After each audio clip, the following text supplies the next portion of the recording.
you be? Genuinely, how couldn't you be frustrated with this team? They constantly do things that look one of the worst teams in the league as far as like penalties and taking care of the football and just general effort things or simple or small things they do well.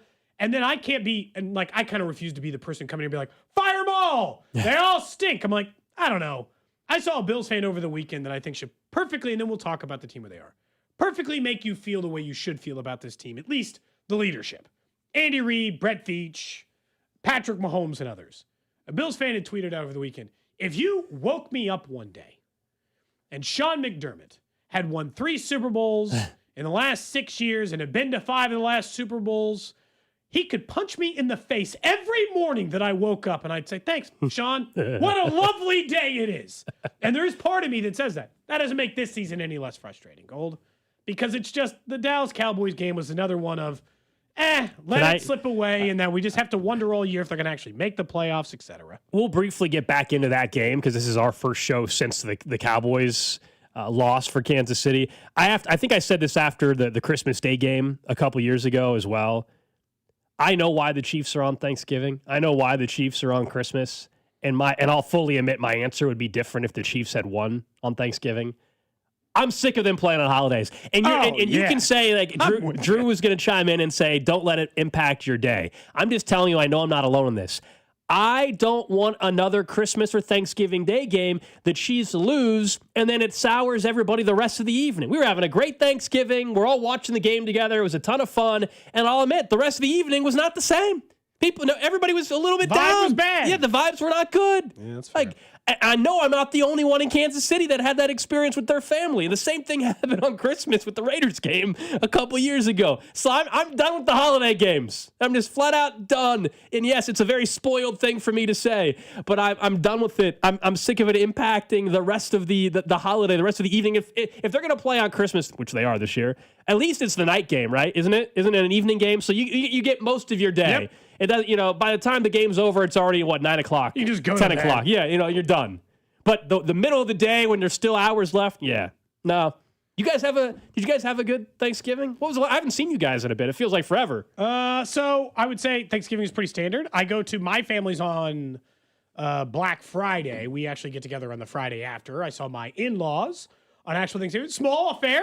I left at halftime of the Chiefs game because we'd gotten together quite a bit earlier in the day. You didn't finish the game watching with the family? No, well, there's only like 4 of us hanging out at that point. It's like everybody's got their own things going on. Kids are ready to go home. So halftime we left. So the game was already frustrating and barreling towards being more frustrating. And then Black Friday, we did the normal stuff. We all gambled and then convinced other family members to do it. Taught my kid how to spin a dreidel. The normal stuff that families do. By the way, I have to figure out with you. My daughter is really determined this year she wants to celebrate the other holidays. So she wants like a day of Hanukkah. Is that no good? She wants one day. Oh, I mean, she wants a day of Kwanzaa. She wants like a day of like the other holidays. I mean, the simple answer is I think it's great for everybody to understand another culture or religion or whatever, whether we're talking about religion or anything. I think it's good to experience that and have, especially as a kid, to have a understanding that other people that she might be going to school with might celebrate certain things or they're culturally are different. I think that's actually very good. So 5 things if she needed to celebrate Hanukkah, right? What do we do? What do we got? Well, you gotta have menorah. Yeah, obviously you gotta have potato latkes. You gotta have the latkes. You gotta make sure. Fried foods like there's a religious reason behind it. Yeah, you gotta have the latkes. Okay. You already got the dreidel though. It sounds like you gotta play some. You gotta play some games as well. And then you gotta tell her that. By the way, any gifts this year, you're getting them spread out. You get them spread out across 8 nights. Sorry, you got to wait each night. You got to wait each night for those. Okay. But anyway, yeah, man, that's cool. Drew, we were texting a little bit. I know you were on the air Friday right after the game. What was the? I'm assuming people have settled down a little bit. We're still going to talk about the reality, which is the Chiefs' path to the playoffs is not great. But on Friday, how was everybody? I think everybody was obviously disappointed. I don't know if they were necessarily dejected, but they were disappointed and know that they got to win every game from here on out. I think it was realistic in terms of how the game looked. It was no different, I think, than what we typically would see from a loss in terms of these are the things that went wrong. I think it's maybe I don't know if there was more of a perspective of we need to figure out what Andy Reid. We need to look at Andy Reid a little bit more in terms of some of the offensive problems. Where like Mahomes obviously didn't.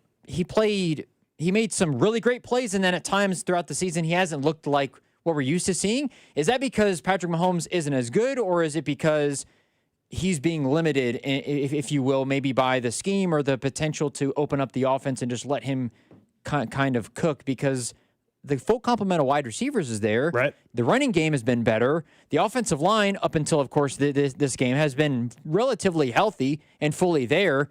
What exactly has been the reason why things have looked flat from an offensive side of things? I think there's a lot of I think answers to that, I think that was a lot of more of the reaction, is people were kind of coping in that regard of also the fact that Trent McDuffie and Jalen Watson looked to be barbecue chicken throughout a majority of that game. Yeah, coming up at 11, we'll go back into, I think, at least for me, two of my biggest takeaways from that game, and you hit on one of them right there at the end. But we'll get into that. The text line is wide open, 913-586-7965, as it always is, 913-586-7965. So good to be back. Glad everybody sounds like had a good holiday and everything as well. The Chiefs' playoff path is where I want to start, because we've done this conversation, I understand, for a few weeks, and each week it gets worse and worse. A few weeks back it was, all right, they can afford to lose one more as long as it's the Cowboys. Well, that's exactly what happened. So now we're in a spot where they can refuse, they cannot afford a single loss the rest of the way. I don't know, mathematically, technically at 10 wins, they would be alive. I just don't buy it, because they're not going to have any tiebreaker unless at this the Colts point. lose every game. And we can get in the Colts as well. They have to win 5 in a row, in my opinion. And that's the big question. Do you believe this team can win 5 in a row? They have 6 wins on the year. They have won 3 in a row one portion of the season, and that was against Detroit. That was against the Raiders, and that was against the Commanders with Marcus Mariota, who obviously played great last night in a loss against the Denver Broncos.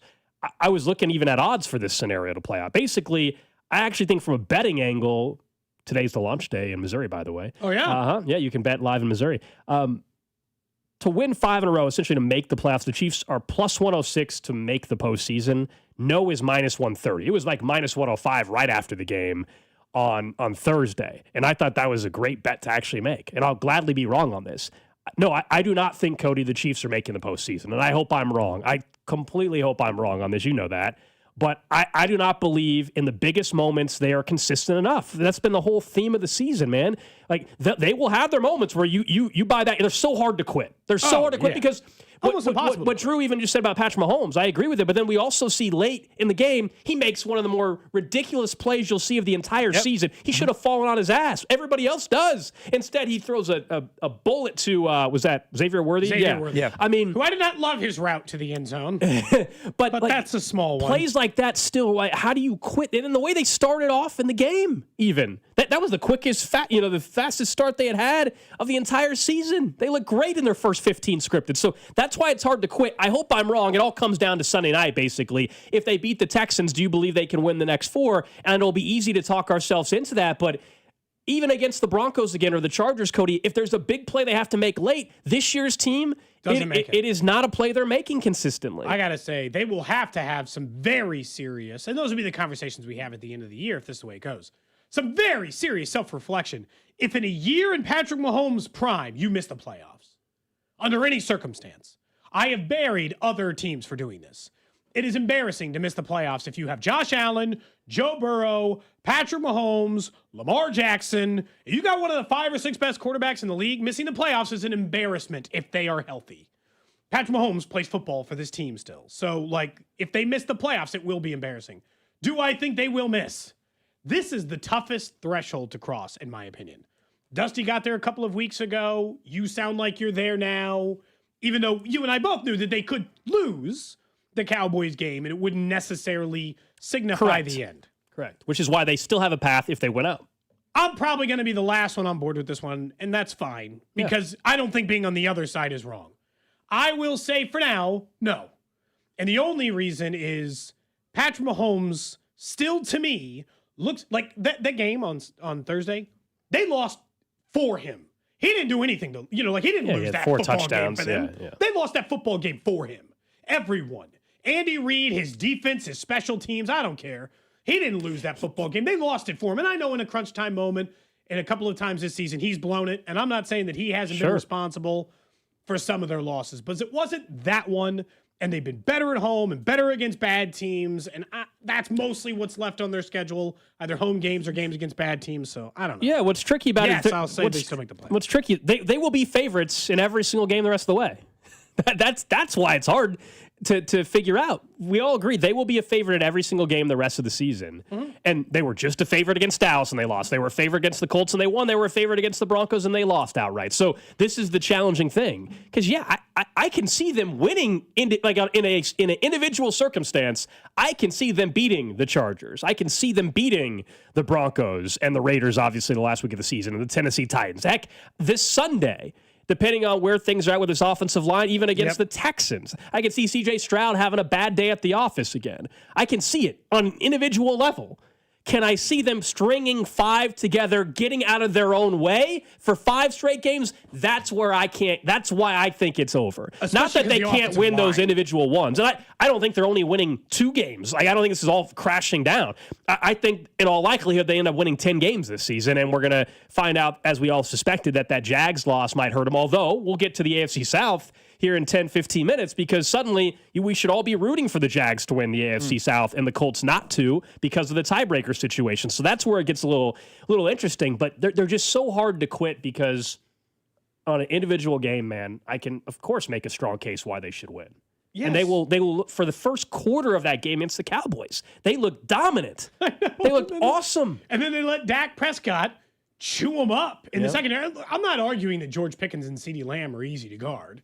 That's obviously not the case, but this team is missing it. For all the times, last year's team had it, this year's team doesn't, which goes back to if they miss, it is embarrassing for them. We talk about this all this time, team versus expectation versus the things around you. Last year, you and I were saying it's not an embarrassment if the Royals were to make the playoffs, even if they fell short. This year's team is. To go to an AFC title game every single year, your starting quarterback is Patrick Mahomes, and to go to 5 of the last 6 Super Bowls to in a healthy Patrick Mahomes year. Not he got hurt, not he missed time. Don't buy me with miss me with the now they're gonna have offensive line issues. They had offensive line issues the entirety of last it's season. Just against the Texans, the number one defense is the wrong team not to have your left tackle against. I'd say so. And they're still gonna have to face the Denver Broncos again without their starting left tackle because he's obviously gonna miss. Maybe by then they'll have their right guard. Maybe Jawan Taylor will be feeling at 100% by then. And look, I don't know what's going on with Justin Herbert's hand. They're making it sound like he could still play this weekend. Yeah. For all the games left, and the only reason, genuinely, the only reason my answer to yes today is I thought they could afford the Dallas loss and they have Patrick Mahomes. I got no other argument for. Everyone else probably should be on no. Like, I'm not even, it's not even, I'm on the wrong side of this, probably is the truth. Yeah, look, I think the way we saw that last drive for the Cowboys play out where, the fumble, that's a fumble last year that the Chiefs easily recover for whatever reason. This year, they didn't recover it. The Cowboys get their own fumble back. Like, those are the kind of breaks, the bounces literally of the football that this team had been getting. And this year, it's all not happening, man. It's all not happening for them. And that is why they're extremely frustrating. We'll talk more about Texans and Chiefs as the week gets going. The Texans are rolling right now. They're feeling very confident heading in to Arrowhead. But I also know it's Arrowhead on Sunday Night Football, and we know that's a different animal. The Chiefs have been a much different team at home than they have been on the road. And that is why it's so difficult to fully quit. All right, we'll get back to the NFL, and I want to talk about the AFC South here in 10 minutes or so. But the biggest story of the week was Lane Kiffin, who is now the head coach at LSU. After leaving Ole Miss, after winning the Egg Bowl on Friday, he said he was going to make a decision on Saturday. Then that dragged into Sunday afternoon, although we all kind of knew, I think. All the reporting was that he was headed to LSU. He goes to LSU. Ole Miss is going to be in the college football playoff and has a real chance, although I would argue without their coach, maybe not so much, but a real chance to win a national title. He said, right? Get on the plane or you don't have a job. He denied that in an interview with Marty Smith, but he at least took his offensive coordinator with him. Yeah. Charlie Weiss Jr., actually, is his OC. So there's so many different angles. Future Kansas head coach? No. We can get into this throughout the show because I think there's 3-4 plus layers to this story. I want to just start for now with the Lane Kiffin part. Then we can get to where College we're at football with playoff college film, football yes. playoff and what will happen, and also chances that he succeeds at LSU and all that. But Lane Kiffin, the way this all played out, one, it's a tough spot for everybody involved. But if you're Ole Miss, I still think what happened yesterday in the last 24 hours is why you should never have allowed this deadline to get to this past Friday and Saturday. To me, you should have forced the issue a week or two ago. And I know you'll say, how could you do that? They were still playing games. The way it played out and how you basically let this get kind of ugly at the end, to me, is why you needed to have some sort of deadline and not allow Lane Kiffin to have all the time in the world that he needed to make the decision that we all know he was likely to make once the money was there. The other problem, though, of course, is that you have recruiting, scholarships all opening up here in the next couple days, transfer portal next month. And so the timing of this, for the first time ever, we saw a coach that has a real chance to win a national title bail on his school.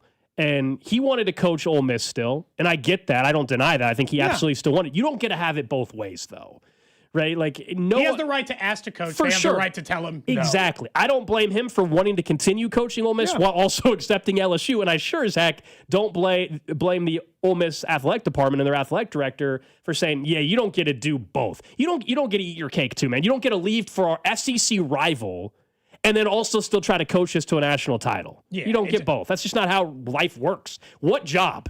And I know college football is different.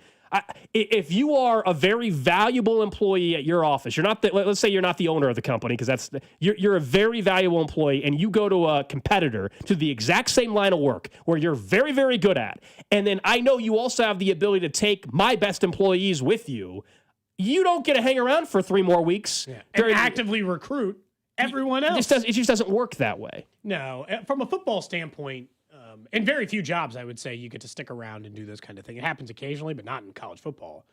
I don't blame him for asking. I don't think he did anything wrong by saying, I want to coach Ole Miss.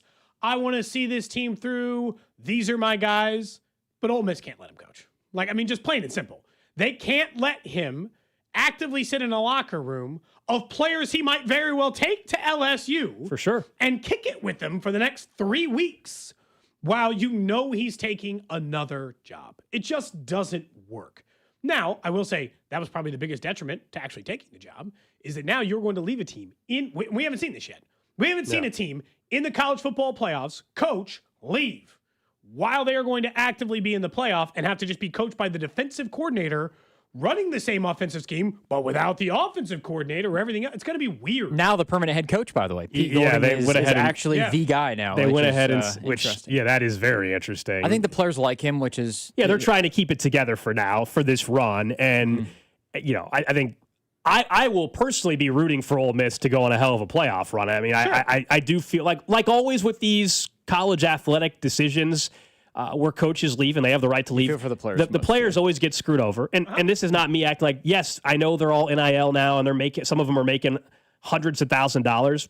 It doesn't mean that they're still not getting kind of screwed over here by the system that we have, which is deadlines cause all of this. Oh, in the NFL, I cannot interview for a head coaching job on December 15th in the middle of the Patriots, run to the postseason right now, or Colts run, or whatever, right? I can't. If you're head coach, you wouldn't. And I can't interview you. If you're the OC with the if you're Josh McDaniels. You can do it after the first round of the playoffs, right? I think so. But I can't interview right now. There are rules in place. These same rules are going to have to be put in place for college football moving forward. Because otherwise, you're right that we haven't seen it before, and I'm not going to act like this is going to happen every year. This will not be the last time. If that's the case, that there has to either be timelines that change or different language in some of these contracts that prevent poaching also while you're in the middle of this. And I know we want to talk more on this throughout the show. We just scratched the surface of it here. We got to get to a break. We were a little late because Eric Stone Street, really wanted to argue. We got cut short. We did. I want to talk more about this on the other side. I know Drew has some thoughts too. And then we'll get into the AFC South, which suddenly I have a scenario that I think is very realistic. I think the Colts are in big trouble. I'll explain why next. This is Cody and Gold on your new home for K-State Athletics. 96.5, The Fan. Brought to you by Heartland Men's Health, the leader in men's sexual health. Thousands of men have been successfully treated for low T, ED, and more, all with discretion and compassion. Make your appointment at heartlandmenshealth.com. At Busey, banking is about more than numbers. It's about relationships. For over 150 years, we've been helping individuals, families, and businesses reach their goals with personalized service and local decision-making. Whether you're opening your first account or planning your next big move, we're here with the tools and support to help you move forward with confidence. Busey Bank, your partner for life's moments, both big and small. Member FDIC. The appetite for destruction returns. Guns N' Roses World Tour 2026. One night. Morton Amphitheater, August 19th.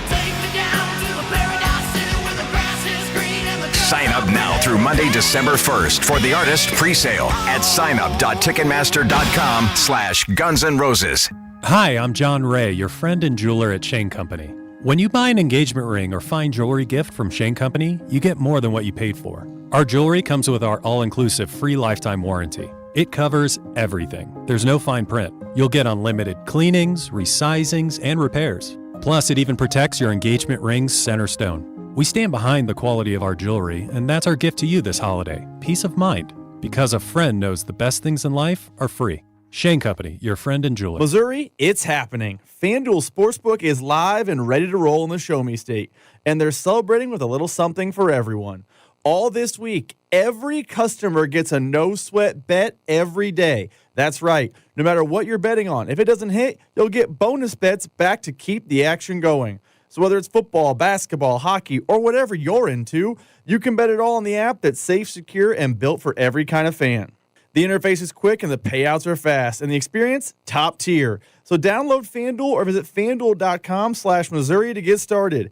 FanDuel Sportsbook, now live in Missouri. FanDuel Sportsbook is the official sportsbook of 96.5 The Fan. 21 and present in Missouri. Gambling problem? Call 1-800-GAMBLER. Opt-in required each day. Refund issued as non-withdrawable bonus bets that expire 7 days after receipt. Max refund $20. Restrictions apply, including token expiration. See terms at sportsbook.fanduel.com. This is the story of the one. As the purchasing manager at a manufacturing plant, she knows the only thing more important than having the right safety gear is having it there when you need it. That's why she partners with Grainger for auto reordering, so her team members can count on her to have cut-resistant gloves on hand, and each shift can run safely and efficiently. Call 1-800-GRAINGER, click Grainger.com, or just stop by. Grainger, for the ones who get it done. Ready to shop? Target's Cyber Monday deals are loading now and moving fast. Score 25% off beauty kits for every look and style, up to 50% off clothing and shoes for the whole fam, and 50% off top holiday gifts. Plus, brand new surprise deals you haven't seen all year. Shop on Target.com or in the Target app for free delivery. But don't wait. These deals are 2 days only. Save more on Cyber Monday with Target. Free shipping applies to orders over $35. Get in the zone, AutoZone. Charlie's battery is struggling to start. Not ideal before the tailgate, so he goes to AutoZone. Welcome to AutoZone, where friendly AutoZoner tests his battery for free. Looks like he needs a new one, so he gets a Duralast battery. Have fun and stay warm. And he makes it to the tailgate early enough to get his favorite spot. Free battery testing and charging. No hassles, just help. Get in the zone, AutoZone. Restrictions apply.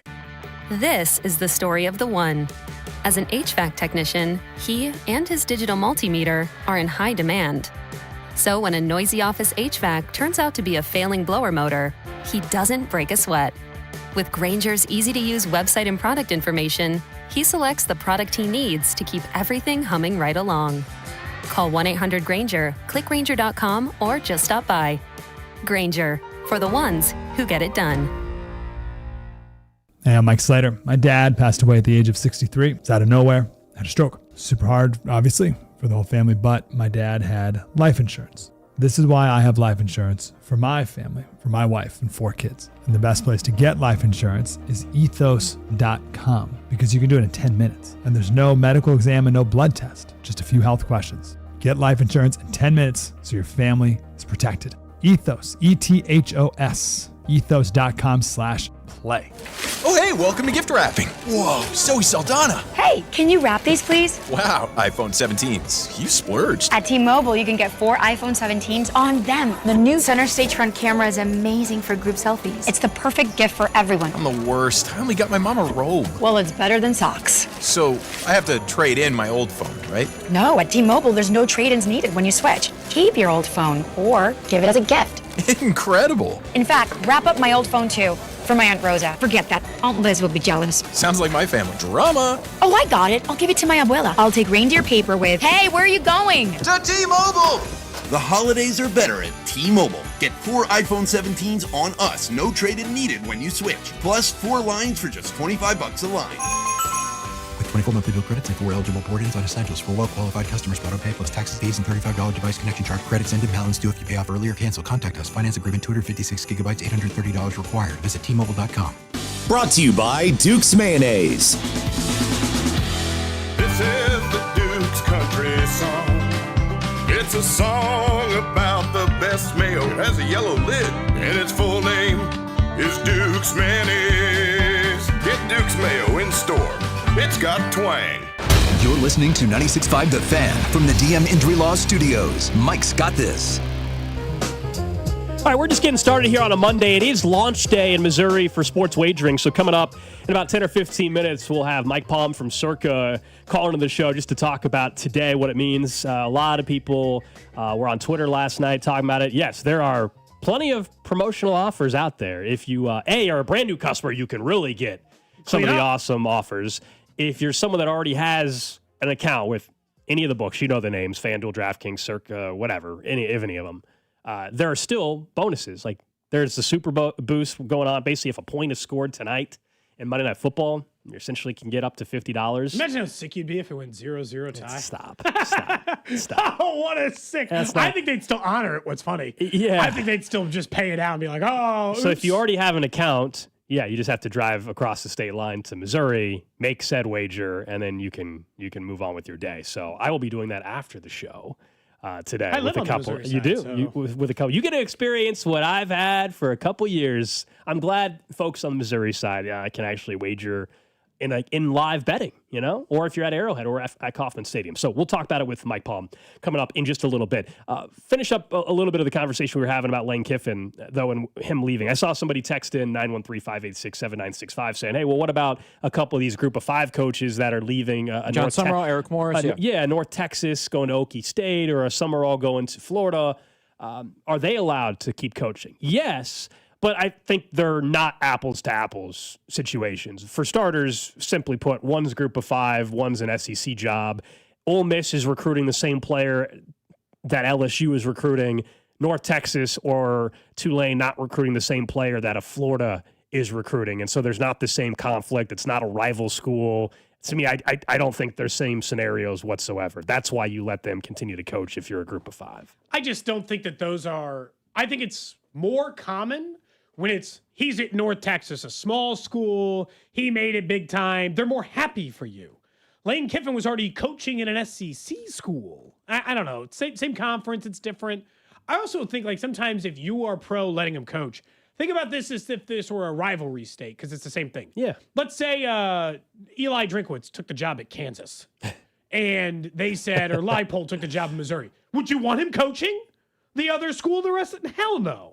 That's just not how it works. I don't blame Lane Kiffin for trying. But his reputation, everything people have said about him is 100% true. I will say. The narcissistic nature and how he operates and everything. Come on. It's hard to deny that. The 30 for 30 came out and he was trying to change his image a little bit. No, he is who he is. And that's fine. But he is who he is. And I don't fault him for taking a job where they're going to pay you $100 million over 7 years. And I do think long term, recruiting-wise, as great as he's done at Ole Miss, I do think he will have advantages at LSU as it gets revved up here in the next year or so. I believe it. Now, if you don't win a national title in the next 3 or 4 years, his ass will be run out of town there too. But you know what? He'll take that risk because there's $100 million coming his way. I still got to say, one of the funniest. Did you see this, Drew? The LSU, as part of his contract negotiation, he got LSU to pay out any bonus he would get for the college football player for Ole Miss. So if Ole Miss wins a national championship, he'll still get $1 million. Unbelievable. He'll still get $1 million. He'll just get paid by LSU instead of Ole Miss. That's crazy. I will say it would be pretty hilarious because I know you mentioned it in the last segment. I think all of us are kind of rooting for Ole Miss now, Absolutely. just because they've become almost. They're not as much of an underdog as like the Group of Five, but I think given all of the circumstances, it would be a really feel good story if they somehow actually got it done. If they won the national championship, do you think Lane Kiffin is a national champion head coach? No. I'm just asking. Do you see the argument, yeah, right? But no, he because coached them all the way to the college football. No, playoff. because you have to, for their spot. If assuming they got the bye, they'd have to win 3 games, correct? Yes, but they're not going to get the bye. Okay, so they have to win 4 games.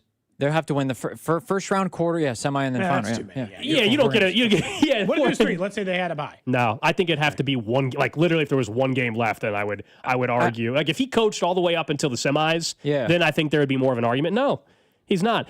And I don't know where you guys are at just on the chances for success at LSU. Like I will be rooting for Ole Miss. And I actually hope Lane Kiffin at LSU in general. I hope Ole Miss next year when he goes back to Mississippi. I hope LSU gets their butts kicked by Ole Miss. It'd be hilarious. I think that is also one of the most underrated parts of this whole storyline is that they play in Oxford next year, and that schedule too. I mean, I believe they have A&M, they have Texas, they have Ole Miss, they have Clemson, of course, because they're still playing those back-to-backs. That's their opener next year. Not that Clemson is the same Clemson, but I will say Clemson is Clemson. And you go along the line, Alabama, of course, like the schedule is not very friendly. So he's going to be asked to do a lot from year one. And of course you got higher expectations, at LSU. It's hard to fault him for leaving, but the way that this whole thing kind of went down, similar to what you guys were saying, it just gives off a really ugly feel to it. And I think that's why a lot of people ultimately in the end, the players are the ones, of course, that get affected, and we'll get into this more, but the coaches are, not that they don't have a choice, but there's somewhat of a stance that the coaches are kind of put in a position where they have to pick which one they want, and if you're already out the door to go to another place, then you're kind of already out the other door. That's what makes it the John Summerall thing so delicate is, well, Florida's letting him coach in the playoff, which is obviously one of the nicer side of things, but comparing these two is not exactly the same, as you guys mentioned. So a little bit later on the show, we'll get into what is our solution to try to solve a little bit of this weird timing that makes it very, very awkward and causes emotions to get out of control, understandably so, when you're dealing with these kind of contracts and certainly moves like this. But I want to talk about the AFC South because the Colts lost again yesterday. The Jacksonville Jaguars are first place in the AFC South right now. There's so many division leaders I don't even think are good teams. It's a weird year. It's a weird year in the AFC and I guess in the NFL in general with where the Bears are a 1 seed right now. Who would have predicted that? The Patriots, of course, and the Broncos. I think there's a tiebreaker thing right now, but the Broncos, if the Patriots win tonight, the Patriots will be the 1 seed. Otherwise, the Broncos are at this point in time. Tell me if you think I'm way off on this. Looking at the Colts, one, how they're playing. They got a quarterback with a fractured fibula. We saw what 2 teams in back-to-back weeks have kind of done to Jonathan Taylor. They've really bottled him up. Sauce is out for a couple of weeks, you're saying. Not long-term, but he's going to miss some time. He was in a walking boot or whatever it was at the end of the game. They have a game against Jacksonville on the road coming up. Huge divisional game. At Seattle, very tough game. 49ers, who are playing really good football. The Jags again, and then the Texans, who they just lost to the final game of the season, and that might be to decide the division. I don't know.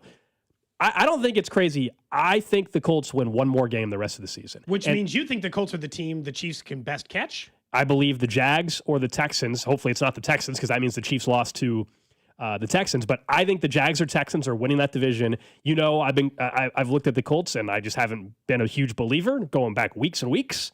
I think we're all starting to see it all kind of crumble for them a little bit. I believe they will win one more game. Maybe it's this week against Jacksonville. And if they only win one more game, they don't win the division. They finish with 9 wins, and they won't have the tiebreakers. Nobody with 9 wins is getting the wild card. So they will not make the playoffs. The Colts will not make the postseason. That's a bold stance for sure. And great news for the Chiefs' playoff chances. Doesn't mean the Texans can't get in or somebody else's team, but that's one team you actually, of the few teams you have a tiebreaker against, the Colts are actually one of them. Yep. So they don't have a tiebreaker. So if anything, if you think that's the case, and now because they have the same record, we are rooting for the Jags this weekend. I would have Yes. not predicted that a couple of weeks ago. Chiefs beat the Texans, Jags beat the Colts. That's the best scenario for this weekend. And then all of a sudden, the Chiefs they'd be 7-6, and then the Colts would be down to 8-5. Yep. So you'd only be one game back of them and a tiebreaker, and they still have a very difficult schedule. And you would then have a win against the Texans, another team, because they're chasing a bunch of teams in the playoffs right now. Too many to keep track of. Yeah, the Chiefs are Although the 10 seed right now. Look, here's the truth. Or 10th spot. That's fine. But when you look at it right now, I think there are only two teams the Chiefs can catch. I think we're down to two teams, and that's why their playoff odds are so thin. One, I agree with you. I think at this point is the Colts because they have the tiebreaker against them. And the other is the Chargers, a team who I expected to beat the Raiders and did, but now have a quarterback who's going to be having a surgically repaired non-throwing hand and struggled in the second half of that game with said or not even, just broken hand in the rest of that game. And their schedule really toughens up the rest of the way, including the Chiefs have a chance to catch up one of the two games they trailed them by beating them in one of the later weeks of the season. So I only think there are two teams the Chiefs can catch. It's Colts and Chargers at this point. There's not and we agree. Forget the Bills and these other ones. I don't trust them to catch any of those and have a tiebreaker and everything else in between. The Bills are going to be a wild card team. So and you don't have the tiebreaker. So that part is over. I agree with you. We're really talking about an AFC South team probably. And in any of these scenarios, it requires the Chiefs beating the Texans. So none of it, Mike, if the Chiefs lose the Texans, none of this matters. They're missing the playoffs and we're done. But I really, watching the Colts, man, and watching what the Jags are doing, watching what the Texans are doing, especially if they were to beat the Chiefs on Sunday, I think the Colts are going to miss the playoffs. After this great start, and Shane Steichen, Coach of the Year candidate, Daniel Jones, he's hurt. He's got a fractured fibula. He is not looking. Yeah. If they miss Daniel the playoffs, Jones, will they still pay him? I think they would. They will look at mistake. I think so. They will look and they would say he's got the dude's playing with a fractured fibula. You can tell we thought he didn't move well against the Chiefs. It's gotten worse. He barely can move out there. And they've become a little more predictable. Teams have, obviously focused in on them a bit more, especially their division rivals who play them so often. I think the Colts are in big, big trouble. I don't think it's out of the question, certainly, the way we're talking about it. But it does, again, it invites a problem where you can't just have the Colts lose, Gold. They got to lose and lose and lose for you to do that. Yeah, I think they at least get one more. I don't think they lose out. That would be pretty wild. But I think they win one more. And maybe it's a divisional game. And at that point, I guess that would be bad news for the Chiefs. But Seattle, I just don't see it. For what it's worth, the Colts might be the only chance the Chiefs have of getting to the playoffs with 10 wins. As in, they could lose. They could lose one more game. Now, it requires still beating the Texans and other teams falling out of it. And, I don't know, one of the two, I guess you got the tiebreaker on the Ravens. But, one of those teams kind of falling out of it, too. Ravens got the Steelers this week. Yeah. And so they, one of those have got to figure it out at some point, you would think. So it still requires some other things. But the Colts are the only way you could win 10 games and actually still go to the playoffs. Because they could still win 2 games. Here's the thing. I don't think the Colts are going to the playoffs just because I don't think they're winning 3. It's not about them losing out or only winning 1. They win 2, I don't think they make the playoffs because I think the Chiefs will still get to 10 wins, I think. Or some other team will get to 10 wins to knock them out. And if they're going to start losing to all these teams late, they're not going to have a lot of tiebreakers either. That was a huge win in retrospect for the Chiefs. Even though you and I, think their playoff odds are at devastating lows. I will say, if they miss the playoffs, pay Daniel Jones. And I know they don't want to go back and pay another quarterback. And they're going to say for the first 8 weeks, we're the number 1 offense in football. And then the man broke his leg. And he's going to get paid. And I that's fine. Yeah. I'm not arguing whether or not he will or will not be paid. I'm telling you, mistake. I agree. But then here's the thing. What's the alternative? Because they're going to be a good enough team where they're picking 15th to 20th. And so you're not getting one of the top tier quarterbacks. You're in a weird spot as an organization. I don't have a better solution for them, admittedly. I'm just telling you that they're stuck. and by the way, being stuck, it's harder, I think, in this case, to just burn it to the ground. But what I'm telling you is, for franchise sake, you actually are better doing that. Here's another problem. They gave up the world, all their first round picks for Sauce. Right. So, they actually can't. Yeah. That's when that trade went down. I think we even had the conversation. This means they are planning on extending Daniel Jones. That's their problem, is that they can't solve their problems via the draft because they gave up their draft pick selections in order to keep Sauce Gardner. And so they've pinned themselves into a corner. It just looks a lot less fun now.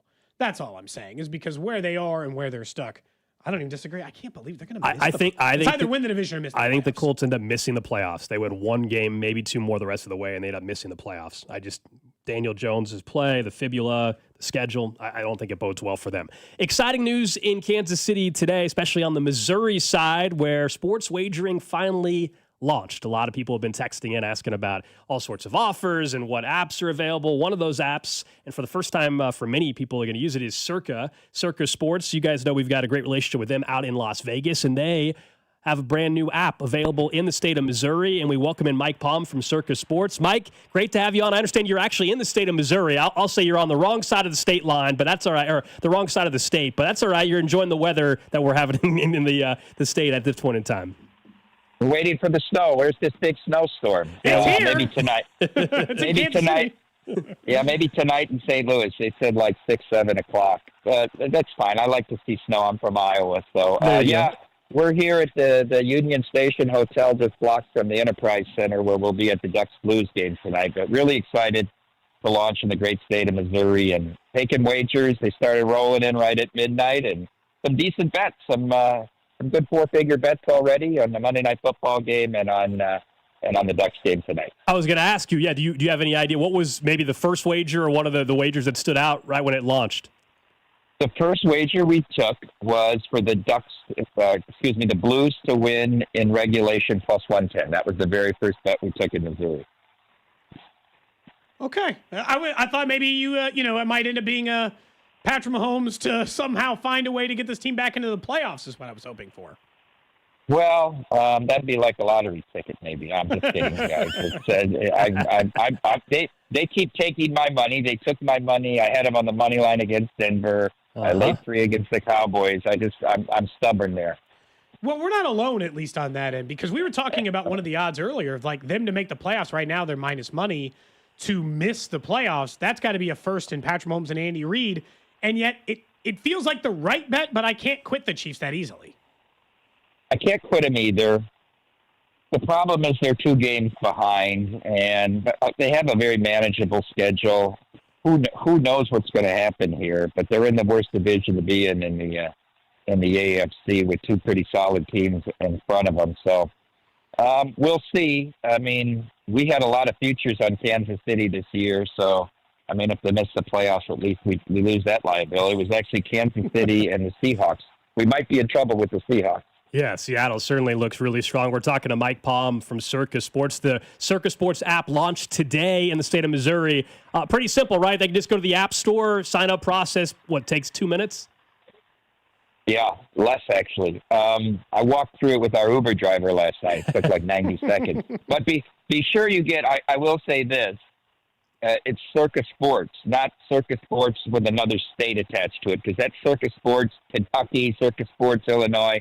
That's the old software.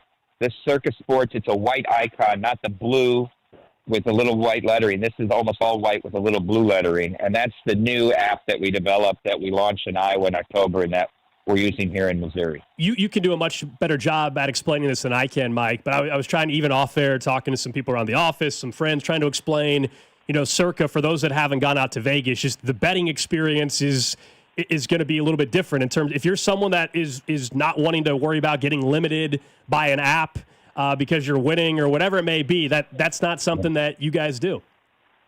No, if you're somebody that one, who likes to bet 5 or 6 figures on games, or 2, is successful, I think we're the right option for you, because we will let you bet the highest limits in all the state of Missouri. And 2, if you're a successful bettor, that's okay with us. We like to use your information to help us come to the right number more quickly. So that's sort of what differentiates us here, with a lot of the other competitors. They do a lot of things great, and I don't want to say anything negative, but a lot of times if you show a propensity to win, the amount of bets that you're allowed to make, the wagers are going to slowly decrease. I've seen that with myself. You win for a couple months, and all of a sudden, you're betting 1,100 on a game, and all of a sudden you can only bet 550, and all of a sudden you can only bet 220, and by the time it's done, you can only bet $22, and then they're just telling you, we don't want you. All right, people are texting in, and I'll ask you. People want to know if there's any. Do you guys have anything going? I know you're doing a big thing with the Blues tonight, but anything for people that are signing up? So not yet, and I'll be honest with you. The reason we didn't launch with with a bunch of promos right now is because we wanted to make sure the app was working well. And, like the first 3 weeks in Iowa, we had some struggles. The in-game wasn't working right. And so we didn't, you got to come out with these campaigns a month ahead of time. So we're slowly easing into it. There's going to be a couple big promotions coming up. So I would say stay tuned. One of them involving getting free rooms at Circa in Las Vegas. Another one, we're going to give away a ton of money leading up into Super Bowl based on how much money you wager over, let's say, a 2-week or a month time period. So they're coming. They're not there maybe like DraftKings or FanDuel today where, you can deposit your $200 and get 200 in matches or whatever they're doing. But they're coming soon. Let's put it that way. Get some free rooms. That way they can come see us if we're out there during contest weekend or other times. Yeah, come and hang out with you guys at Stadium Swim. Absolutely. Real quick, I have to ask you, Cody just brought up contest weekend. Talk about chaos on Thanksgiving. 4 underdogs win on Thursday and Friday. I'm a little bummed out, Mike. I had some shares in a few entries that are completely gone, and the contest went from, 900 remaining to, what are we at, 30? We're at 45 right now with one pending on the Patriots tonight. Yeah, we went from 900 to 49 in Survivor. And, if you saved Baltimore and you saved the Eagles, what did you do wrong? You didn't do anything wrong. You had a touchdown or more favorite. Maybe the lesson is on these very tricky holiday weeks on their own, instead of trying to save 1 or 2 good teams, you save 2 teams in one game and just play both sides if you can have multiple. Honestly, yeah.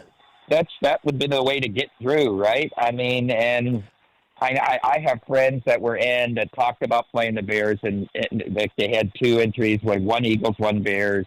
A guy that had 4 entries, 2 Eagles, 2 Bears, but they ended up going all in on the Eagles. And from a game theory standpoint, playing the Bears made sense if you thought they were live because you knew the field would come drastically down.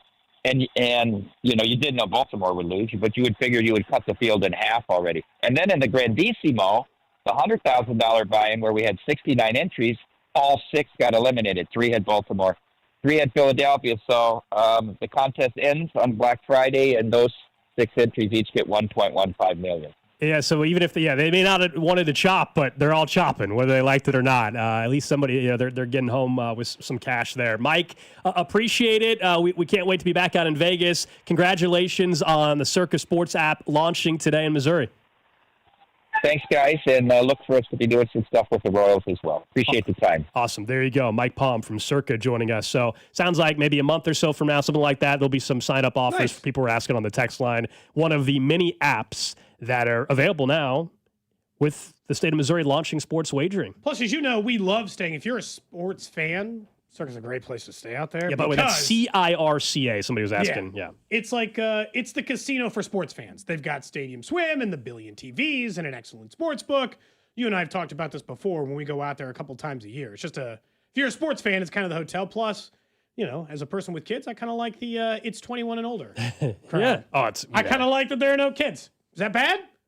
I'm out there in Vegas. I'm never there with my kids. It's kind of a perfect fit for me. But today is definitely a good day. Whatever, as he mentioned, there's all these other apps that are out there as well. Take advantage of any of it, whether it's going to be their offer here in the next couple of weeks or months ahead, or today, the offers that are out there for people that are wagering in Missouri. Why not? This is the only other time you're driving over to the Missouri side after the show. Yeah, so I'll take advantage of a couple of the offers that are. You're gonna be driving in the snow. It looks like. Yeah, you know what? Look, so I was probably way too excited today. You guys obviously have heard me talking about Shy Mission Ford, and so I'm back in the F-150, and I was way too excited to see the forecast. I was like, this, you know what? Well, you were excited to see the snow? I was, because I was like, I actually get to turn on the slippery road, setting for 4-wheel drive on the F-150, and yeah, drove in great. Was it a smooth ride? Lot less stressful, Drew. Not having to worry about it, driving a car that doesn't have 4-wheel drive. I enjoyed it. Heated seats, heated steering wheel. It was amazing. I'm supposed to go look at cars today. Not a great day to look at cars, maybe, necessarily. But you know what? Why not, man? Why not? Maybe this actually can be like a test. Like, how do you perform in the snow? You're always going to get a little snow in Kansas City. Go talk to the folks over at Shy Mission Ford if you are looking for a new vehicle. They got their blue event still going on, by the way, today as well. All right, up next, I want to talk more about the biggest takeaway that each one of us had from the Chiefs-Cowboys game on Thanksgiving, and how do we see the AFC and the NFC right now? We mentioned already it's a little weird, but actually, who are we trusting at this point in time? That's coming up next here on Cody and Gold.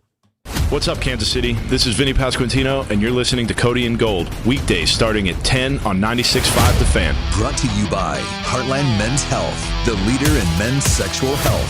Thousands of men have been successfully treated for low T, ED, and more, all with discretion and compassion. Make your appointment at heartlandmenshealth.com. What's up, guys? It's Drew. You know, we're at that time of the year where we're getting down to it with the football season, whether it's college, pros, doesn't matter. The players that we root for have to be at their best every single time, every single snap, every single game to make sure they put on the best performance, because showing up matters during life's most exciting moments. You, too, should also be putting forward your best performance when it matters most. I'm talking about Blue Chew, a small chew for a big difference, because showing up matters during life's most exciting moments. You'll have flashbacks to your glory days. You'll be more confident where it counts. Blue Chew, they provide access to chewable tablets that help you feel and perform at their best, and their licensed medical providers work with you to find the right ingredient for your prescription. And it's not just about performance. Give her group chats something to talk about, because nothing makes you more of a legend than a little Blue Chew. You can discover your options at BlueChew.com and get your first month free when you use the promo code KFNZ at checkout. Just cover $5 for shipping. That's it. Go to BlueChew.com and get your first month free. Then you'll be ready to chew it and do it. Missouri, it's happening. FanDuel Sportsbook is live and ready to roll in the Show Me State, and they're celebrating with a little something for everyone. All this week, every customer gets a no-sweat bet every day. That's right. No matter what you're betting on, if it doesn't hit, you'll get bonus bets back to keep the action going. So whether it's football, basketball, hockey, or whatever you're into, you can bet it all on the app that's safe, secure, and built for every kind of fan. The interface is quick and the payouts are fast, and the experience, top tier. So download FanDuel or visit FanDuel.com/Missouri to get started. FanDuel Sportsbook, now live in Missouri. FanDuel Sportsbook is the official sportsbook of 96.5 The Fan. 21 and present in Missouri. Gambling problem? Call 1-800-GAMBLER. Opt-in required each day.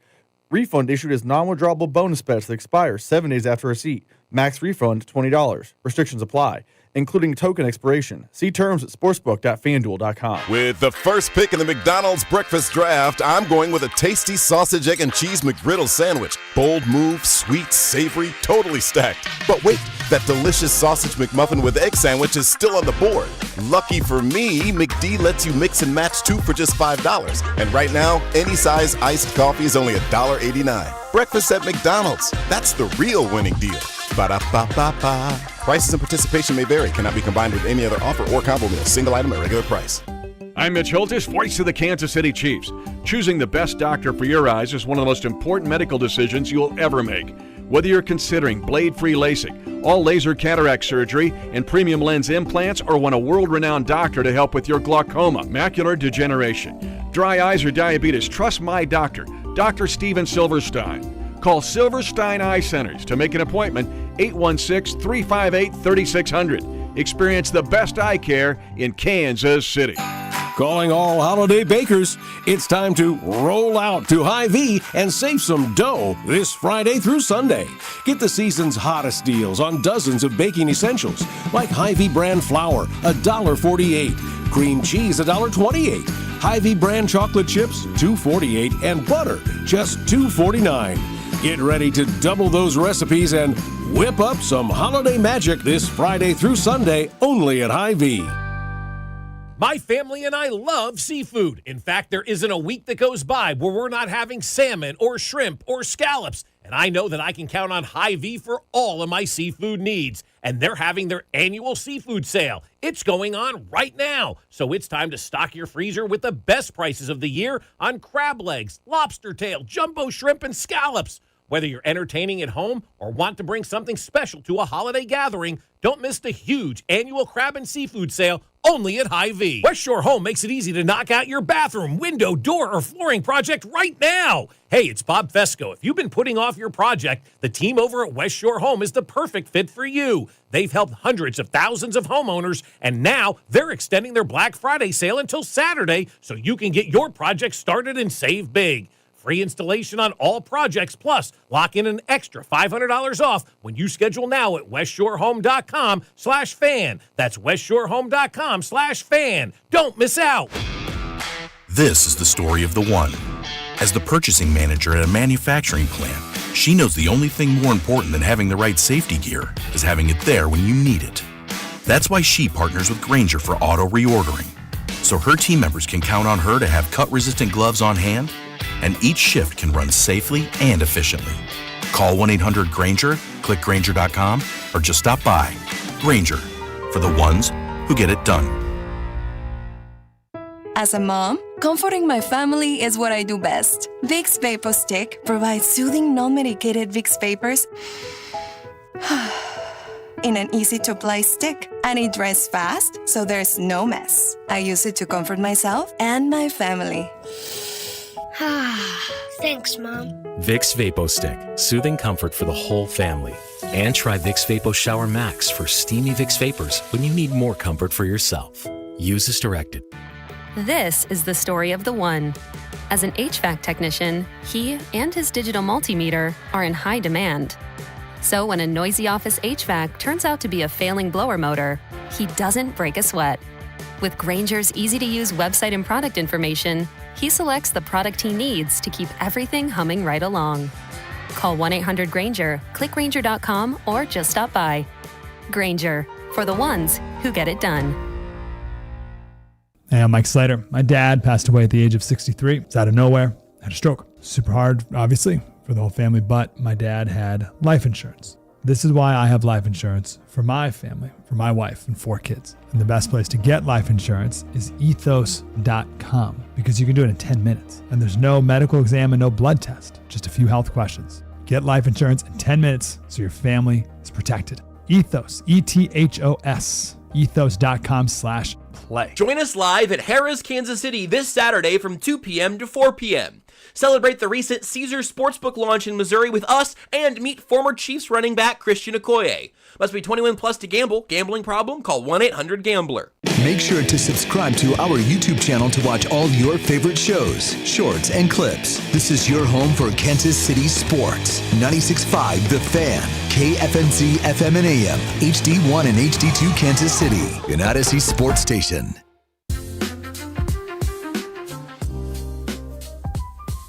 11 o'clock hour here on Cody and Gold. Don't forget Monday's football coverage presented by Busey Bank, where they're focused on your success. At Busey Bank, they've been building business and growing wealth since 1868. Learn more at BuseyBank.com. It is a Monday, so Andy Reid will have his press conference exclusively here on 96.5 The Fan. That is coming up about an hour from now as the Chiefs get set to welcome in the Houston Texans for Sunday Night Football. Hope you're being safe out there. We were just talking about the weather with Rob Britton came in. We were talking about the roads and stuff. Does anybody know? Like, I thought this was supposed to end around 2, which it still could.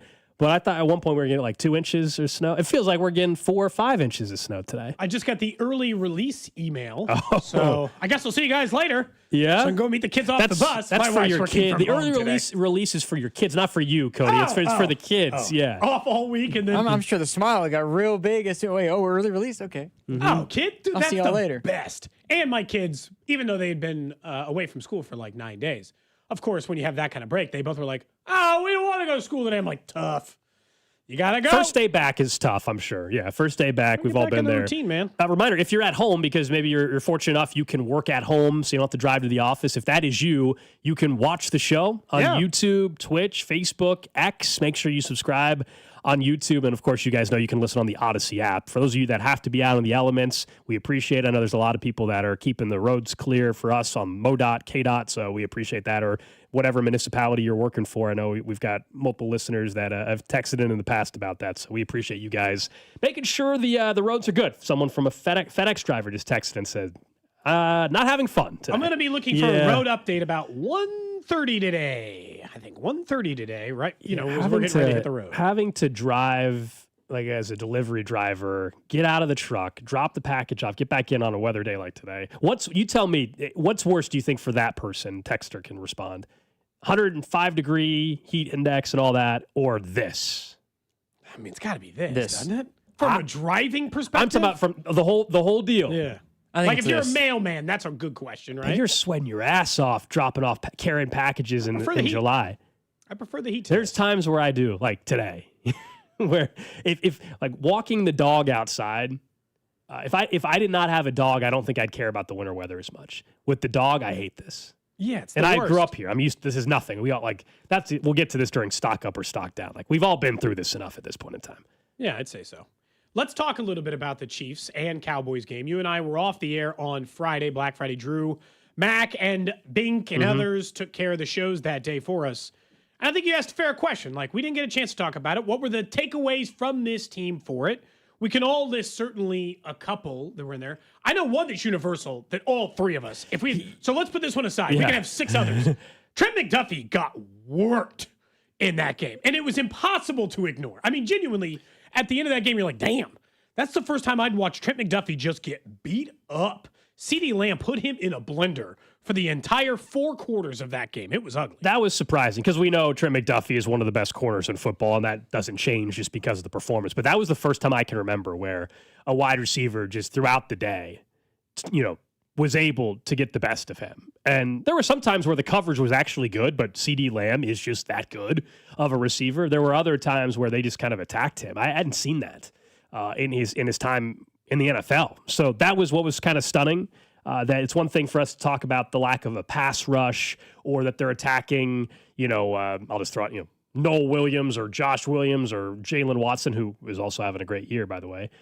But that was surprising. So that was definitely, you're right. All three of us mentioned that this morning. We were talking about our takeaway. The other part for me, I thought as much as in the first 7 or 8 weeks of the season that I thought Andy Reid was really, really aggressive with how he approached 4th downs.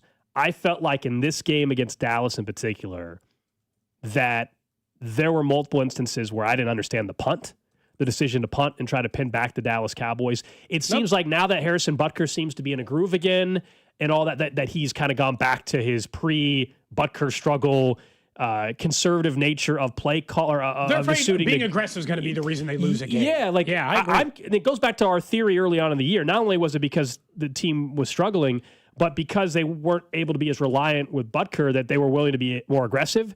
Now I feel like some of the range is extended again. They have peeled it back. And I think that is a problem, one of many, that I saw on Thursday. That one stands out to me. I agree with you on that. I will say, and this goes back to the one of my observations, which is frustrating about this team. I don't think the offense is broken. I think it might be genuinely one of my biggest observations on the season is the offensive plan was not a bad one. It is not a bad offense. It is a good offense most of the time. Mm-hmm. They are the least clutch offense I feel like I've seen in Kansas City in 20 years. They are less clutch than power time, game time moments, 4th quarter with Alex Smith, the quarterback. In the most pivotal moments of the game, this team falls apart. They make some dumb holding call. They get called for a face mask. That drop the ball when it hits, like catches that Rashee Rice could make. I don't know what it is. It is the least clutch offense, but overall, the offense does work. Now, I will say, will it continue to work without an offensive line? I don't know. I mean, they're going to be without their left tackle probably the rest of the season. Yes. Their right tackle could come back this week, but he's going to be what percentage? As long as it's Jalen Moore in there instead of what we saw with Wanye in that little snippet, I think it would be Jalen at left tackle. I mean, if in fact, we just know Josh Simmons is not playing on Sunday already. I mean, he's probably done for the year. Yeah, he's probably done for the year. And they made it work with Jalen Moore in the time that he was absent, Simmons anyway. So, it can still work. And, Trey Smith will come back eventually, although it doesn't sound like they're optimistic. This will be the week. It's a tough week to try to get something done offensively. You're going to have to win a game against the Texans that they've been winning all year. They love playing 17, 14 games where Will Anderson tees off. So, but I don't hate the offense. The takeaway from my game is I don't hate the offense. It's stupid, but I don't. There was one thing, too. I think one of the things that, Mac and I eventually got to it as well, and some texter there, I don't know who it was, but they ran us some numbers. And halftime, I don't know if you saw this, Nate tweeted out that George Karlaftis had 1 pressure in 16 potential attempts. Mm-hmm. And we got on a topic just about George Karlaftis in general, and now the contract, I know we talked about him being a good deal, but that's if he continues to get better, where now you're looking at his trajectory from a pressure standpoint is as good as it was in his rookie year. From a sack perspective, he's not going to hit double figures at the pace that we're going at. And that, I think, led to a conversation of this team doesn't, And that's with Chris Jones taking double teams away as well. And then, and I know this is something that we talked about previously as well when George got the extension was, if he can't win when Chris Jones is getting double teamed, and he has had a great little stretch of games. Yeah. Where is George Karlaftis going to produce when he's just got to go up, or he's the guy? Like if he can't get it when Chris Jones is taking a guy away, then when is he ever going to be able to fulfill that contract, if you will, and the money he's being paid? Yeah, the front four is a mess, a complete mess. It's been a failure in 2025. That falls on Brett Veach. It falls on Spags to a certain extent. I feel more than anybody, it falls on Brett Veach and just what has happened on the defensive line. Guys that they brought back haven't been the same, right? Charles Omenihu, I think, not that I would have paid Turk Warden the contract he got in Carolina. I'm not suggesting that Brett Veach should have paid him, but that's been a clear issue for them. Yeah, some bad injury luck as well, right? It all happens. Sure. This is life in the NFL. There's a lot of things that contributed to it. I personally still have no problem with the Karlaftis contract, and I know that might be controversial considering his play. I still have no problem. He, though, is the king of the I almost got him. Like that. How many times throughout this season, like especially early, just by an eyelash. Yeah, just another half second, and he gets and that's what makes it even more frustrating watching him. But you're right. I mean, Chris Jones is getting double teamed. George Karlaftis, you're not winning quick enough one-on-one, and that's a problem. And this is why, and we'll have more of an offseason conversation, I think, about this. This is why, despite Trent McDuffie being a top corner in the league, this is why I think in the offseason, you would have to entertain whatever trade discussions come your way. As tough as that is. And look, you could turn that into a pass rusher, and that which sucks. Would be more valuable. I was talking about this with somebody this weekend. It sucks because, one, Trent McDuffie, first-class guy. I think he's a fan favorite. He is one of the best corners in football. He's going to demand, as he should, one of the top contracts for a corner in the league. But because of the other issues on the roster, most notably we're talking about right now, this front four, the best path to potentially fixing that might have to be subtracting him to get multiple top draft picks. And that sucks, but that might be their best path to fixing this issue on the defense long term. That's all. There was one play, too, in that Bills-Steelers game where Josh Allen threw a pick because the guy jumped the slant. The Chiefs couldn't jump. George Pickens turned into Michael Thomas. He was prime Michael Thomas on Sunday at times where he was running a slant every single time, and some of it just was they couldn't time it up, or they were able to get whatever they wanted with Pickens in the slant, or even CD had a slant, I think. And look, the Cowboys are right now I'll say this. Like, this is a lot of the issues we saw are stuff we have been talking about for weeks and weeks and weeks. Yeah. But there's also part of me, look, the Dallas Cowboys are playing about as good at football as anybody right now. They're hot. Pickens is a stud. He's having a great year. Contract year, undefeated, as the late Terez Paylor would say. And boy, oh boy, is it going to pay off for George Pickens. CeeDee Lamb is still that guy. Dak's playing great. And Quentin Williams has changed that defense. I don't know if the Cowboys are going to make the playoffs or not, but nobody wants to play the Dallas Cowboys right now. No. And I will say, and that kind of goes back to and this is the toughest part about going back to the playoff stuff, which we'll talk about in a few minutes. My other takeaway from the game is Patrick Mahomes is still that dude. He just is. Like, he's still on pace, despite all the trouble this year and all the weirdness. 4,500 yards and 30 touchdowns and 10 picks, and he's going to put another statistical season and a better rushing year than he's probably had at any point in his NFL career, even though that's died down.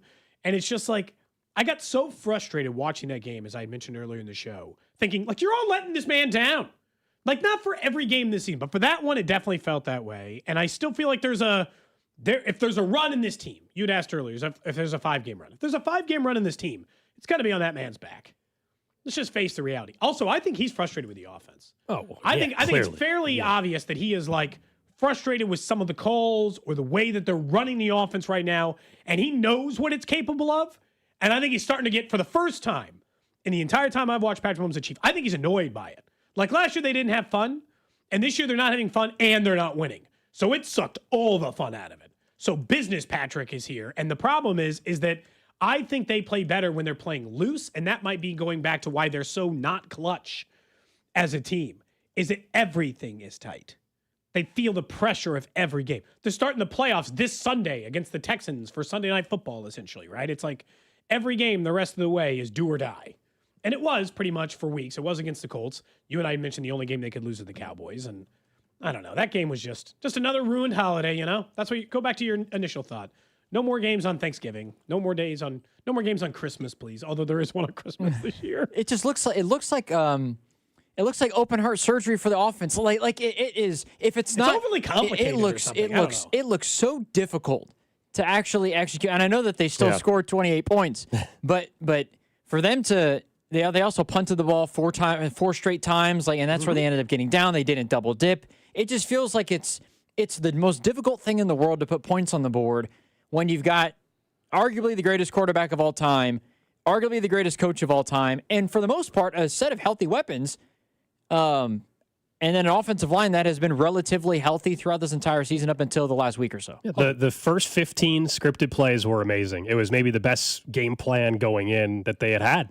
I mean, they looked awesome.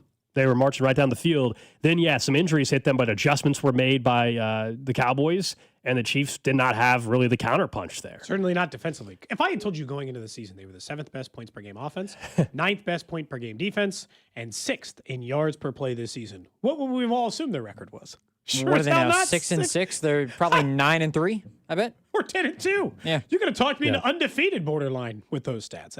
It's been a frustrating season. There's no debating that. Now the current playoff field is bizarre because of that. Oh, this is not just Kansas City. I mean, the teams we're used to seeing atop, the Ravens, the Lions, the Bills, the Chiefs, are virtually nowhere to be found in that. Now, the Ravens are currently the AFC North leader. The Bills are currently in a playoff spot. The Detroit Lions are not. The Chiefs are not. I mean, it is really strange. It seems to be wide open. Right now, here's the playoff field in the AFC. Your 1 seed getting a bye would be the Denver Broncos, who I still can't figure out that they keep winning, and they're winning, and they're making the big plays every time they need it, to their credit. I still don't think Bo Nix is capable of winning if they don't get the 1 seed 3 games in a row throughout the playoffs, but somebody's going to have to. The Patriots would be the 2 seed. They play tonight. Jags, Ravens, and the wild cards would be Chargers, Colts, and Bills. And as we all know, the teams looking on the outside looking in, Texans, Steelers, Chiefs there, 8, 9, 10 spots in the AFC. On the NFC side, it's the Chicago Bears as the number 1 seed. The Rams, the 2 seed. Eagles, the 3. They seem to be in free fall mode a bit. The Bucks would be the 4. Seattle, Packers, Niners, rounding out the playoff field. Can you tell me who you actually trust that you think is capable of winning multiple games in the playoffs right now on either side? Do you want me to pretend to give you an answer? The Rams, I think, and they just lost to the Panthers. And I'm gonna let that not bother me because the Panthers are playing competent NFL football, and you're not going to win every game in the league. The Rams is legitimately the only answer I have for you that I feel confident will win multiple playoff games this year. 0 other teams would I give that answer to in assurance. Yeah, the Rams, before the Panthers game, everybody, I think, universally said, they're the best team in football. If the Super Bowl was coming up this past weekend, they would have won. Well, fortunately, it wasn't the Super Bowl for them because, as you said, Carolina was with them for the entire game, and they were the better team throughout the game. Matthew Stafford had far too many turnovers. Give Carolina credit for that. I think for me, and this is bizarre because I'm still talking about guys that just don't have much experience in the playoffs. I mean, Bo Nix has, 1 playoff win? Is that right? He won last year, didn't he, in his first game? Drake May hasn't played in the playoffs. The Trevor Lawrence, we know the history there. Those are the top 3 seeds. Lamar, his history's not great. He's hanging on right now for the 4th spot. Justin Herbert, we know about his playoff history. Not great so far. Daniel Jones, are you kidding me? We don't even think he's going to make the playoffs. Then Josh Allen, who has won games, has not won in the AFC title game, though.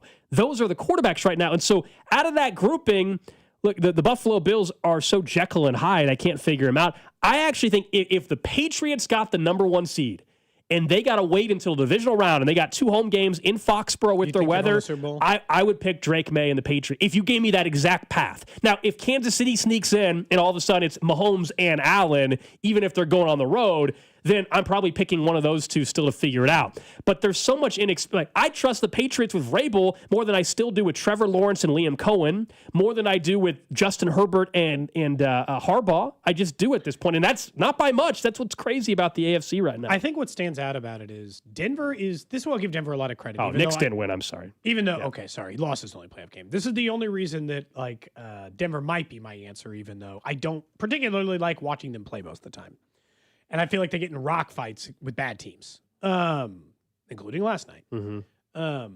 Denver is the only team out of any of these teams you've listed that I know for sure is great at one thing, right? There's not a single other team in the AFC that I am sure they are great at something. that is actively in the playoff field. Because I could say the same thing about the Texans as Denver.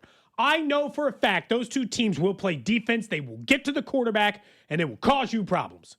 I do not know for sure Drake May will show up. I sure as hell don't know anything about the Jags or their inconsistency or the Ravens or the Chiefs or the Colts or any of these other teams or the Bills included. The only thing I know about the Bills for sure is James Cook is good. Josh Allen's awesome. having a weirdly down year for him. Not for most quarterbacks, but for him. I got no idea. The NFC, I just feel like everyone's the same level of good. Does that make... Like, I'm not blown away by anybody. Wildcard teams are 9-3 right now, I think. Yeah, they're all about the same. The 49ers are about the same as good as probably the Rams, about the same as good as the Eagles. That one's just going to be one of those. I won't be surprised if a 2 finally beats a 7, a 6 gets to the NFC title game, that kind of thing. Tomorrow we're going to talk. We'll go back now that we're in the month of December. We'll look at our preseason, divisional, and playoff pictures. It should be interesting to see what we predicted. I'm looking closer in the AFC South now because I think I took the Texans. Okay, fair enough. So we'll do that tomorrow. But the Eagles, that offense. Through their run, they've fired coordinators before. It sounds like they're not going to fire their OC right now. That offense is completely broken in Philadelphia. And they're 8-4. I don't think the Cowboys are going to catch them, but it's certainly gotten interesting. The Cowboys get the Lions, if you're wondering, on Thursday Night Football. If Dallas wins that and gets to 7-5-1, and the Eagles, I don't know who they play. They're just coming off the loss of Chicago. I don't know who they have this coming week. If they were to lose again, then the NFC East would get very interesting. All right, let's get to it. Trash of the day. Eagles Chargers for what it's worth. Oh, okay. Well, you want the Eagles to win. Monday night. You should want the Eagles to win that game, though, if you're a Chiefs fan. As much as we hate Philadelphia, but it's what you need. All right, Trash of the day takes us to something that I thought we kind of already had, but all right. A home electronics retailer in Tokyo unveiled a human washing machine. Oh. Yeah. Okay. So the company has not decided when to start selling it. You lie down in this capsule. You are washed by the machine with micro bubbles and a fine mist shower. The whole process includes drying, completes in about 15 minutes. The sensor monitors the bather's health during use while the machine provides relaxing visuals and music. Now, I'm looking at it. It obviously doesn't look like a shower, but I would just say, I'll just use the shower, thank you. A human washing machine is called a shower. It's called a shower. I got to lay down and I'm going like I'm looks going like an through. awfully big home appliance. Yeah, but where are you putting this? In the garage? This feels like it'd be good for the elderly. Okay, I'll hear you out there. Or like nursing homes, so you don't have to help bathe, is what you're saying. Yeah, for an able-bodied person, I don't find a shower to be that daunting. It takes like 10 minutes.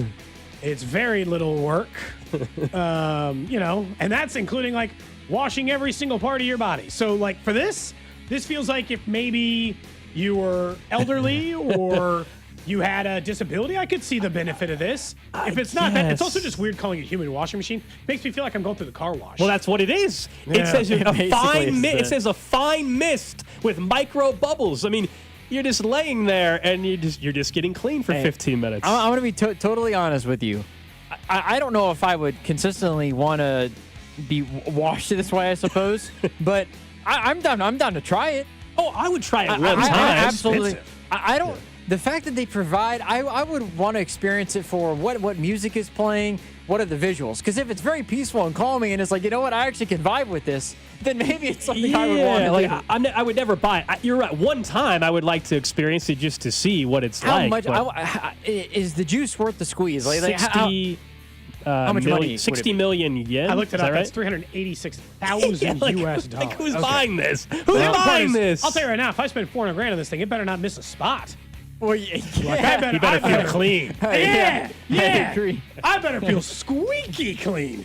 If I'm spending $400,000 on the damn, that's what I said. Like if you ran like a high-end nursing home for people with a lot of dough, and you put this thing in the lobby, and this is the way that we did bad time, all right, maybe you're onto something. But like, all right, you're next up. Sit down. It's like a car wash for senior You wouldn't put it in the lobby. You got a monthly membership like your car wash membership? I guess. In all honesty, that might be the way that they do it. On top of the water bill, I'm going to have to pay an extra $100 a month to take a shower, to use this machine. Yamada is the name of the company. Oh, I mean, I don't know. A human washing machine. 2.3 meter long capsule. And you just sit there. The $300,000 part is where you lose me. If it was like Yeah, what's the price for you? It takes up too much space, to Cody's point. It's I also, mean, it would need to cost like a normal bathtub, like a spa jetted Someone's tub. saying, or like a hot tub or something. You know? Maybe $5,000, but it can't be $300. I'm shocked it took this long to get this text, and I get it. Someone said there better be some extra features included. With a little wink and a nod there. I'm just saying the text line is spot on. Gosh. There you go. That is the trash of the day. Somebody says maybe at a fancy gym or spa. One of those like bougie New York gyms. I could see it there. You're like, I got to go do my business meeting. It takes 15 minutes. Business you're waiting meeting with business people. I don't want to go home. You can have multiple machines. 15 minutes. You got to sit around for 15 minutes. You just got done working out at the gym. And you got to stand there for 15 minutes while this other dude's naked in a capsule. Maybe they can I don't think so. Maybe they can run business stuff, you know? All right. Maybe they can run some meeting notes. Keep an eye out for that. Podcast. Mm-hmm. Up next, we'll get to the Chiefs Red Half Hour. Let's give you the latest update on the Chiefs' offensive line injuries and back into the playoff path for the Chiefs. What's up, Chiefs Kingdom? It's Chris Jones. You're listening to Cody and Gold. Weekdays 10 to 2 on your home for Chiefs football. 96.5 The Fan. Brought to you by Heartland Men's Health, the leader in men's sexual health. Thousands of men have been successfully treated for low T, ED, and more, all with discretion and compassion.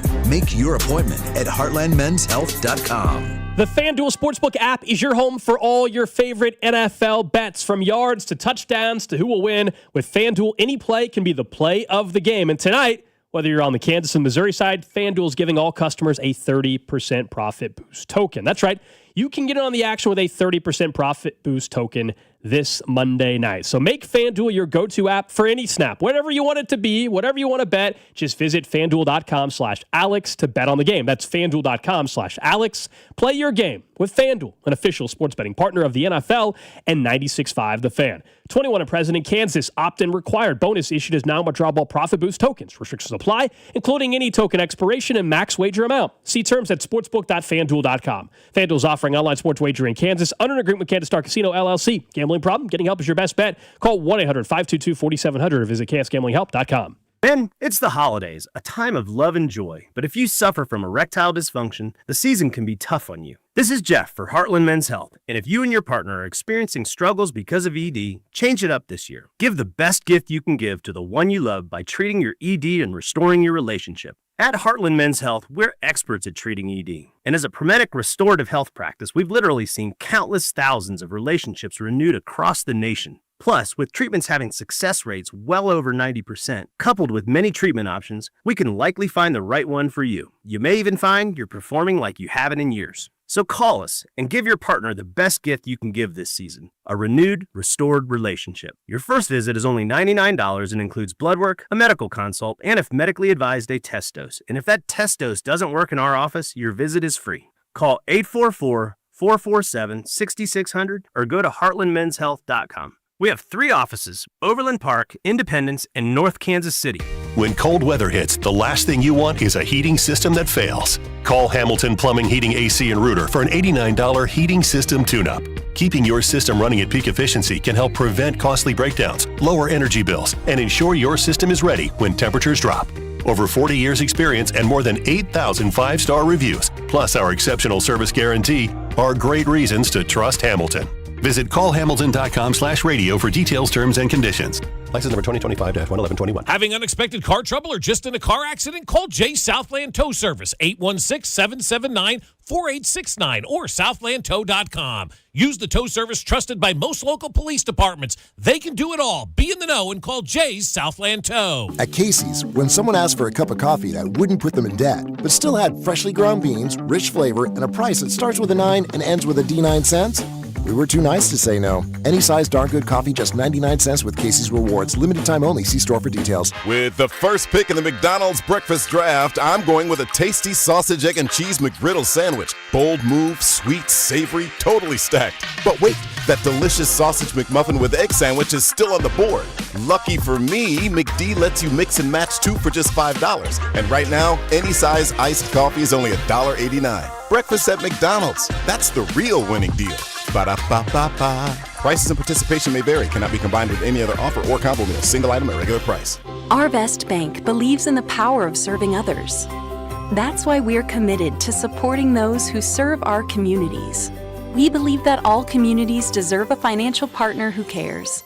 Our we believe.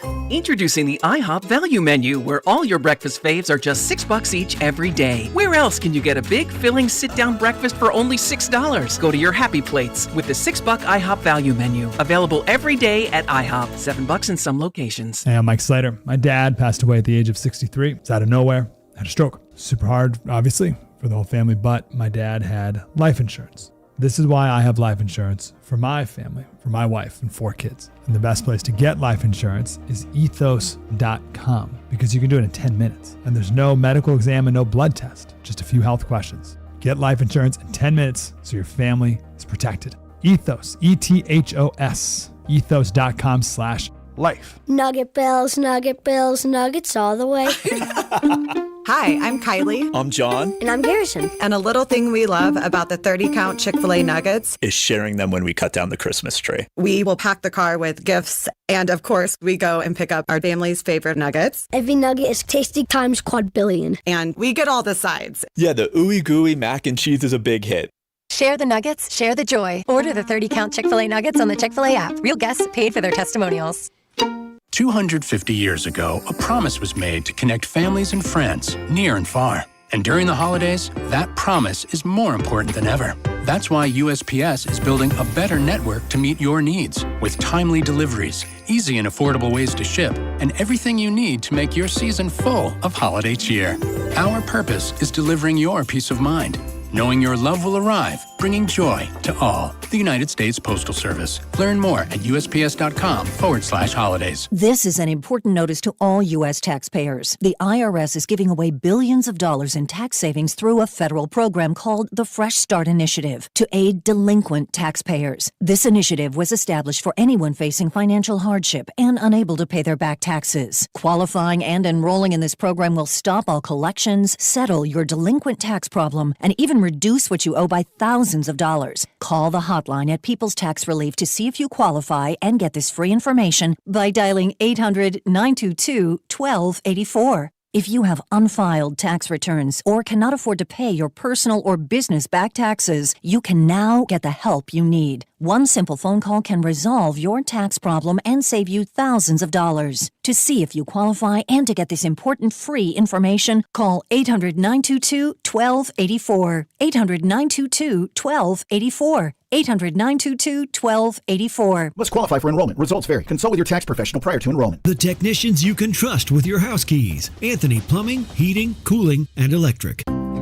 This season, enjoy stress-free comfort with easy booking and trusted service from Anthony. Save up to $4,500 on a new high-efficiency HVAC system. Schedule today at anthonyphce.com. You're listening to 96.5 The Fan from the DM Injury Law Studios. Mike's got this. Welcome in to the Chiefs Red Half Hour. Every day at 11:30 with Cody and Gold on your new home for Chiefs football. 96.5 The Fan. Chiefs Red Half Hour brought to you by All Weather Decks, Kansas City's most respected deck builder. Check them out at allweatherdecks.net. Here in 25 minutes, Andy Reid going to speak to the media. The only place you can hear from Coach Reid on a Monday right here. Your home for the Chiefs, 96.5 The Fan. So you do not want to miss that. It's been a bit since we heard from Andy Reid heading into this week's game. We'll find out, obviously, just kind of where things are trending. I don't know if we'll get a full explanation on some of the injuries, but I want to start the Red Half Hour actually talking about the offensive line injuries. I saw Matt Verderam from SI, who we've had on the show numerous times. He tweeted out that he's being told the Chiefs, of course, expect Josh Simmons to be out long-term with that wrist injury, that's not the case with Jawan Taylor. Taylor, who has a tricep injury, could play this week against the Texans, depending on, of course, how he feels. So we may not know till Friday, but it seems like there is a real chance that Jawan Taylor's playing.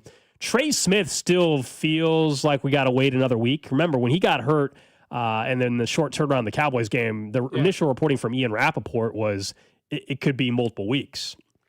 It was, and I hope that, look, here's the thing. Sometimes desperation spurs it, right? Mm-hmm. In the sense that normally maybe you wouldn't do that, but you got a short glimpse of Wanya Morris and a long glimpse of him last year where they pretty quickly turned to their guard, Joe Thuney, to make the starting left tackle spot. and had to make that adjustment. The real question is, if Wanya completely failed, let's say Jawan Taylor couldn't play, would they go back to Kingsley at tackle? No. It would be Wanya. Absolutely not. It would be I'm Jalen just Moore asking, and Wanya. Kingsley's done fine at guard, and I wouldn't mess with that either. Jalen Moore or Wanya. I doubt Twitter's favorite poll who was activated. What's his name from the practice squad? I doubt they would just start basically the third string option at that point in time. So it'd probably be Wanya and Jalen Moore. So they desperately need Jawan Taylor to play, and this is despite the fact there's been plenty of times this year he is one of the most frustrating players on the team. Because he refuses to change the thing that they call him on, and he's not gonna, and he's just gonna hope they don't call him. Like, that's it. His whole strategy for being lined up illegally is, I hope they don't call it this time, because I'm certainly not gonna change where I stand, and that's just the decision he's decided to make. And you and I both know when he's not being called for face masks near the goal line, or devastating holding calls, or, the lining up offsides, on the offensive line. When he's not being called for those, he's a very effective pass blocker, which is probably why he's refused to change some of these things. They've got massive problems, man. They can be okay if they can find some way to keep Patrick Mahomes alive for Sunday. Because then Trey could be back a week after Sunday, I think. You'd have another week where Jawan heals, and Jalen Moore was a serviceable, pretty good left tackle the entire time Simmons had missed for personal reasons. And so they can be back to being a good offensive line, but they have to get through the Texans first. Number one defense in football. And I don't know how they do it. Will Anderson and company. That's the big issue. I actually think they, defensively, the Chiefs defensively match up pretty well against the Texans. I really believe that, despite the issues we've discussed with their pass rush. I actually think defensively Kansas City can be in a really good spot for this game. But what you said is, of course, the key. Against the Texans, how much are Will Anderson and company going to just wreck the game? We saw them do it to a lot of teams this year. We just saw them a week and a half ago or whatever it was against Josh Allen and the Bills. And, of course, Allen is very, very mobile, and he got destroyed with their offensive line injuries. We just saw the Texans cause problems all day long for Daniel Jones and the Colts. Now, Daniel Jones also with a fractured fibula, so he was limited in his mobility. I understand that. But that's if you're going to sum up what we're going to discuss all week long, which is the Texans and what the Chiefs have to do to keep their season alive and all that, it clearly starts with, are they going to be able to protect Mahomes? So he's going to get sacked once or twice in the game. I'm talking about, how do you allow it to only be once or twice and not allow it to be 5 times and where they just destroy the game? That's the difference, right? You're going to get sacked with that front. They're that good. You cannot let it be the 5-6 sack type of performance, which is what the Texans have done a couple times. They sacked Josh Allen, 8 times? Yep. I think it was. Yeah, they sometimes go off in bunches. Look, I think the Chiefs are going to have to win some 17-14 game, 2017, 14-10. I don't care how they have to win it. No, I don't care either, but I'm just like, in order to win this game, they're going to have to win it low. Like, this isn't some game they win 27-24. See, you say that, and I hear you, but also at the same time, I would argue, can they win? I don't know if they can win. I think their best path is if somehow offensively they're great, they get to 28, because I don't think the Texans can get to 28. You see, I get what you're saying. It's going to be 17-14, and I agree. Because of the pressure. I think if that's the case, then they're probably losing, I guess is what I'm saying. This is the toughest part about this game on Sunday, and I know we'll talk more about it as the week goes on. The offensive line stuff, it's the worst time for it. It really is. It really is. It's not just like we're having offensive line problems. It's we're having offensive line problems against a team that seemingly is sacking the quarterback 10 to 15 times per game. There's not a worse time to be without your starting left tackle for the rest of the season. Maybe your starting right tackle is either out or limited, and your starting right guard is still not available. And it's still a first-year starting in his position left guard, and I guess Creed, the one stalwart holding strong. Creed Humphrey, the guy on the line who's decided to play every game this season. And look, the funny part is, I saw a Bears fan actually today say, the biggest fleece we're not talking about the offseason, the 4th-round pick for Joe Thuney. What's funny is, that would rank 15th on the things I think the Chiefs did in the offseason that hurt them. 20th. I don't know. Kingsley's been fine and saved him a ton of money in order to move on. That was a savvy, I agree, normal NFL move. I still wouldn't even go back and reverse that deal. That's not even where their problems neither with the begin. Chiefs. Yeah, Kingsley has not been an issue, and you still, considering the age of Joe Thuney, look, the Bears are having a great year. It's not all just because Joe Tooney is on the Chicago Bears. That's not the trade that is why Chicago's the number one seed in the they got NFC. him some blocking, and that has certainly made the Bears better. Ben Johnson's been awesome for that offense. Like, Caleb Williams is not even playing that great. He just, you look at this past week, it was because they have an unbelievable run scheme now, and they're treating Monangai and Swift like a discount version of Montgomery and Gibbs that he had in Detroit. But that's a whole other conversation we'll get to during stock up or stock down. Yeah, Caleb Williams is not his numbers are not going to wow you off the page. Yardage, yards per attempt, touchdowns, any of it. Yeah. But he's not turning the ball over. And because of that, they're winning a lot of games. And this is what's been the most frustrating part about the Chiefs this year too, is they're one of many frustrating things, probably not the most, but there's been a couple of games where they're not even losing the turnover battle. Like against Dallas, they won the turnover battle. I don't know what Patrick Mahomes' actual record is when they win the turnover battle, but I bet they win 95% of the games in which they win the turnover battle in his career. I'll bet it's something like that, 95% Gold. I'll bet it's an incredible percentage. And yet still, they're losing these games. They're finding ways to lose. There's no other way to put it. And that is why. The offensive line and all that. And that is why when you look at the path forward for Kansas City, and yes, mathematically they don't have to win out. I'm just telling you I think they have to win out. I understand there are scenarios where they could still lose another game. I don't buy it, though. I just don't with the tiebreaker. So I think they have to win out. And the issue is not on an individual game basis. On an individual game outlook, I can see them winning every single one of them. They're going to be favorites again in every single one of these games the rest of the way. That's not the problem. It's what you said, though. Can they consistently get out of their own damn way in the biggest moments and make the big play? They can do it on Sunday against the Texans. And they can do it against the Titans, but can they do it the next week? And I'm off on my exact schedule, but can they do it then against the Chargers? And then can they do it against the Broncos? I think they can do it multiple times down the stretch, but every single week, I have seen nothing to suggest that they are going to get out of their own way for 5 straight games. They can do it for 3 straight. They can do it for 4 straight after losing on Sunday. That'd be the worst scenario, by the way. They lose Sunday and then they win out after that. Because then it would give you hope, right? And they'd fall 1 game short. And so that's my issue. Not when we watched them play, and I watched the beginning of that Cowboys game, that was as good as they had looked on offense all year. The defense came out with energy and looked great.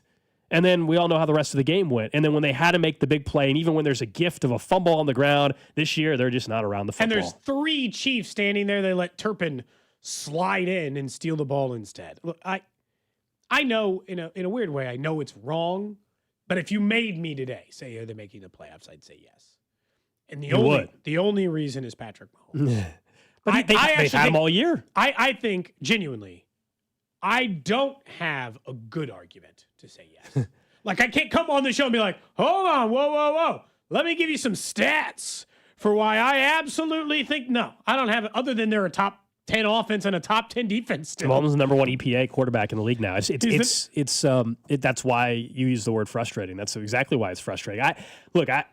I hope I'm wrong. I gladly will eat crow on it. I don't believe they're making the postseason. I don't think they can win 5 straight, and I hope they do.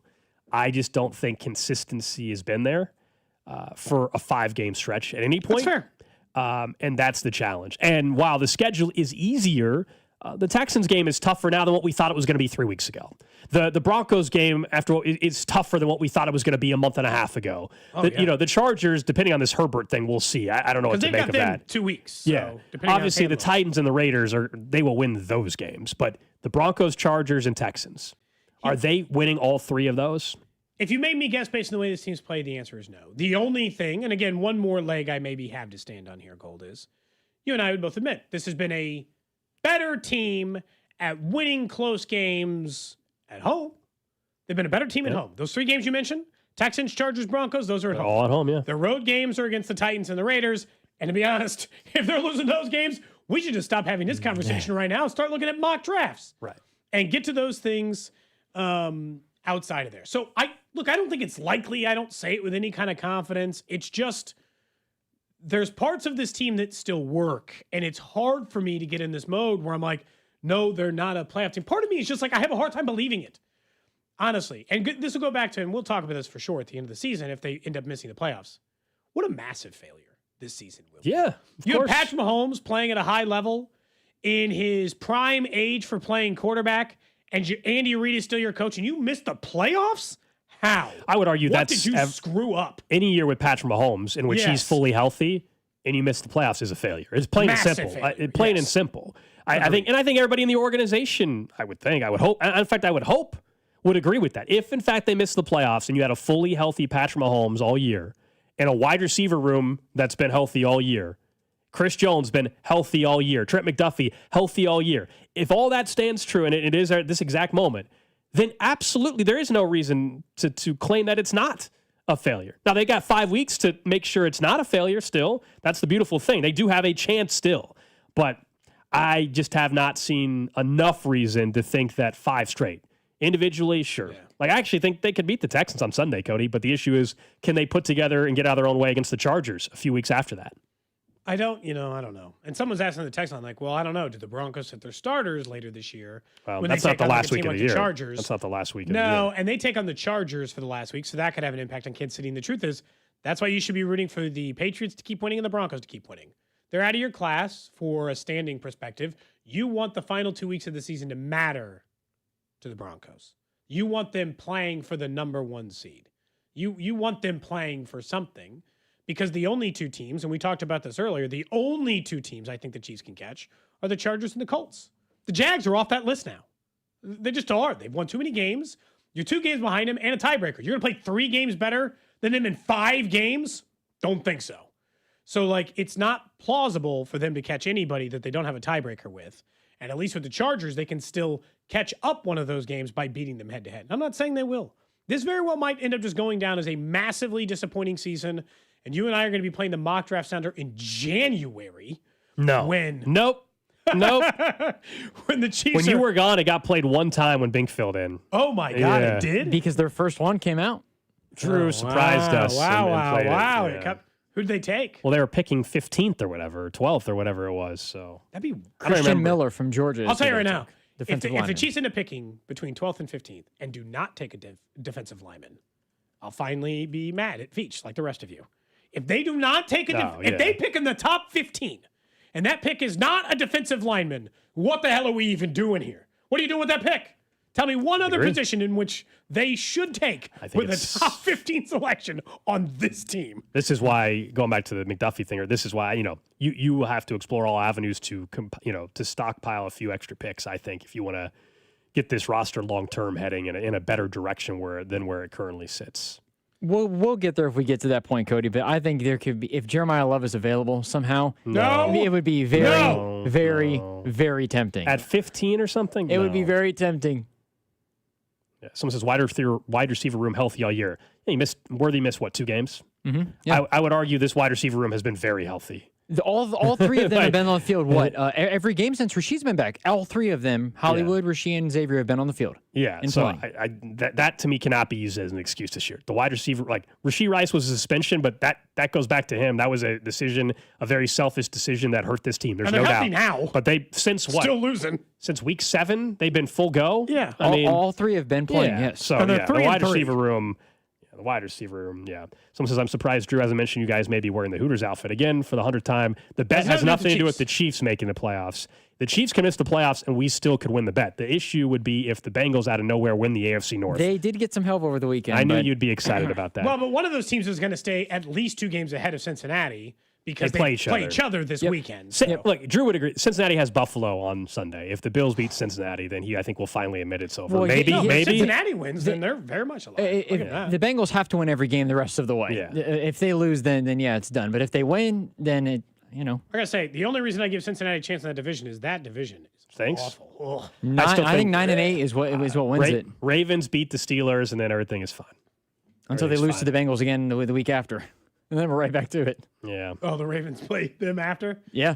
Well, that get it to 1. No. Steelers are toast. I think it's a Ravens division to win at this point. To lose, I should say. Is Aaron Rodgers done now? I don't know about that. He looked pretty uncomfortable when he landed on that already fractured wrist, and Mason Rudolph came in throwing prayer balls. As we know, Mason Rudolph, it doesn't work until closer to Christmas. They were not going to get that mad. It's too early. It was way too early to bring him in. That was when he beat Cincinnati. I made a little money on that. Yeah. It was November yesterday. It's December today. That's so true. So this week. One off. That's why he wasn't good. That's why Mason Rudolph His wasn't good. second pass, he threw a pick. Snow's on the ground in Kansas City. Jingle bell songs, That's all right. that stuff. Mason Rudolph's going to be good the rest of the way if Rodgers is out now. His time to shine. If he actually comes out and throws for like 300 yards on Sunday, I will be fully convinced that it is a thing. That Mason Rudolph I plays will be better in fully December? convinced. If he goes from what he was yesterday when he filled in until he got benched for Aaron to come back in. Although not as bad as Brosmer. We'll do stock up, stock down later. It's not fair to put him in there because the stock wasn't very high anyway. It wasn't even listed on the market. Like you couldn't even buy Brosmer stock or whatever. It'd have been pretty bad if you chose to buy what it. do they call that? You couldn't even buy it. That throw he made in that game was Will Levis-esque.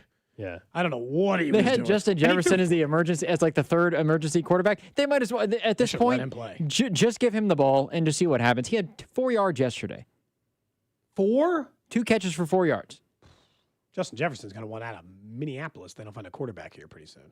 Hold up. Yes, obviously I want Justin Jefferson. Hang on. Would you trade Trey McDuffie and 2 firsts for Justin Jefferson? Why got to give him 2 firsts? That's not a fair deal. No. If you said straight up, or I got to give him do that. Trey McDuffie and a first. Yes. And 1 first. Come on down. Okay. Are you kidding? I don't care about any other. Remember when all those things I just said about defensive line? Don't care. You just tell me Justin Jefferson here, I'll figure it out. I'll solve those problems a different way, man. I just will. Like that solves too many problems. Sure. Justin Jefferson becomes available. I'm in. I don't think that's going to happen for what that's worth.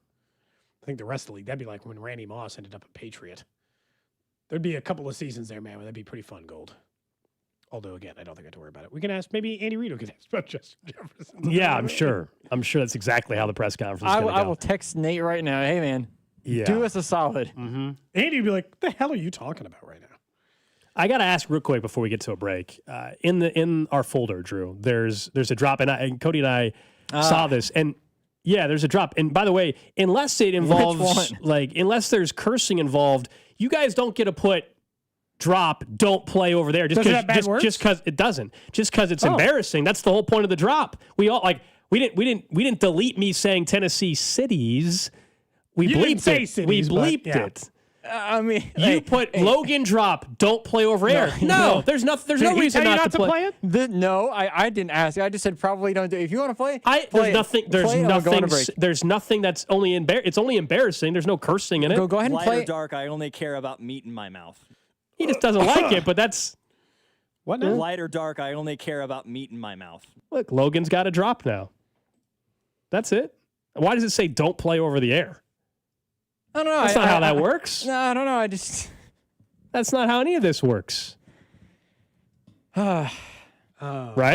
That's an interesting thought on Thanksgiving. You had Cody gagging over here. That's something.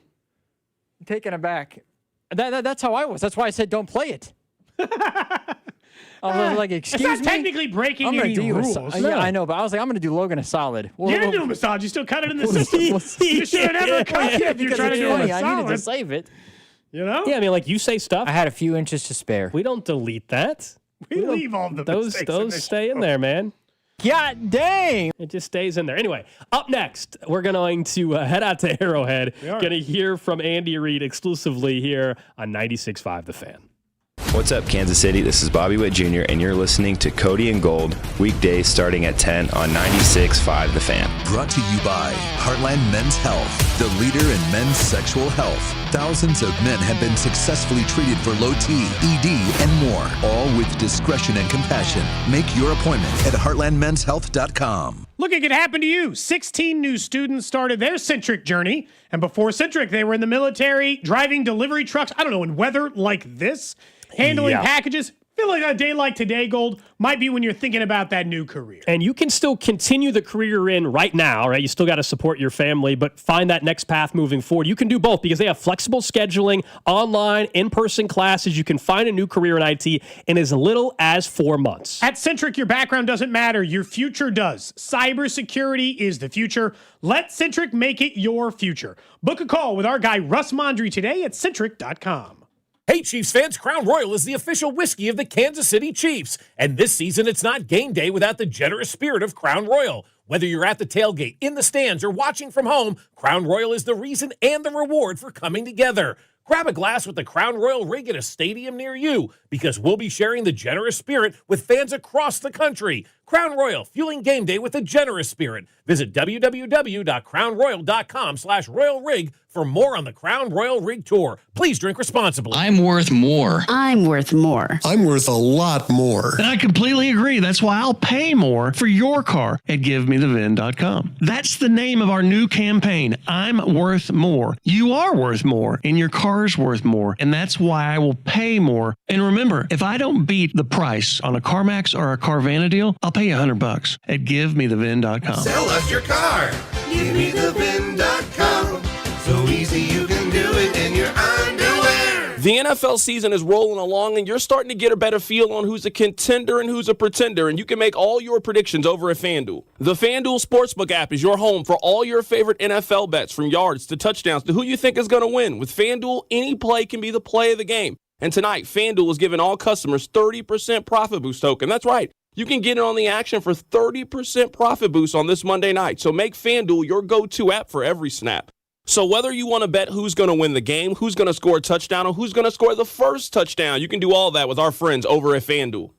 Just visit FanDuel.com. Use my promo code KFNZ to bet on the game. Play your game with FanDuel, an official sports betting partner of the NFL, and also 96.5 The Fan. 21 and present in Kansas. Opt-in required. Bonus issue is non-withdrawable profit boost tokens. Restrictions apply, including any token expiration and max wager amount. See terms at sportsbook.fanduel.com. FanDuel is offering online sports wagering in Kansas under agreement with Kansas Star Casino, LLC. Gambling problem? Get help with your best bet. Call 1-800-522-4700. Visit kansasgamblinghelp.com. You don't need to be a financial MVP right out of the gate. At Main Street Credit Union, we're here to coach you through it. No matter where you're at, lining up for your first play or deep in the game, we'll help you move the ball forward. From building credit to launching a business. Because here, it's not just about money, it's about progress and having a team that's got your back. Learn more at mainstreetcu.org.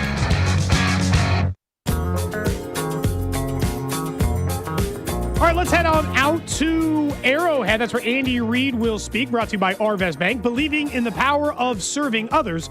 Andy Reid on a Monday.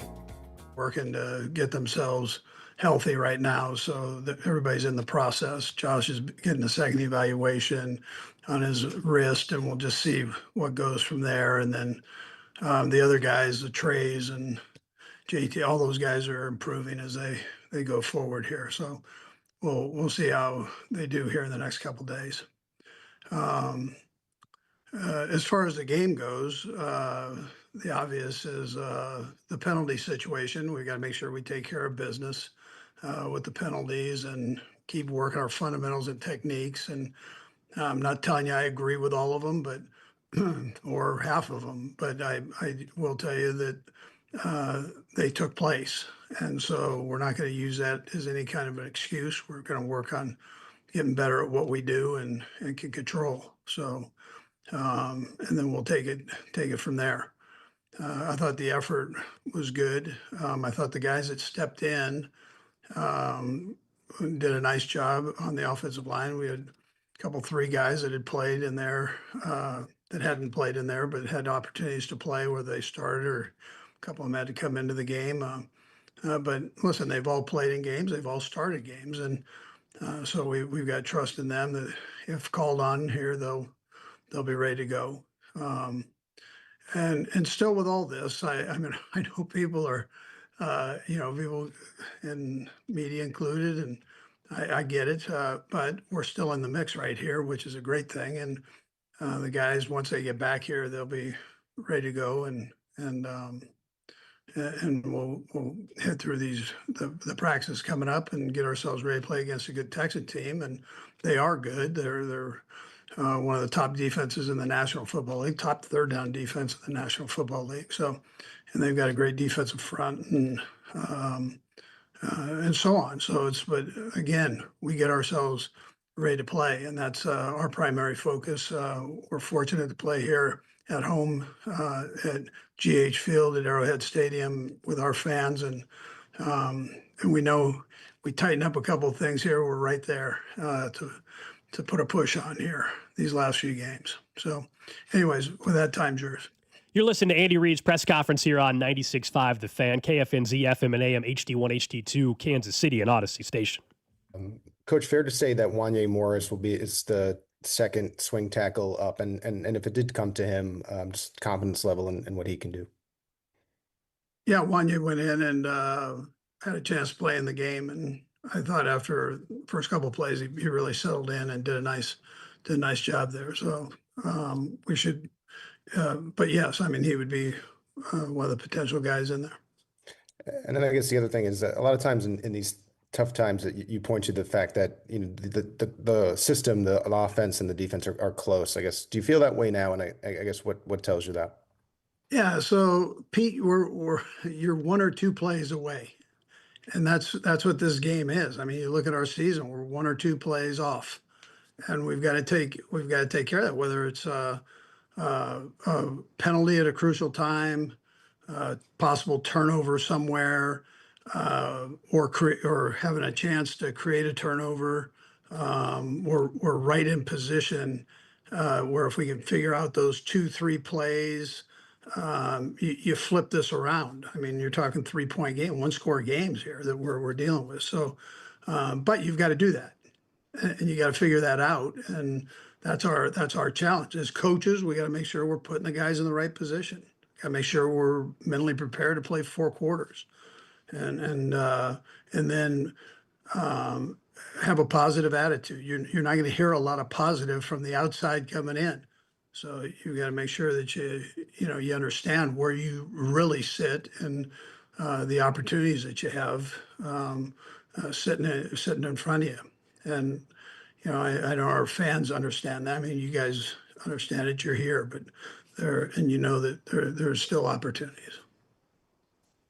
We'll go next to Soren Petro. And I'll have a couple as well.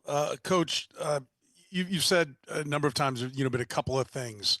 I'm curious, is it the same couple of things every week, or do you feel like you're kind of chasing a couple of different things each time that you fix one thing and something else breaks down? How would you classify, that?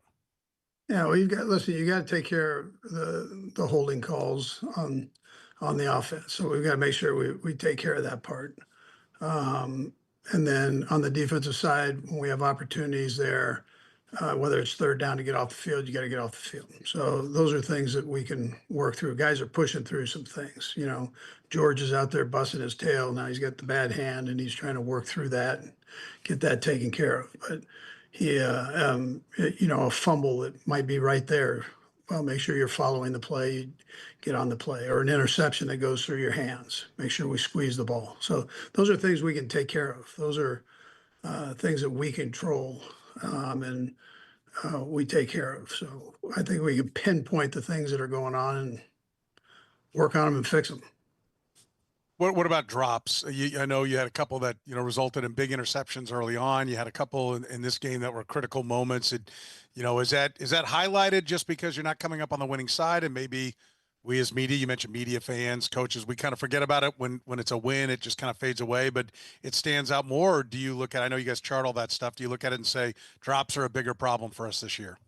Yeah, well, we had the one at the end. I mean, there was one at the end, and Rashid normally doesn't drop a football, so that's not his deal. And the Kelsey one there was a penalty on the play, so it didn't kind of negated that whole thing. But those guys, you talk about either one of those two, and they've made the great plays too. So I don't look at that as something that's hindering us. I mean, that's not something we've got to take care of the penalty part of it. I think Soren, as we go forward here, and just get that taken care of. These things are happening at crucial times, and it takes you out of a flow. It might be a time that you're 1st and 15, 1st and 20, 2nd and 20. It takes you out of your run game stuff, the flow of that potentially, or whatever you have going at that time that's sending you forward. Now you're going backwards. And then likewise, you're using good plays. So you're using up plays when you do these things, and that's not a healthy thing to do. One more, and this is the routes. Are you happy? Are the guys? Are the routes crisp? And is Pat and his receivers on the same page? And everyone, running the routes the way they should be run right now? Yeah, they're doing okay. I was proud of 1 and 4. They both pushed through some nagging things there with the ankle and the hamstring to get themselves out there and to play, actually get out and play. And they had some big plays for us. But for the most part, yeah, they're on the same page with the quarterback. Thank you. Let's go next to Jesse Newell. Hey, Sid, I'll have a follow-up too. Hey, Andy, you guys are plus 73 on point margin this year, and you're 6-6. I just kind of wondered what you make of those two things coming together. Yeah. So we do have stats, and but you need points, and you need to make sure that you take care of business when you're in the red zone. If you need to score 35, you score 35. If you need to score 20, you make sure that you have more points than they have. And that's all three phases. I mean, it includes everybody. And we pick up, Jesse, you pick up, and you saw it in this last game, you pick up a play here or there. That's the difference in the game, and that's where we're at right now. And we've got to flip that around. And, to do that, you've got to take care of some of these issues, and then it's a different ballgame, but you have to do it. I mean, I can stand here and talk about it, but you've got to go do it. And the second one, I just wondered, you said a few years ago that Mike Frazier communicates with you on fourth down decisions in the headset, and then you have 51% of the vote. I just wondered, you guys have been one of the most aggressive teams throughout the course of the season throughout this year, but is that still the process that you go through on every fourth down decision as you hear from him, and then you ultimately make the call?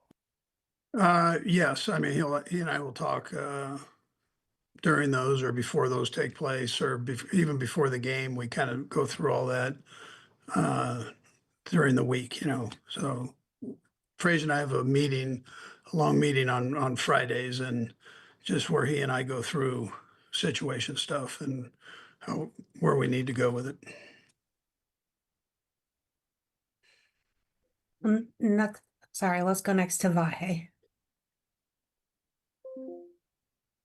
Oh, sorry, Vahe. Try now. Sorry about that. You mentioned that about, maybe not agreeing with X amount of penalties, and without asking you to be critical of the officiating, what do you see as the remedies when you feel that way? I know you have to just concentrate on what you can control, but how do you try to address that either with the team or the league when you feel that way? Yeah, so from a team standpoint, I just say we got to keep working on fundamentals and make sure we're staying sound on those. As far as the league goes, they give you an opportunity to express yourself. So, that's what we do. And then, right or wrong, you hope either we can learn from it or they can learn from it and see where we're at. So we can continue to coach the guys in the right direction. Have you felt like you can understand the flow of that through this season? I know there's been some ups and downs with what you've probably tried to communicate and what's happened. How do you measure the feeling of progress or not in that? Yeah. With the league, I mean, yeah. Yeah. So you're never going to agree with everything. I mean, you're not going to do that. So you try to express yourself and then you move on. I mean, there's nothing you can do.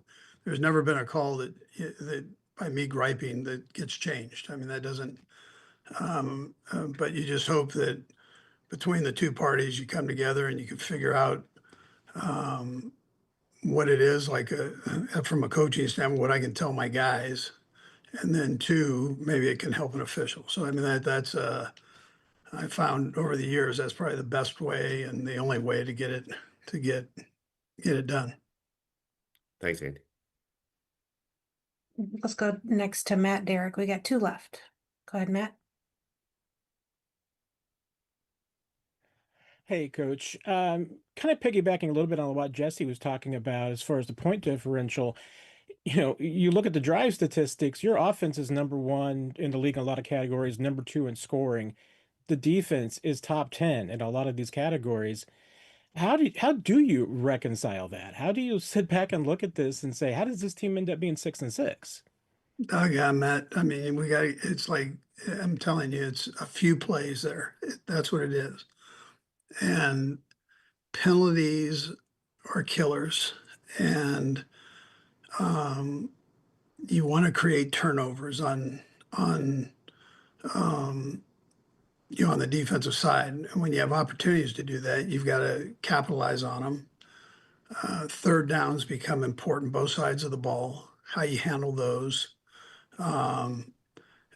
So can we do better with the rush? Yeah, we can get a little bit more rush on the defensive side. On the offensive side, we can continue to work our protection and scheme there. So, but you can't allow quarterbacks at this level to stand back there and throw the ball with just comfortable feet. I think we know that, and so you've got to make sure that you have pressure on those guys. And when that takes place, then you've got to make sure that your coverage is tight. So, and that's what you work on. You go through that and you work on it and try to get better.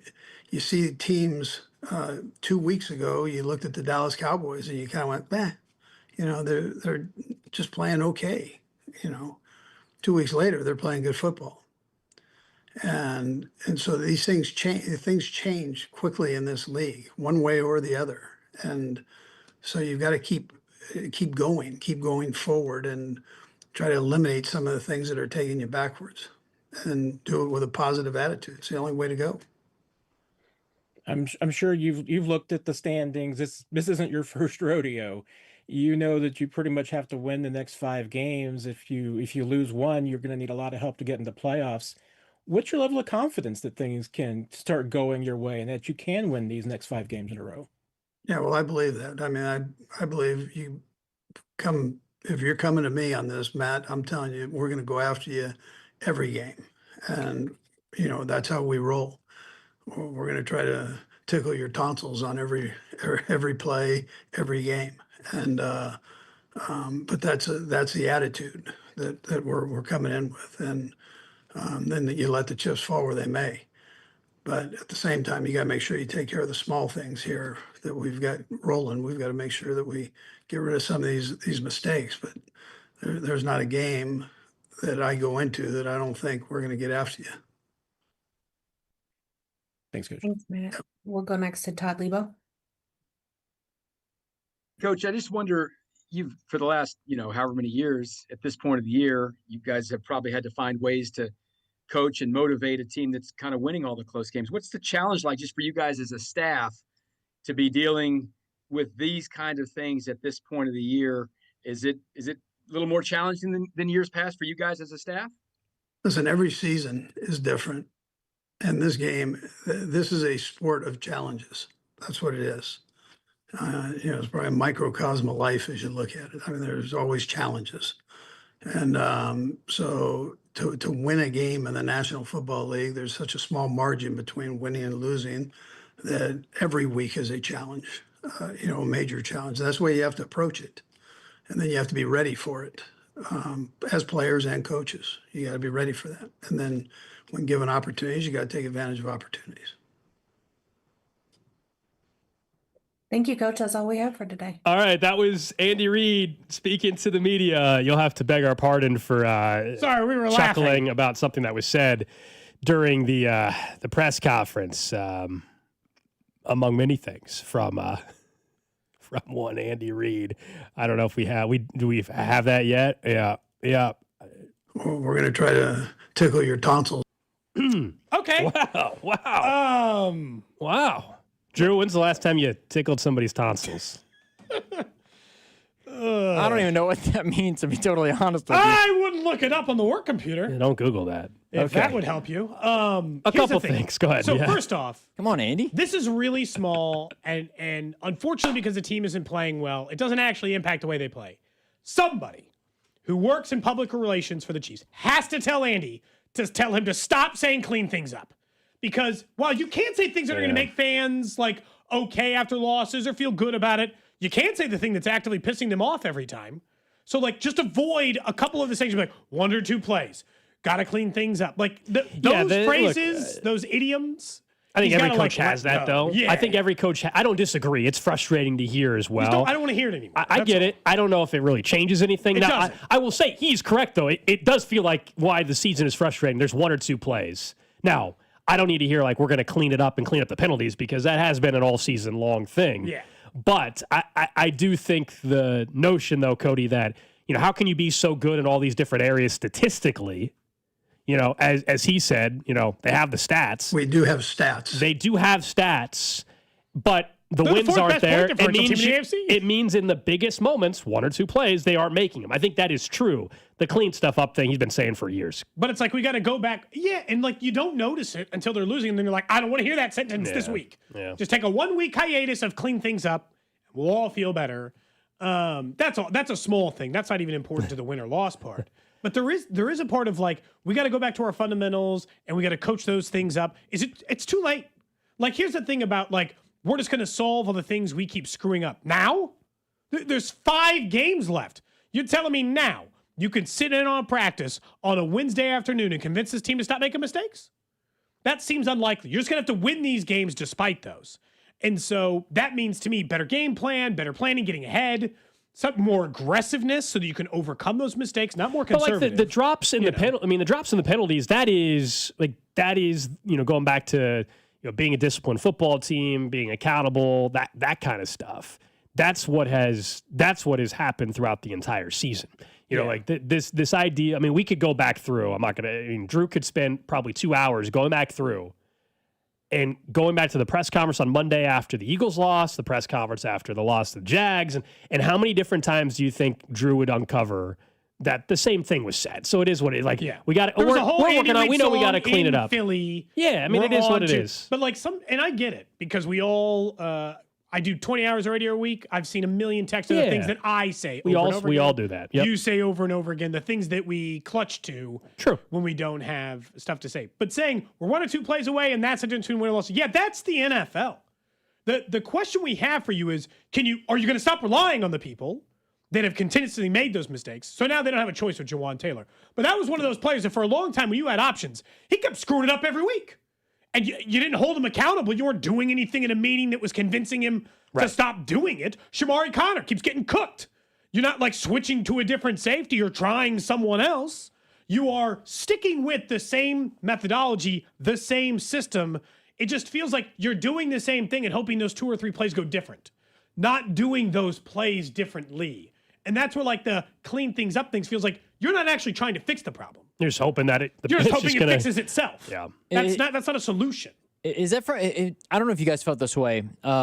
Watching the game on Thursday, it felt like to me, Spags was trying to do literally. I think he tried with the personnel that he had. Of course, Noah Williams probably could have played more or whatever, but it seemed from a play calling perspective, he tried almost everything. There were times when he just sent the house because he was like, you know what, we're going to try to eventually force Dak into making a mistake. Pick his poison. And Dak was. Yeah. He was very, very good against the blitz, and Spags kept on sending it because maybe he felt this is the only way that they can try to force a mistake or an error or anything like that. Yeah, I do think, and I'm not saying he's completely immune from criticism, but I do think with the personnel, there are moments where, if you're Steve Spagnuolo in some of these games, like, what do you expect? What do you really want him to do? You have to pick and choose. You're going to, all right, rely on the front 4 and not blitz, and you're not getting any pressure, or you're going to jeopardize your ability to obviously in coverage because you're going to blitz and hope that, and if they don't get home in that quick second, then you're screwed. And that happened numerous times against the Dallas Cowboys, and it's been a problem all year. 3rd and long in particular against the Cowboys, not just 3rd down. They were actually doing an okay job. It's been the last few weeks on 3rd down on defense. They were doing an okay job on 1st and 2nd. They were getting them down in distances that you like as a defensive coordinator. And then Dak chewed them up. Just over and over again. And so there's no easy solution to this stuff. No. And I'm not saying that, but He obviously thinks that they're, of course, and every coach, he obviously thinks they're going to win out, of course. Sure. And he better have that mindset. You better have that mindset if you're the Chiefs. And I think they, as they said over and over, on an individual game basis, I can see how they win each one of those games. I just can't really see how they put 5 of them, how they win all of them together. But he said they're gonna go all the way towards trying to win these games. Well, we're gonna try to tickle your tonsils. All right, let's get to stock up, stock down. I don't even have it ready right now. You don't have it ready? Someone on the text line said more tonsil tickling, less cleaning things up. But they do have. We do have stats. Yes. Do have stats. I'm gonna like that one in the long run more for whatever reason. We do have stats. We do. Oh, do you have any stats? Who's your stock up, Gold? Why don't you fire things off? Yeah. So stock up. Ben Johnson. That's a pretty good one. Chicago Bears head coach. He was the hot name in the offseason for a reason. Offensive genius. Now, Caleb Williams, and this is, in one hand, you could say, well, he hasn't got him to play way better. No, but that actually is why you should feel even better about Ben Johnson. They're 9-3 atop the NFC. Number 1 seed. Just beat the Eagles. And it's not as if Caleb Williams is playing out of his mind yet. No, they're doing it with scheme in the run game, being more physical, winning at the line of scrimmage. The team is fully bought in. The team loves him. You can already tell, Drew. I know you're big on the locker room celebrations. He's ripping his shirt off, celebrating with the team. Apparently, free hot dogs in Chicago somewhere. That's right. Yeah. One of their local I think places. it's Wiener Circle. I'm serious. I think that is what it's called. But the show's heading a certain direction today. No, that's fine. That's a thing there. Yeah. Shout out to Chicago. Monangai and Swift are a cheap discount version of Montgomery and Gibbs, and it's working. Stock up on Ben Johnson. They're going to win that division. I thought the Lions were still going to come back, and I was wrong. I think the Bears, the Bears still have a tough road. They got the Packers coming up, I think, this week. But Chicago is the number 1 seed in the NFC right now, and Ben Johnson is the biggest reason. My stock up is on punter emotions. Well, so I feel like everybody always it's an emotional game. They're allowed to show it and be angry and show frustration. And then one punter gets up and tells a fellow Jacksonville Jaguar player he was going to kill him after he got his punt nearly blocked and then ran into.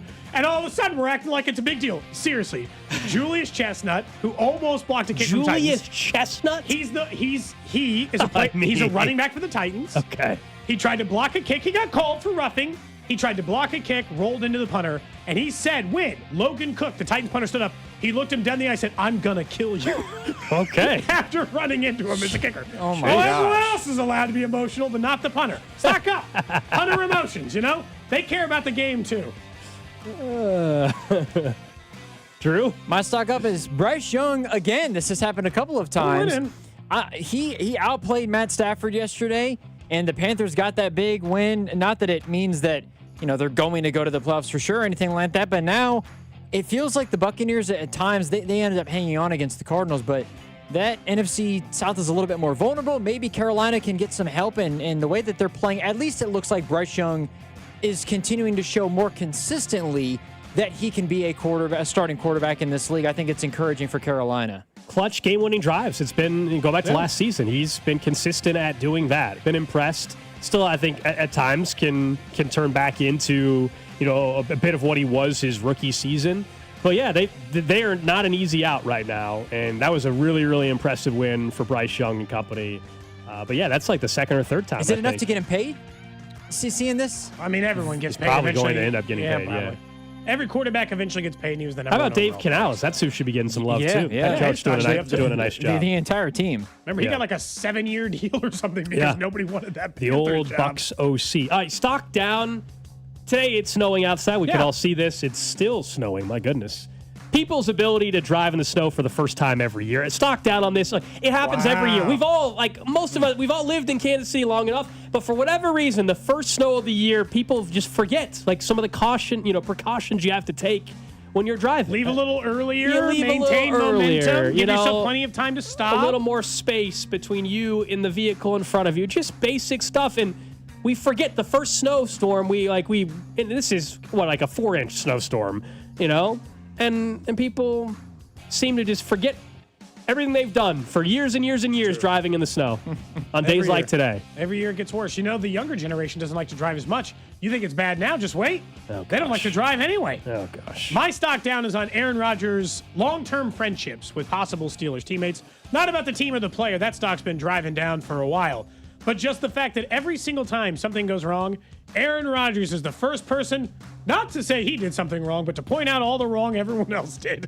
I feel like he's making no friends. He did say including himself. That man's making no friends. He's constantly He isn't there to make friends. He's there to try to win football People are games. running the wrong routes. They got to screw up. Those jerks have got to get in the building faster. He's ready to throw some dudes under the bus. He's not making any long-term friendships. He's going to have like 2 people he played with that he even like texts with at the end of his playing career is my current prediction. Devontae Adams and Jordy Nelson? I don't know. He definitely called out. He definitely called out teammates. I will say, at one point in that same presser, though, he said, like, you know, including me, like he did call out the fact that he needs to be better as well. But yeah, it's ugly in Pittsburgh right now, man. And that was an ugly game yesterday. Oh, hideous. Yeah, that game was Unwatchably gross. So mine, we're going to get into it a little bit more when we talk a little bit about Lane Kiffin, because I think it connects, but it's the college football calendar, and it's not just because of Lane Kiffin. It's the entirety, the premise of the way the scheduling works, Drinkwitz included.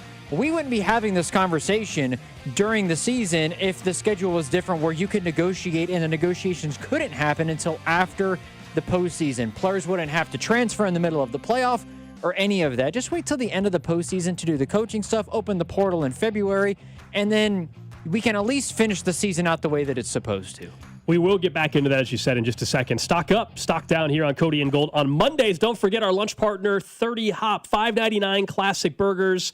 30 Hop locations in Lee Summit, open in Merriam at the Grand Station, just down the road from us. You stop in for lunch, stay for happy hour.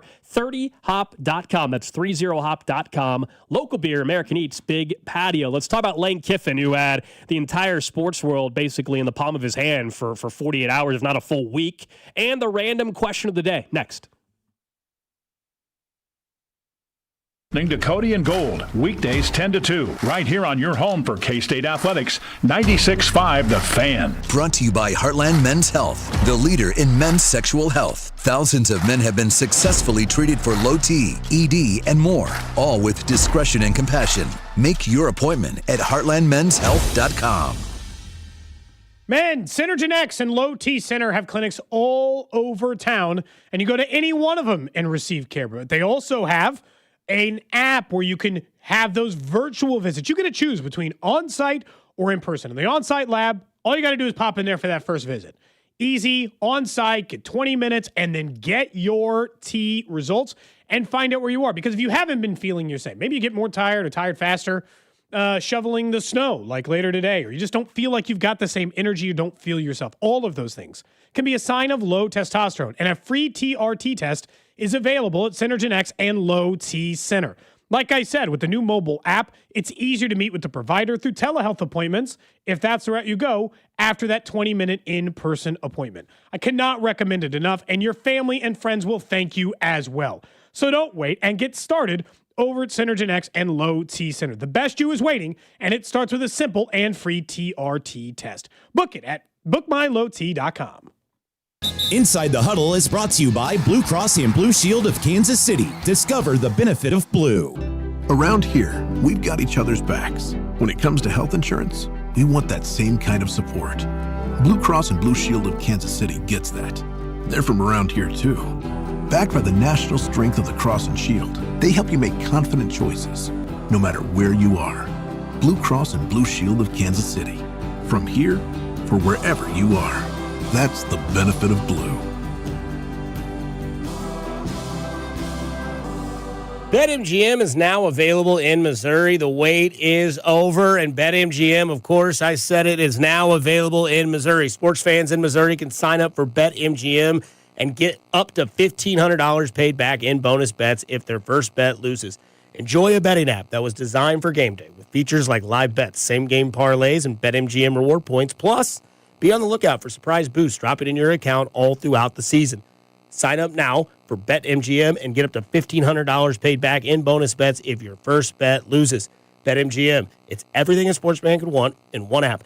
BetMGM is now available in Missouri. Sign up today BetMGM. Make it legendary. Gambling problem? Call 1-800-GAMBLER. See BetMGM.com for terms. 21 and older only. Missouri only. New customer offer subject to eligibility requirements and minimum deposit of $10. Bonus bets are non-withdrawable and expire in 7 days. Please gamble responsibly. Having a financial partner who's all in changes everything. It's the difference between hoping for a home and holding the keys. Between dreaming about your own business and actually opening the doors. Between turning what ifs into what's next. At Community America, we're here for every moment, with financial expertise built around every part of your life. Because when you have a financial partner that's invested in every part of you, you can't help but feel like a star. Member owned, open to all. Community America Credit Union, invested in you. Hi, I'm Andy, your friend and jeweler at Shane Company. As a product development manager, I make sure every piece of fine jewelry at Shane Company is meticulously designed for quality. From 14-karat gold chains, pearl necklaces, diamond studs, and of course, dream engagement rings. We ensure each piece meets our high-quality standards every step of the way, including the smallest details. Come see for yourself. Visit us in store or at shaneco.com. Shane Company, your friend and jeweler. Oh, hey, welcome to gift wrapping. Whoa, Zoe Saldana. Hey, can you wrap these, please? Wow, iPhone 17s. You splurged. At T-Mobile, you can get 4 iPhone 17s on them. The new center stage front camera is amazing for group selfies. It's the perfect gift for everyone. I'm the worst. I only got my mom a robe. Well, it's better than socks. So I have to trade in my old phone, right? No, at T-Mobile, there's no trade-ins needed when you switch. Keep your old phone or give it as a gift.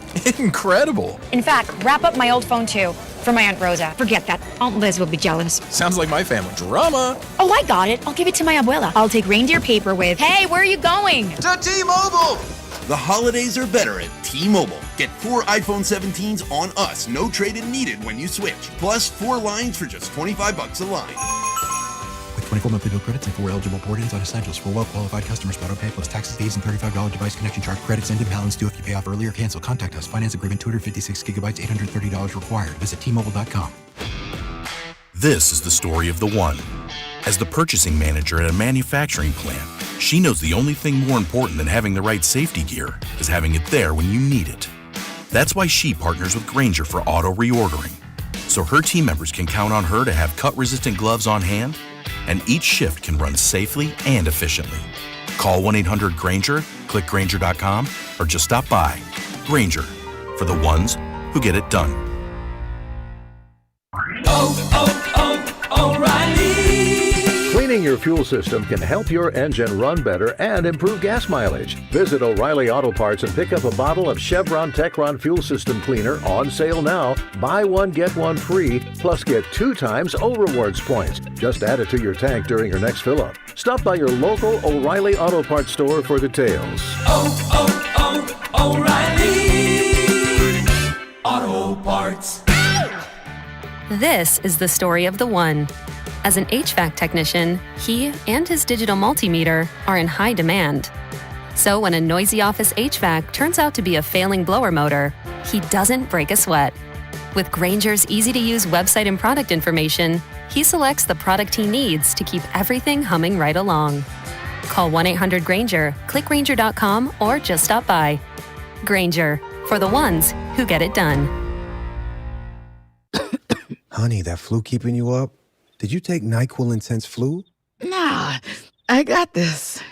Okay, I don't got this. Yeah, you need NyQuil Intense Flu. Undo your flu with NyQuil Intense Flu. NyQuil Intense Flu provides powerful relief of your flu symptoms so you can sleep. You do got this.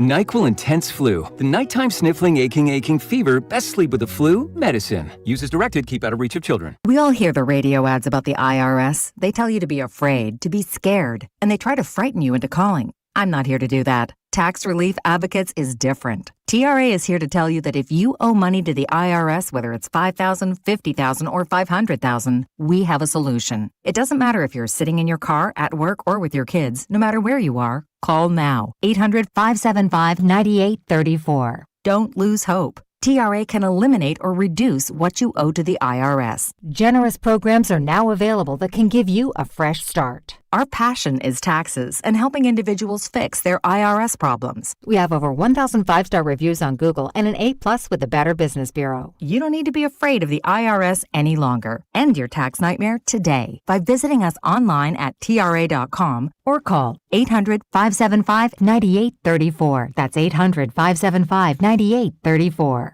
Tax Relief Advocates. Real solutions for real people. Chiefs coverage brought to you by Andy's Frozen Custard. Visit eatandys.com to find the location nearest you. Top your day with a smile. Let me tell you about my good friend Andy from Andy's Frozen Custard. He's from Kansas City, never misses a game, and serves the world's finest frozen custard. Tailgate with a pick six, or grab a freshly made custom treat before or after a game. And tell him Mitch and Andy sent you. You're listening to 96.5 The Fan from the DM Injury Law Studios. Mike's got this. Back here on Cody and Gold, Alex Gold, Cody Tapp, Drew Nixon with you. We'll get to the random question of the day here in about 8 minutes or so. It is launch day in the state of Missouri for sports wagering. We've been talking about that off and on throughout the show today. We had Mike Palm from Circa joining us earlier today. One of the, 7 apps or whatever that are available today on launch day. So a lot of you have been waiting multiple years for today to happen. So obviously take advantage of some of the sign-up offers that are out there. Be better for the live portion of That's it. the biggest part. Obviously, I work And on a Sunday Kansas, morning, so. a lot of you were pulling over on an on-ramp or off-ramp or whatever to make wagers. You won't have to do that anymore. And if you look on, I'll just name 2 of them, like FanDuel and DraftKings today, even if you're an existing customer and you signed up in Kansas, if you go to Missouri, you log into your account, there are 2 super boosts, essentially, that they have today. One is if a point will be scored in Monday Night Football, and one is if the Blues game will have a goal, I think is the other one.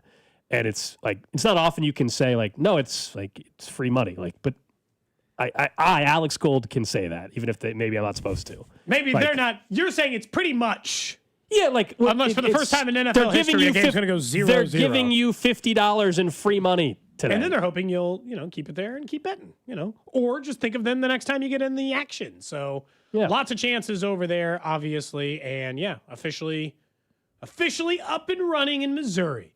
Could have been 4 months ago if it wasn't for a good friend, Missouri representative. Yeah, he's now the Secretary of State, Denny Hoskins. He was very nice. He actually came up and talked to us at training camp. For multiple reasons, for many years, he tried to prevent it from being something that you could do in the state of Missouri.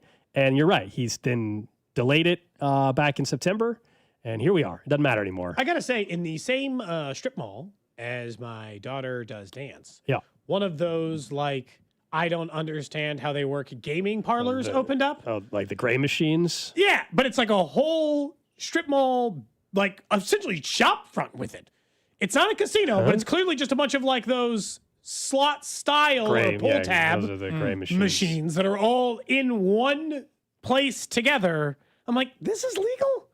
I don't even understand I mean, even on the Kansas side, there's a bar I go to not far from me that has 3 or 4 of these. They're basically slot machines, but they're not slot machines. Yeah, I want to remember. I was going to say, didn't you? I want somebody at the Elks Lodge. You played on one of those? Yeah, you remember I won $200 or $250 at the Elks Lodge during my fantasy football draft of all things. We were just drinking. I was like, I'll put $10 in this. Let's see what happens. And I just kept winning. I am very excited for maybe most to be able to live bet a Royals game while at Coffin. Or Chiefs this Sunday. Or that as well, yeah. It'll be really nice to be sweating out a Cole Reagan strikeout over-under or something like that. And when he hits it, you're actually fired up right when you're there, So congrats to everybody on the Missouri side of the metro area today. Those of you that actually do want to wager or have been wagering, a little bit easier for you to do so now. All right. Before we get to the random question of the day, Drew, you mentioned in Stock Up, Stock Down the college football calendar, and the biggest headline over the last week has been about Lane Kiffin and where would he go? We all know by now he is now the next head coach at LSU. He leaves Ole Miss, an Ole Miss program that is a legit national title contender that just won on Friday in the Egg Bowl. We'll see what it does for their seeding. That's the interesting conversation now. As far as him leaving, if you go back and listen to the podcast a little bit earlier, we kind of gave our thoughts on it, that it's a very messy situation because, as Drew alluded to, the way the recruiting calendar works and the transfer portal calendar works, that there is no real solution presently in place to not have it end up like this. You can say, well, he could just stayed at Ole Miss. Well, sure, but guys have left for coaching opportunities forever. This is not some new concept. What's new is a national title contender, and the coach still left, and he left Ole Miss for LSU, a SEC rival, and it's very, very ugly because we all know he's going to take staff members and poach players, and all that stuff is going to happen. I think the only part that can clean some of this up is what happens in the NFL, as I mentioned earlier, which is you should not be allowed, and this is going to have to come from the NCAA in order to make this work, you should not be allowed to interview or conduct interviews with head coaching candidates if that team that you are interviewing is still alive for postseason play. Yeah, which means they got to change their whole calendar. Fine. They got to open portals at different times. They got to just change the entire system at play, which they should, because being able to rob a coach at this time, but it's also like, I don't know, in a weird way, this is pretending like this is a new with Kiffin is not the case. NIL didn't change this. This was a problem before NIL. Right. This could have happened. There were just less playoff teams. I'm sure that this would have occurred in college football sometime before now when it wasn't just 4 teams who were essentially vying for the national championship. I will say, and I'll quickly, I don't think that this should be a factor at all. I actually think that Ole Miss should get the same standing they would get as before. And you know that I feel that way. You're about the seeding for the playoff committee. Because I felt that way with Florida State, and I thought that they were robbed, and we just ignored a team's accomplishment for accomplishing something. I agree. And that should mean something. It really should. But if you were under the guys that they kicked out Florida State for that, Ole Miss shouldn't be in the college football playoff. Out of it. Losing your head coach is just as big as losing your quarterback. Kick them out. What? I mean, they're their head coach and their offensive coordinator. They'll still be in it. That's just as bad as losing your quarterback, isn't it? Ole Miss is going to still be in the college football playoff. Their seeding might be hurt, and if you're saying it shouldn't, that's fine. Like, this is a debate. My argument against what you're saying would be there's also seeding to make sure that other teams' paths are not created unfairly as well, right? So by doing what you were suggesting, and let's say let's say you keep them in, which they will be, but let's say you just lowered their seed drastically, or did not lower their seed, drastically, and kept them wherever you would have with Lane Kiffin. 5 or 6. If we agree that they are less likely to win a title because they don't have Lane Kiffin, and I think we all are in agreement there. Yeah. If you leave them at the current seed, you are potentially actually screwing over other teams that are in the field. I think that's just sports. If the New England Patriots, sports that a coach left. That's just sports. Are the New leave England, them in their move their seed around? I'll give you an example. If the New England Patriots are the number 1 overall seed and Drake May tears his ACL, they're still the number 1 seed. Nobody takes away because there's no committee. Because there's no committee determining seeding. I'm saying the committee shouldn't determine it based on things like that. They do. That is the system we have. This just goes back to my issue with college football, which wins don't matter. Mm-hmm. They don't care about wins. Wins don't mean anything. Wins and losses are meaningless. It matters more that you are Texas than if you won more games or lost more games or played. Because inequity of schedule happens in the NFL, Major League Baseball. You get an easier divisions, easier conferences. You get, if you're the 6-6 Steelers, you get an advantage over being the Chiefs at 6-6. All the inequalities exist in every sport, but in college football, we just say, it's Jersey. Inequalities don't matter. We don't care about wins and losses or who you're it's vibes. And I don't like that. That's a completely different conversation about the committee. Why I don't think Ole Miss, I don't think the committee should be determining Ole Miss. But that is the system we have in play. If you want to argue that wins should mean something or and losses should matter, I'm with you. This is the whole Texas argument, not to get way too off topic, but with Texas. So they have 3 losses and all of a sudden Steve Sarkisian, and he's the head coach, so I understand why he is, but SEC and ESPN media are trying to push this narrative that Texas should be in because, they scheduled Ohio State. They should get credit for that even though they lost. At some point, the losses have to count. The wins have to count. I'm with you on that premise. I'm just saying the current system in place is determined by a committee of individuals that are factoring in a lot of things, and no matter what we do, there are biases that are included. And one of the factors is a team doesn't have their head coach. I am fine with them lowering their seed because that creates an advantage if you don't for another team as well. This is why it's messy and why college football at this time of the year, it's great fodder, but it's a mess. I don't know, man. It's the wins didn't count for Florida State, and now they're going to count less. Every win counts less for Ole Miss. All that work they did counts less. I think the reason, Cody, I think the biggest difference is just that it was a 14 playoff versus a 12. Oh, with Florida State. If it was a 12 of Florida State would have made it if it was 12, where it was a 4, and my argument was always, well, they didn't have the quarterback and they won 2 games, including the ACC title game, which is why Florida State should have been in regardless. But if it was 12, then I think they would have still been in. But I think you're right from the stance that you can't base on it what they are going forward. You need to base it off of what they are currently, and that's a 10-2 football team that earned their way to be where they are. And if they want to change the seeding, fine. They're not going to miss the playoff. But I just think it sucks even if you were the 11 seed and now you're like, well, you don't get to go to the playoff now. No, yeah. Sorry, you did all that winning and worked really hard for that goal. No, we don't care anymore. 100%. And look, they are, I think we all agree, they are a different team. Sure.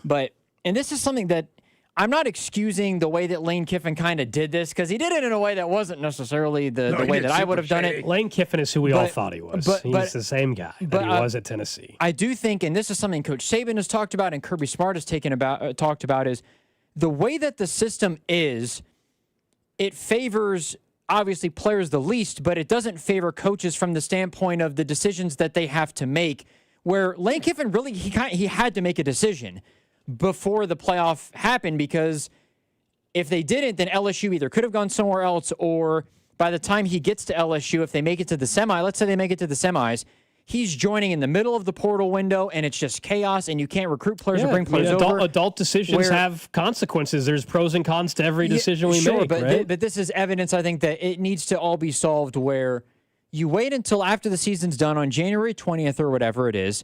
You give the negotiations can't happen until then, and then from there you have the portal window open on February 1st, and it runs through February 15th or whatever it is. And the new coaches have the time to be able to do whatever they want to do.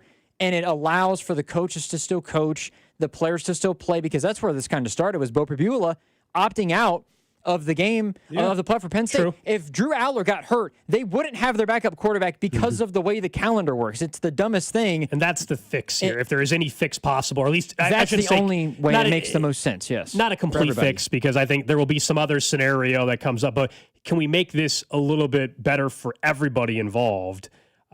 Then it is simply moving the calendar back at some point in the very near future. Otherwise, we are going to have this happen more, because if the field expands to 16 and then eventually to 20 or something, there will obviously be more. The coach that is a program that's more fringe, and they were the 18th best, there's more likely that coach is willing to leave as well, right? This is unique because we're talking about Ole Miss, who would be a top five team. And he's leaving for LSU, which is, I still think, I don't know where you rank the job. I know it's not 2,000 anymore, and NIL has leveled the playing field a bit. To me, it's still one of the 5 jobs that you leave somewhere for, unless you're at Texas or Ohio State. 10, but sure. Fine. Yeah, whatever. Same thing. I think it is a better job at LSU because it's Lane Kiffin at LSU. And what I mean by that is, it's the same thing with Curt Cignetti in my mind, is Penn State, if you took Curt Cignetti out of the entire situation, Penn State or Indiana, Penn State is the better job. But Curt Cignetti at Indiana is as good as what Penn State normally is, so he wouldn't have to leave. I think there's an argument where, based on what has happened in the NIL era, Lane Kiffin has recruited better than LSU has over the course of the NIL era from a freshman standpoint, and also particularly from the portal. Lane Kiffin being at Ole Miss is as good as LSU is currently, but I think from the standpoint of LSU can compete with Georgia and Alabama long term, though. Yeah, I still think. I think that Lane he's proven over the last few years, though, that I think he can compete with those schools. But I think the LSU job, on its face, without Lane Kiffin, is better than the Ole Miss job. But Lane Kiffin being who he is makes LSU not look as good of a job when it is compared to what he did. It's at Ole Miss. I know that there's an argument there for everything, but it certainly. College football was, it was a wild 48 hours, because it wasn't just Lane Kiffin; it was all of it that happened, and it's still kind of happening today, even. Look, I hope Ole Miss goes and wins multiple games in the college football playoff. I think we all kind of. It's hard not to root for them because of the situation that they were put in some of the players on that team, right? So I hope Ole Miss finds a way to go on a pretty remarkable run. That'd be pretty cool. As far as LSU. Like, they'll be the easy villain. It'll be very easy to root against Lane Kiffin next year, is all I'm saying. It just will. It just will. Yeah. He also just has a villain energy to him. Yeah. Oh, no, 100%. Can I, just real quick, somebody said that basically, I don't want to ever hear a college coach stand up and say it's about the kids. This is the thing. This is part of the problem, I think, that is up with the coaches, is Nick Saban is right about this and Kirby Smart is right about this, is yes, they can screw over players and they can tamper and get players, but that also is based on the calendar. That's part of their job. To keep their job, they have to break the rules to keep their job. So they end up being the villain, but the coaches are also at a disadvantage of this, and I think the players are screwed over more than anybody else, easily. But the coaches still have to be the bad guy in order to continue to match the expectations that are placed on them at places like Alabama and Ole Miss, etc. Random question. Random question today brought to you by Kansas City Urology Care at KCUC. Remember, you see the best in KC. Visit kcurology.com today. Question today comes via friend of the station, Mitchell Schwartz, who must have been watching some football over the weekend and asked one very simple question. So now I'm curious. We come on here on these shows a lot, and a couple of weeks ago I was like, man, Romo was hammering this one thing, and I know people weren't particularly happy with him on Thanksgiving or whatever. He asked a very simple question yesterday, and I was surprised by the results. He got 2,500 votes, so I want to ask the text line the same thing. 913-586-7965 or Twitter, Twitch, YouTube, and Facebook. We'll take your answers over there as well. Great day to watch on the video stream, by the way. That way you don't have to get out on the roads. Who do you like listening to the most? Chris Collinsworth, Troy Aikman, Tony Romo, or Tom Brady? Give the choice of your color commentator. Who's your guy? Yeah, this out of that group, this is easy.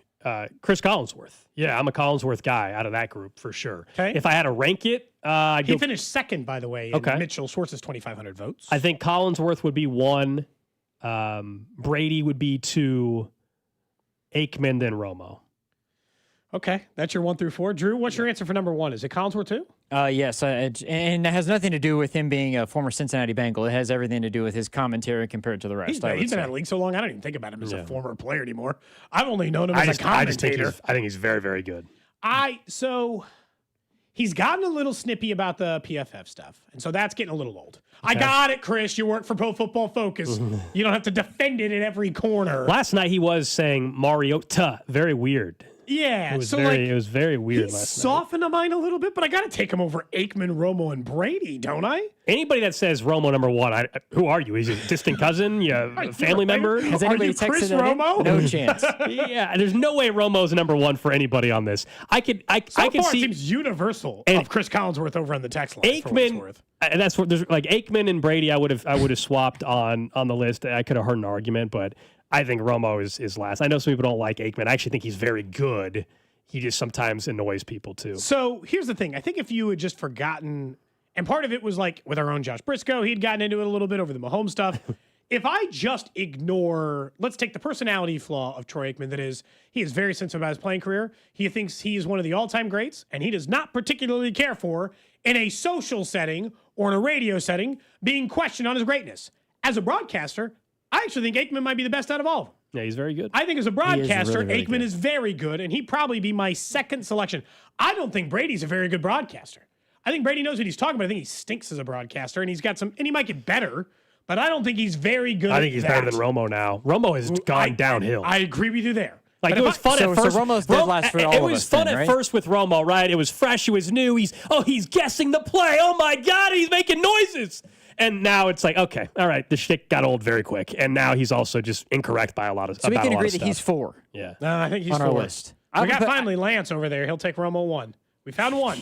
From the 816, another I like Romo. Did Lance deliver him a pizza once or something? Is this what the backstory is, our guy Lance? Is this what happened? That has to be the story. Otherwise, I don't know how you're picking him number 1. And from the 816, all of them over Jason Garrett. He's horrible. I've said before, that man's got the personality of a thumb. He's awful. Who does he know in what front office that allows him to stand for? Jason Garrett is the worst broadcaster on any network doing any commentary. You guys want to get him on the show? He'll be part of the broadcast. Hold on. I think Drew put in a request. Well, that request is denied. You saying that he had that he has that personality is really bad. It's no good, man. Greg Olson's still the best color guy. He's very good. He wasn't on my list because we've all said Greg Olson. Who's your favorite college basketball? We're getting around college basketball, and we got a couple minutes. Who's your favorite college basketball guy? Is it Gus Johnson? Play-by-play or color? Play-by-play, I'll be honest. I think Kevin Harlan obviously is outstanding. I think Harlan's incredible. Harlan's the best, but Ian Eagle is getting there. Ian Eagle's really good. Do I know enough color? The analyst is Bill Raftery, and it's not close. it's Bill Raftery, and then there's a gap. I mean, I think Jay Billis is very good. Billis, actually, you're right. I think Billis is good. for college He's basketball. He's just never on the March Madness games because he never does the March Madness games. I saw the announcement today. This is kind of cool. So ESPN just announced that they're going to have Dick Vitale and Charles Barkley call 2 college basketball games together. I love it's Dick Indiana Vitale. and Kentucky in a couple weeks, and then they made some agreement with Turner, obviously, now that they have the deal, so they're able to do this. Yeah, good for them. Dick Vitale and Chuck are going to call one of the first 4 games in Dayton for the March Madness this year. For a legacy standpoint, Dickie V is peak. He is better. He is the best.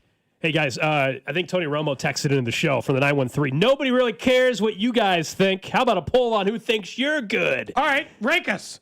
913. Who's your favorite voice on this show? 1, 2, 3. Me, Alex, and Drew. There. Now it's all even. Tony Romo did not like that, I guess. He's texting it. I didn't know he listened. And by the way, people offer their opinion on who they like on the show all the time. You just don't see it. Yeah, I can promise you. We get plenty of times we get some very nice texts. So there's plenty of times where we are told, you're an idiot, you suck, whatever. So you know what? Yeah. So somebody from the 620 mentions J.J. Watt as an analyst who has stood out. I think J.J. Watt he's good. He's pretty good. He doesn't, not that he needs a broadcasting voice, because obviously, it's different for everybody, especially with the analyst, but I think JJ's really good. Not that it doesn't sound great, but it feels like it feels welcoming, because it's like every other, it's like a random person just talking to you about football. Like, it feels like it's very down to earth from a football perspective alone. Don't forget, here on a Monday, 30 Hop, our lunch partner on Cody and Gold, $5.99 classic burgers going on. Whether you're talking about their location out in Lee Summit, open in Merriam as well at Grand Station. It's your new go-to, an American bar and kitchen. Bold flavors, local taps. When the weather's nice, they got unbelievable patios and an unbeatable happy hour.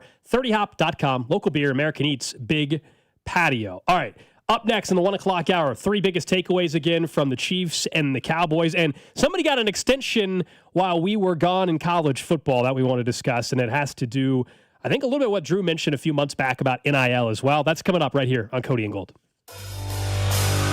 You're listening to Cody and Gold. Tune in for the Chiefs Red Half Hour every day, starting at 11:30 right here on your home for Chiefs football. 96.5 The Fan. Brought to you by Heartland Men's Health, the leader in men's sexual health. Thousands of men have been successfully treated for low T, ED, and more, all with discretion and compassion. Make your appointment at heartlandmenshealth.com. Midwest winters take a real toll on your garage door if it isn't ready. Let Overhead Door Company of Kansas City come out and perform their 14-point tune-up on the garage door and 12-point tune-up on the opener. One price covers 3 garage doors and openers. The work is guaranteed. Overhead Door Company of Kansas City, trusted here since 1927. Call now to schedule your garage door tune-up, 816-221-0072, or schedule online at ohdkc.com. ohdkc.com. Around here, we've got each other's backs. When it comes to health insurance, we want that same kind of support. Blue Cross and Blue Shield of Kansas City gets that. They're from around here too. Backed by the national strength of the Cross and Shield, they help you make confident choices, no matter where you are. Blue Cross and Blue Shield of Kansas City. From here, for wherever you are. That's the benefit of blue. Missouri, it's happening. FanDuel Sportsbook is live and ready to roll in the Show Me State, and they're celebrating with a little something for everyone. All this week, every customer gets a no-sweat bet every day. That's right. No matter what you're betting on, if it doesn't hit, you'll get bonus bets back to keep the action going. So whether it's football, basketball, hockey, or whatever you're into, you can bet it all on the app that's safe, secure, and built for every kind of fan. The interface is quick and the payouts are fast, and the experience, top tier. So download FanDuel or visit FanDuel.com/Missouri to get started. FanDuel Sportsbook, now live in Missouri. FanDuel Sportsbook is the official sportsbook of 96.5 The Fan. 21 and present in Missouri. Gambling problem? Call 1-800-GAMBLER. Opt-in required each day. Refund issued as non-withdrawable bonus bets that expire 7 days after receipt. Max refund $20. Restrictions apply, including token expiration. See terms at sportsbook.fanduel.com. Calling all holiday bakers, it's time to roll out to Hy-Vee and save some dough this Friday through Sunday. Get the season's hottest deals on dozens of baking essentials like Hy-Vee brand flour, $1.48, cream cheese, $1.28, Hy-Vee brand chocolate chips, $2.48, and butter, just $2.49. Get ready to double those recipes and whip up some holiday magic this Friday through Sunday only at Hy-Vee. My family and I love seafood. In fact, there isn't a week that goes by where we're not having salmon or shrimp or scallops. And I know that I can count on Hy-Vee for all of my seafood needs. And they're having their annual seafood sale. It's going on right now. So it's time to stock your freezer with the best prices of the year on crab legs, lobster tail, jumbo shrimp, and scallops. Whether you're entertaining at home or want to bring something special to a holiday gathering, don't miss the huge annual crab and seafood sale only at Hy-Vee. Hey friends, it's noisy out there with information coming at us all day, every day. It's hard to know what to trust, and the world of wealth management is no exception. That's why UMB Private Wealth Management helps you tune out the noise and tune into what matters most. They'll create a financial plan based on your unique goals, so it's your voice that comes through loud and clear. Get financial clarity. Go to umb.com/privatewealth to schedule an appointment. That's umb.com/privatewealth. I'm Mitch Holtis, voice of the Chiefs. Everyone develops cataracts naturally as they get older. When your vision is affected by cataracts, you should see my doctor, Dr. Steven Silverstein at Silverstein Eye Centers. Dr. Silverstein is a world-renowned cataract surgeon who performs life-changing laser-assisted cataract surgery with premium lens implants to correct your vision up close and far away. Trust my eye doctor, Dr. Steven Silverstein, Silverstein Eye Centers, 816-358-3600 to schedule an appointment. With the first pick in the McDonald's breakfast draft, I'm going with a tasty sausage, egg, and cheese McGriddle sandwich. Bold move, sweet, savory, totally stacked. But wait, that delicious sausage McMuffin with egg sandwich is still on the board. Lucky for me, McD lets you mix and match two for just $5. And right now, any size iced coffee is only $1.89. Breakfast at McDonald's. That's the real winning deal. Ba-da-ba-ba-ba. Prices and participation may vary. Cannot be combined with any other offer or combo meal. Single item at regular price. Oh, hey, welcome to gift wrapping. Whoa, Zoe Saldana. Hey, can you wrap these, please? Wow, iPhone 17s. You splurged. At T-Mobile, you can get 4 iPhone 17s on them. The new center stage front camera is amazing for group selfies. It's the perfect gift for everyone. I'm the worst. I only got my mom a robe. Well, it's better than socks. So, I have to trade in my old phone, right? No, at T-Mobile, there's no trade-ins needed when you switch. Keep your old phone or give it as a gift. Incredible. In fact, wrap up my old phone too. For my Aunt Rosa. Forget that. Aunt Liz will be jealous. Sounds like my family. Drama. Oh, I got it. I'll give it to my abuela. I'll take reindeer paper with, hey, where are you going? To T-Mobile! The holidays are better at T-Mobile. Get 4 iPhone 17s on us. No trade-in needed when you switch. Plus 4 lines for just $25 a line. With 24 monthly bill credits and 4 eligible port-ins on essentials for well-qualified customers. Auto pay plus taxes, fees, and $35 device connection charge. Credits end in balance due if you pay off early or cancel. Contact us. Finance agreement 256 gigabytes, $830 required. Visit T-Mobile.com. This is an important notice to all U.S. taxpayers. The IRS is giving away billions of dollars in tax savings through a federal program called the Fresh Start Initiative to aid delinquent taxpayers. This initiative was established for anyone facing financial hardship and unable to pay their back taxes. Qualifying and enrolling in this program will stop all collections, settle your delinquent tax problem, and even reduce what you owe by thousands of dollars. Call the hotline at People's Tax Relief to see if you qualify and get this free information by dialing 800-922-1284. If you have unfiled tax returns or cannot afford to pay your personal or business back taxes, you can now get the help you need. One simple phone call can resolve your tax problem and save you thousands of dollars. To see if you qualify and to get this important free information, call 800-922-1284. 800-922-1284. 800-922-1284. Must qualify for enrollment. Results vary. Consult with your tax professional prior to enrollment. This is the story of the one. As the purchasing manager at a manufacturing plant, she knows the only thing more important than having the right safety gear is having it there when you need it. That's why she partners with Grainger for auto reordering, so her team members can count on her to have cut-resistant gloves on hand, and each shift can run safely and efficiently. Call 1-800-GRAINGER, click Grainger.com, or just stop by. Grainger, for the ones who get it done. O'Reilly. Cleaning your fuel fuel system can help your engine run better and improve gas mileage. Visit O'Reilly Auto Parts and pick up a bottle of Chevron Techron Fuel System Cleaner on sale now. Buy one, get one free, plus get 2 times O-Rewards points. Just add it to your tank during your next fill-up. Stop by your local O'Reilly Auto Parts store for details. O'Reilly Auto Parts. Inside the Huddle is brought to you by Blue Cross and Blue Shield of Kansas City. Discover the benefit of blue. What's up, Kansas City? It's Nick Bolton. Tune in on game days to hear the play-by-play with Mitch, Danon, and Clean on your home for Chiefs football, 96.5 The Fan. KFNC FM and AM, HD1 and HD2 Kansas City, an Odyssey sports station.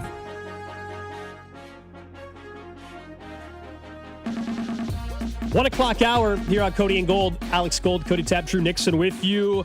Good to be back, full show together. Hope everybody had a great holiday weekend, getting set for Chiefs-Texans throughout the week today.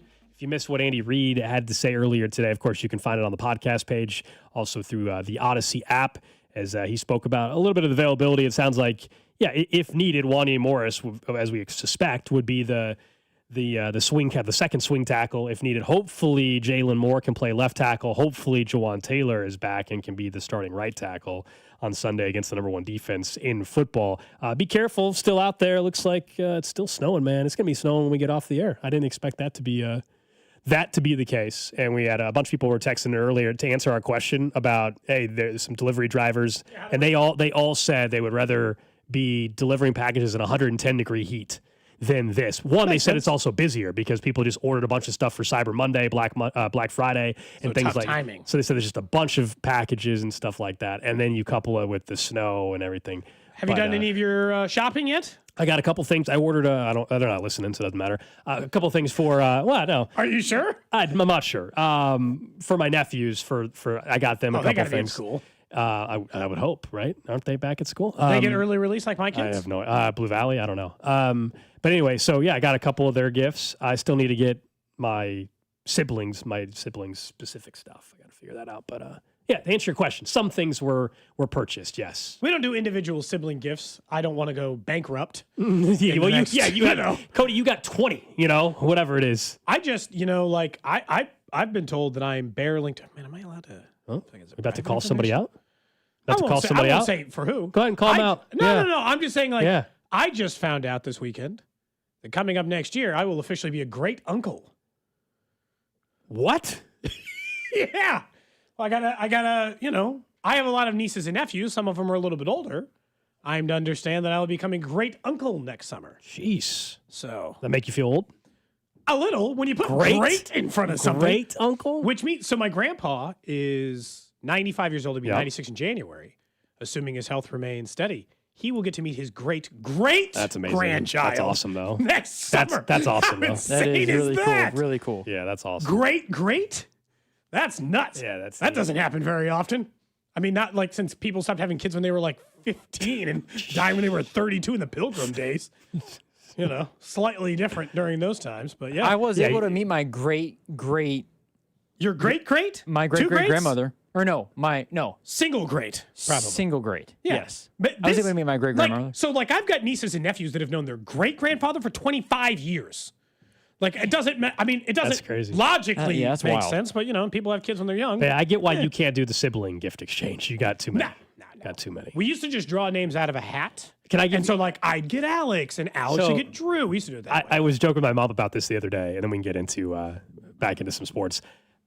I was like, this is one of those where just it is what it is because my twin sister is married, my other sister is married as well, and so I won't say the dollar amount, but we all give the same dollar amount of value of gift. Okay, them as a couple give me a gift.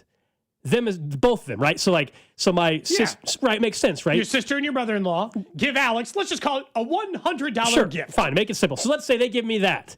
I give each of them the same value. So I get screwed. You're getting robbed. That's what I said. I said I'm getting robbed. I said I'm getting screwed here. I got to pay double the gift. You're out 400. They're out 200. Yeah. And they got two people to contribute to the money. Cody, this was my argument. Oh, you're getting robbed. Yeah. I got to do, whatever the dollar amount is for each one of them, they just do it once for me. I think they should each get you a gift.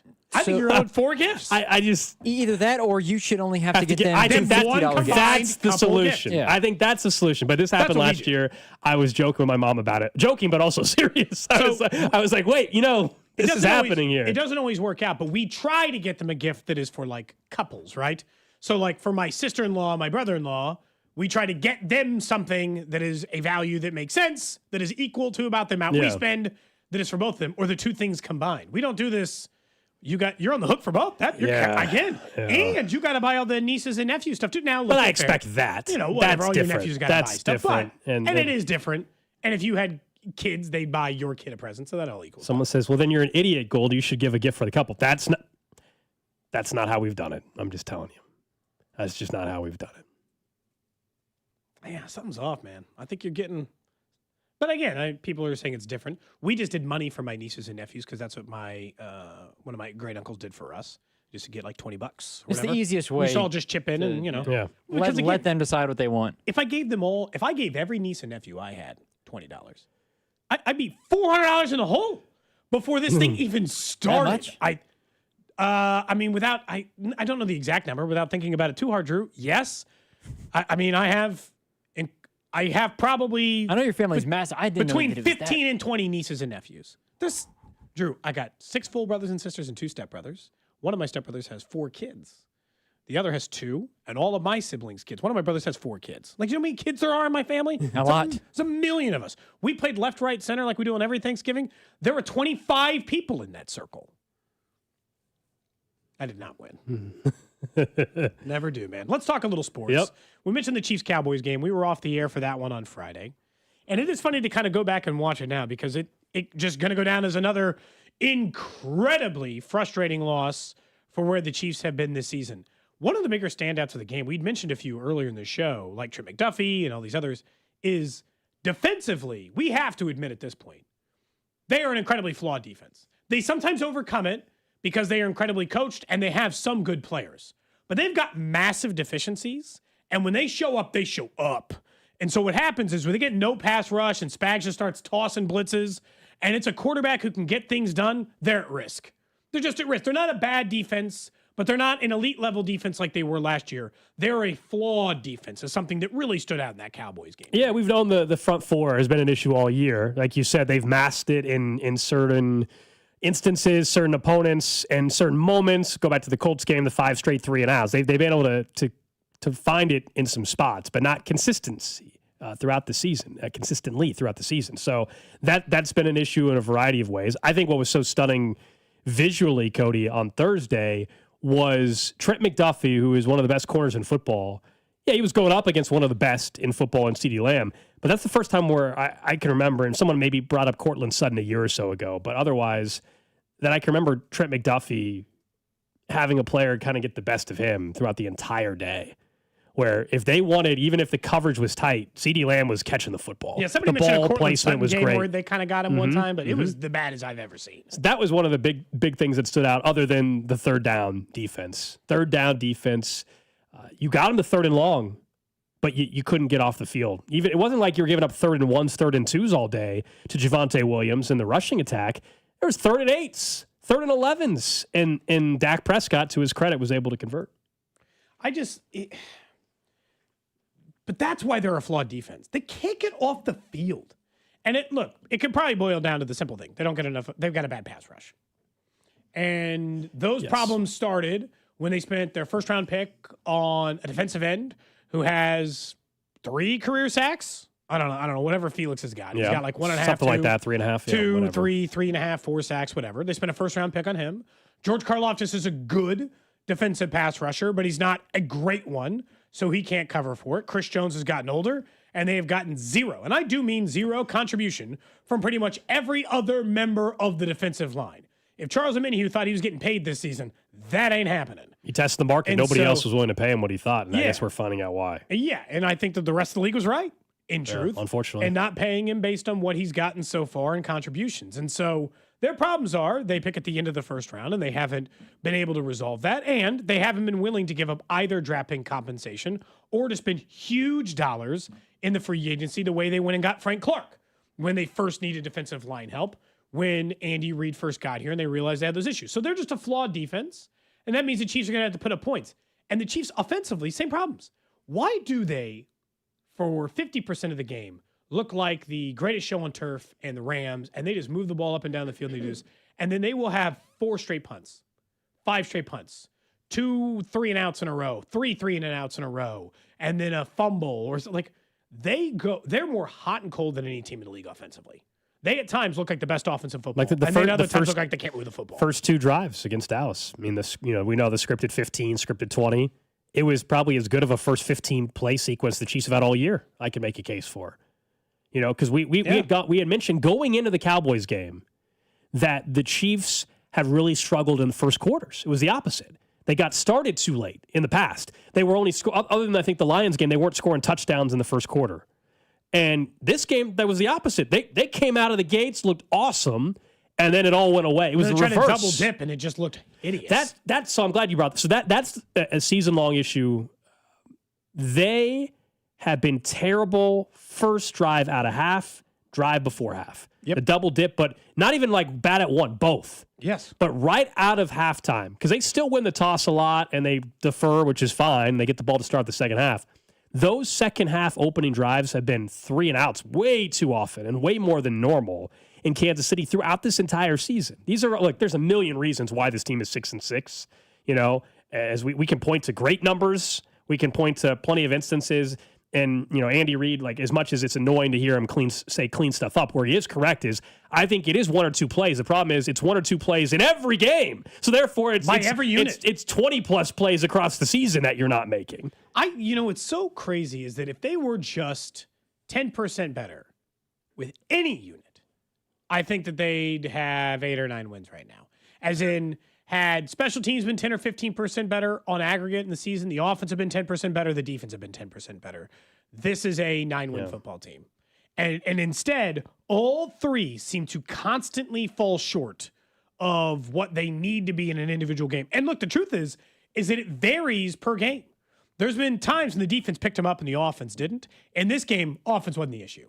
I understand they had 4 straight punts. Man, they moved the ball. Patrick Mahomes had 4 touchdowns. They scored 28 points. That's supposed to be enough to win you a football game 95% of the time, certainly with Patrick Mahomes as your quarterback. And I looked it up. His record in games in which they were in the turnover margin, he wins 95% of games in which the Chiefs win the turnover margin. So yet another thing that any number that we used to toss out, just for this season, I don't think it just means forever, but anything that's like, they have a lead at half, they win the turnover margin. We've mentioned 1,000 of these. Coming off of a bye, any of the stats that favor the Chiefs 95% of the time are the opposite this year, and they're just losing 100% of them. That speaks to the weirdness of the season in a lot of ways and where their problems kind of start and end. But it's also why, and this isn't even, I don't think it actually means anything as far as their ability to win or lose. But I do think that it is why it is why Andy for just a week needs to not say clean things up. Because we know you need to clean things up. The question we have remaining, which I mentioned earlier in the show, is how are you planning on cleaning those up? Because to this point, it seems to be play the same players on special teams, let the same guys return the kickoffs who aren't doing a good job, let the same guys block who aren't doing a good job, let the same guy who is getting beaten coverage on 3rd down and Shamari Connor cover. Nothing's changed. You're just hoping they do it differently or do it better. That to me is not a solution to just they'll clean it up. Yeah, I mean, it's December 1st. I mean, at this point, you are in large part who you are. And now, they've been in every single game, and that's where, in each of these 5 that are left, they're going to have a chance to win every single one. Yep. But the issue is the chance part. The chance might exist. They are not actually capitalizing on that opportunity late in games because they have been in every single game this season. I told you the one game where I think we're not going to win no matter what was that Chargers game week 1. I really believe that. Yeah, and I understand where they got hurt 3 plays in. I think the whole team was terrible in that game. Like the Cowboys game, we can say the defense didn't play great late. There were elements where the Chiefs should have won that game. There were elements, obviously, the Broncos game, we all know. There's plenty. I can go game by game where the Chiefs make a play and get there. But that's the story of the season. And with 5 games to go, on individual games, as we said, yeah, they can win them. I just have a hard time thinking that suddenly they're going to clean it all up for the final five, And they won't screw up one. every break's going to go their way now, and they won't have a crucial penalty at that moment, and they won't drop the pick that's thrown right to them, and Rashee Rice will make every catch. And I don't believe in the year 2025. Unfortunately, guys, that is in the cards. That's if you'd all. asked me 2024, I'd have said they'll win every single one of those games in which all those things need to happen. Well, Andy said they're going to have to. We're going to try to tickle your tonsils. Well, if they do that, maybe they'll win 5. He's talking about his offense. What do you think that looks like? Offensively, what does that look like? What Andy's talking about. He said, excuse me, on every drive. I'm asking what he thinks that looks like on offense. You want a visual of what that means? Vertical routes? Run the ball, smash mouth, run the ball. Both. Right up the gut. Yep. Patrick Mahomes throwing for 450 again is what it is. Yeah, something like that. Something like that. I do think there's just asking. It feels like Andy said it, not me. So it feels like all around it's a pure lax. If we're looking at just what Andy's saying, it's one or two things. It's just a lack of execution at that point. And a lot of times, though, when you're not executing, it goes back to the head coach in the end for all these other places because of whether it's personnel, whether it's ability to be ready to go, whether it's the ability to make adjustments on the fly. A lot of this, I think, just points back not directly to Andy Reid and blaming him, but I think a lot of this falls on the head coach in some way, shape, or form to figure it out. Yeah, ultimately it is on him and the entire coaching staff. Absolutely.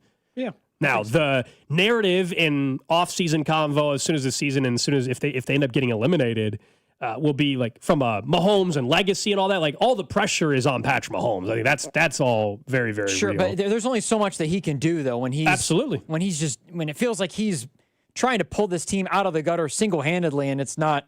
He should it's two just not quite going. defenders who were on his ass. That way. And then That play was insane. Absolutely great insane. play.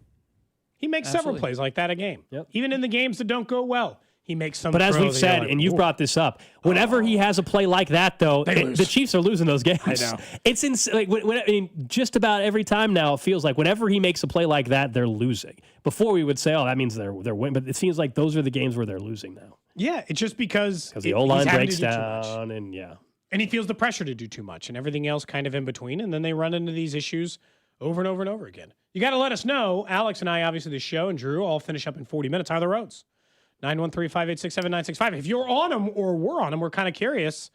Alex, we got to drive to kind of 3 different parts of the city, really. It doesn't look too bad, at least on Metcalf Drew's heading over to the here. dot. Gold's got to go to the Missouri side to make a couple of wagers first. Well, I got and to take then- advantage of the free promo stuff today. Yeah, and I'm then he'll head debating. back. I'm debating going to car dealerships OP? as well to look at cars. So Drew's I'm trying to going buy all a car in this weather. How long you got the rental for? till Friday. So man, so you really got to get on it. And Great this time is- to buy a car. This is December. technically the extension of the. So I've had this for 2 weeks. I've been through. Last week was tough because the holiday and everything like that. Do the you way know that it what worked you're out. like? Do you know? Like, do you have an idea? Like, are you? I've got Narrowed? options narrowed down. Okay. I am going to check out a couple more places today. Hopefully, by the time we get to Friday, we'll have a car figured out. There you go. So, yeah, but I don't know. I might be an Someone idiot says and actually go and roads test them out are today. horrible. Okay, From three different texts. That scares me to. Someone says Independence and Lee I-35 Summit northbound stopped completely. Oh, stop completely? That's usually the way I go home. Highways are drivable, someone else says. Side roads and neighborhoods are iffy. Where's the traffic guy during our show on days like this, you know? Yeah, we need to call him in. We used we could have maybe Cloudy with a Chance has a Cloudy counterpart. with a Chance. Maybe he has a counterpart that can do the roads. I mean, it's a meteorologist, but we need someone just for traffic. Yeah. Mm-hmm. Since they're leaving from Kearney, headed to Arrowhead to work, the roads are pretty bad up in the Northland. That's where I live. All right, so It tell sounds me, like I guess- you're getting the should worst I, of wait, this. I guess all I really want to know is should I take 635 or 35 home? Can someone just tell me if one of those is passable? Someone says, Cody, don't take 35, take 635. Okay, got it. That's the way that I That's all I typically needed to go. know. That's all I needed to know. Roads are really bad. I'm a truck driver. Dang. All right. I think because of like the courier work for all those years, I don't mind. Like I'm not like fearful, I guess, of driving in this weather. I feel like just as long as the biggest problem is I'm more fearful of what you guys are doing. As in, there's a standard that if we all operate on, we're all fine and can move on about our day, and there's not too much of a hiccup. But That goes all the way back to Gold from Stock down. 903, someone says a semi has blocked the entire I-35 north, blocking all lanes. Well, I will not be going that way home. Thank you for the heads up. Someone says it's December and snowing, just go home. My kids got early release. Can I have early release? I'll just take off for the final half hour of the show. Go meet my kids off the bus. No. No. That's because you know my wife is home. No. Yeah. You don't need to do that. That's true. If I did, I wouldn't have. No, I'm honestly, right after the show, I'm going to drive towards the state line. I'll take advantage of launch day in Missouri.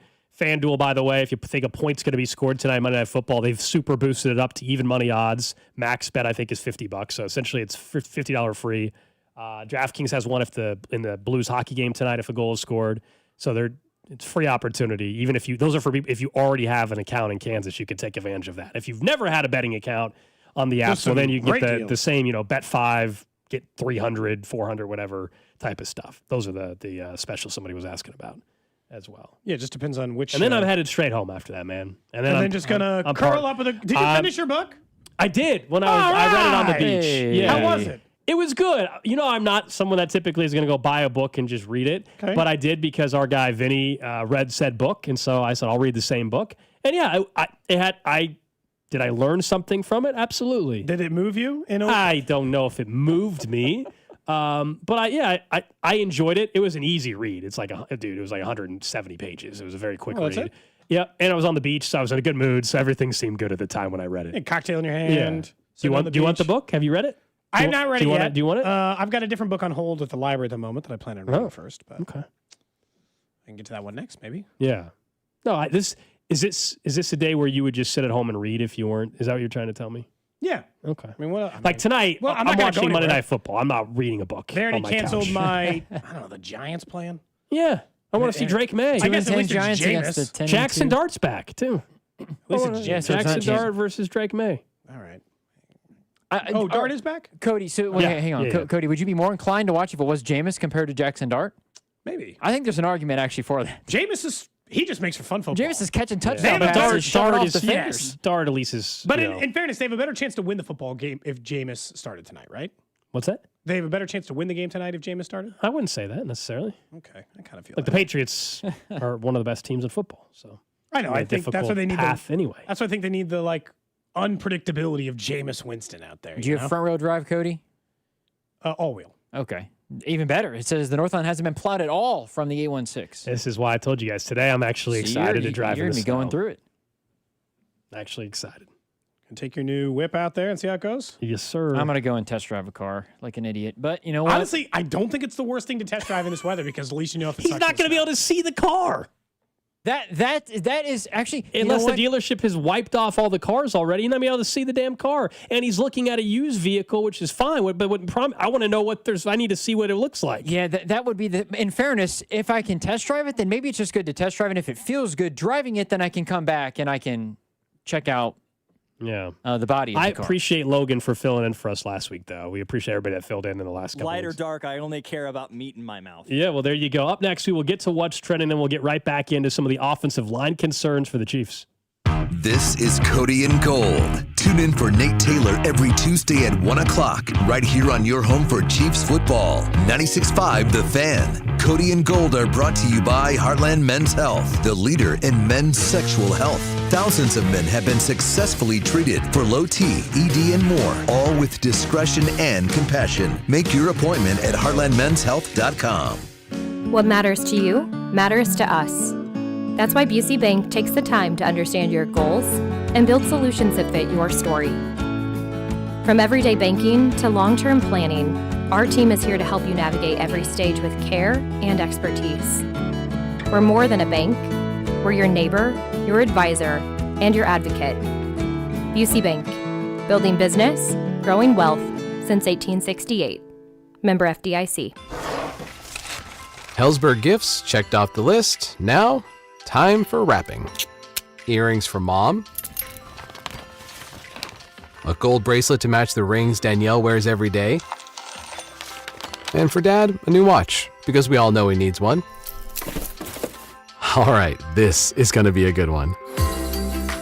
Our favorite things for your favorite people. Shop our Black Friday event for up to 65% off in-store or at Hellsberg.com. Dane Hughes here. I've seen a lot of stat lines in my playing days, but these numbers, they caught my attention. Flight by Yingling. 2.6 carbs, 95 calories, and all the crisp, refreshing flavor you want in a light beer. It's brewed by the oldest brewery in America, so you know it's got some serious history behind it. If you're into stats and taste, you're going to love this beer. Flight by Yingling, the next generation of light beer and the official beer of Dane & Hughes.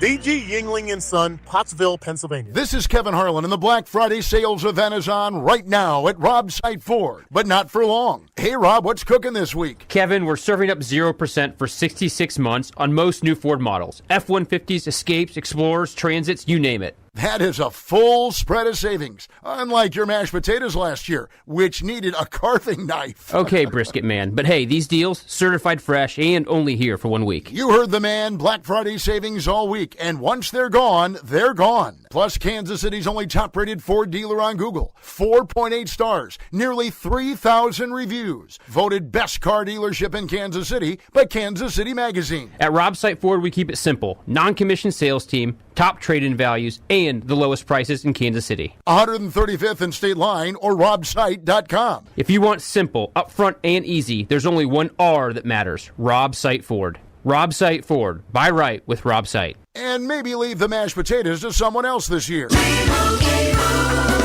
And Doug. Here we have the Limu Emu in its natural habitat, helping people customize their car insurance and save hundreds with Liberty Mutual. Fascinating. It's accompanied by his natural ally, Doug. Limu, is that guy with the binoculars watching us? Cut the camera. They see us. Only pay for what you need at libertymutual.com. Liberty, liberty, liberty, liberty. Savings vary. Underwritten by Liberty Mutual Insurance Company and affiliates. Excludes Massachusetts. Hey, nice job, Pete. I like those clean lines. Fellas, do we have anyone that can get to Greenport today? At Corey's Landscaping, the staffing plan is in the weeds. Anthony, we need that leaf blower over here. 3 more new customer requests just came in. Who wants to work some overtime? He needs to dig up quality landscapers and fast. I need Indeed. Indeed you do. When you sponsor a job on Indeed, it's easier for talented candidates to find it, which makes it easier for you to hire them. Visit Indeed.com/credit and get $75 towards your first sponsored job. Terms and conditions apply. If you've been diagnosed with moderate to severe plaque psoriasis, this is what it sounds like to be 1,000,000 miles away. Imagine being 1,000,000 miles away. Tremfya Kuselkumab, taken by injection, is a prescription medicine for adults with moderate to severe plaque psoriasis who may benefit from taking injections or pills or phototherapy. With Tremfya, clearer skin is possible. In clinical trials, at least 70% of patients saw at least 90% clearer skin at 16 weeks. Results may vary. Tremfya is also indicated for adults with active psoriatic arthritis. Serious allergic reactions and increased risk of infections and liver problems may occur. Before treatment, your doctor should check you for infections and tuberculosis. Tell your doctor if you have an infection, flu-like symptoms, or if you need a vaccine. Ask your doctor about Tremfya. Call 1-800-526-7736 or visit Tremfya.com. Black Friday savings are here at the Home Depot, which means it's time to add new cordless power to your collection. Right now, when you buy a select battery kit from one of our top brands like Ryobi or Milwaukee, you'll get a select tool from that same brand for free. Click into one of our best deals of the season and stock up on tools for all your upcoming projects. Get Black Friday savings happening now at the Home Depot. Limit 1 per transaction. Exclusions apply. Full eligible tool list in-store and online. I'm Ed Evans, CEO of Consumer Cellular. No, we're not one of the big guys. Truth is, we don't want to be. If you're over 50, Big Wireless probably has you paying for more data than you might need. You could be throwing away thousands over a lifetime. Our entry-level data plans start at just $20 a month. And for a limited time, switch and get your second month free. Call 1-888-FREEDOM, visit consumercellular.com or a store near you and get your second month free today. Plans include $5 credit for auto pay and e-billing. See site for additional details. The technicians you can trust with your house keys. Anthony Plumbing, Heating, Cooling, and Electric. This season, enjoy stress-free comfort with easy booking and trusted service from Anthony. Save up to $4,500 on a new high-efficiency HVAC system. Schedule today at anthonyphce.com. You're listening to 96.5 The Fan from the DM Injury Law Studios. Mike's got this. What's trending? God dang! Brought to you by Telly Tire and Auto Centers. Winning starts with a great drive. Since 1942, Telly's certified techs have delivered complete car care with top brand tires and expert auto service. Keep your drive going. Take it to Telly. Visit tellytire.com today. Number one on What's Trending. We're trying to figure out what Andy Reid meant by tickle your tonsils. Carrington was in here talking to us just a second ago.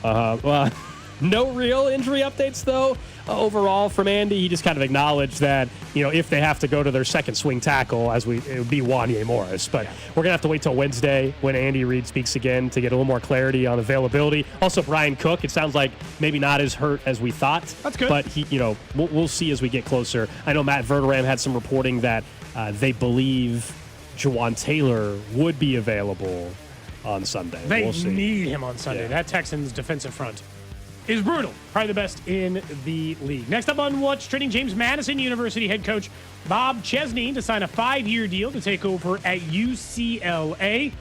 That means one of two things. One, that's a good hire by UCLA. He's done a really nice job at JMU. Mm-hmm. Second, does nobody want the Penn State job? Who the hell's going to coach for them? It's going to be Brian Dable.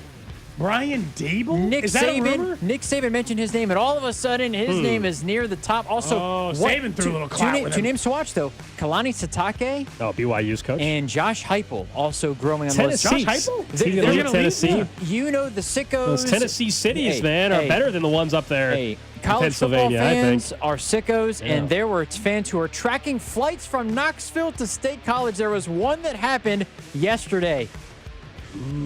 There could have been a business meeting for anything. Could have also been Josh Alex Heupel says interviewing. Who's run on a tarmac chasing a plane, so don't let him. He's as guilty of it as anybody. Back in the day, I did plenty of the flight tracking when Kansas was hiring new coaches every 2 years. They were good at it. I did that too much. I may or may not have ran across a runway, which I think is illegal. I don't think you're supposed to do that. It's been long enough. Pretty sure that is a crime. All right, next up on What's Trending. Sports wagering is live in the state of Missouri for the first time. These are the apps that are available at launch. Bet365, BetMGM, Caesars, Circa, DraftKings, Fanatics, FanDuel, The Score Bet, all live and operational. If you've never downloaded any of those apps, there's a ton of really, really good promos. If you have and you just go across the state line of Missouri, there's a bunch of promos today. For example, on FanDuel, if you bet that a point will be scored tonight, it is even money. Max wager $50. It's basically a free bet that somebody scores a single point in Monday Night Football. DraftKings has a similar deal, but for hockey tonight involving the Blues. So I know the weather's dangerous, but if you're already on the Missouri side, take advantage of that today only. Yeah, I'd say so. Lastly, on What's Trending, college hoops. Kansas State will be in action tonight versus Bowling Green. Tonight at 7, and Kansas finds their way back into the top 25 after a 1-week hiatus. They were ranked 21st. They had a nice little trip to Vegas. It was a very successful trip. Especially considering no Darren Peterson, who I assume we'll talk about tomorrow. He could make his return against UConn. Yeah, UConn's in town tomorrow night at Allen Fieldhouse. That's a heck of a game. But no, it was a really good trip out there for the Players Era Festival, and the big come-from-behind victory against Tennessee capped it all off. Yeah, that was a really impressive win.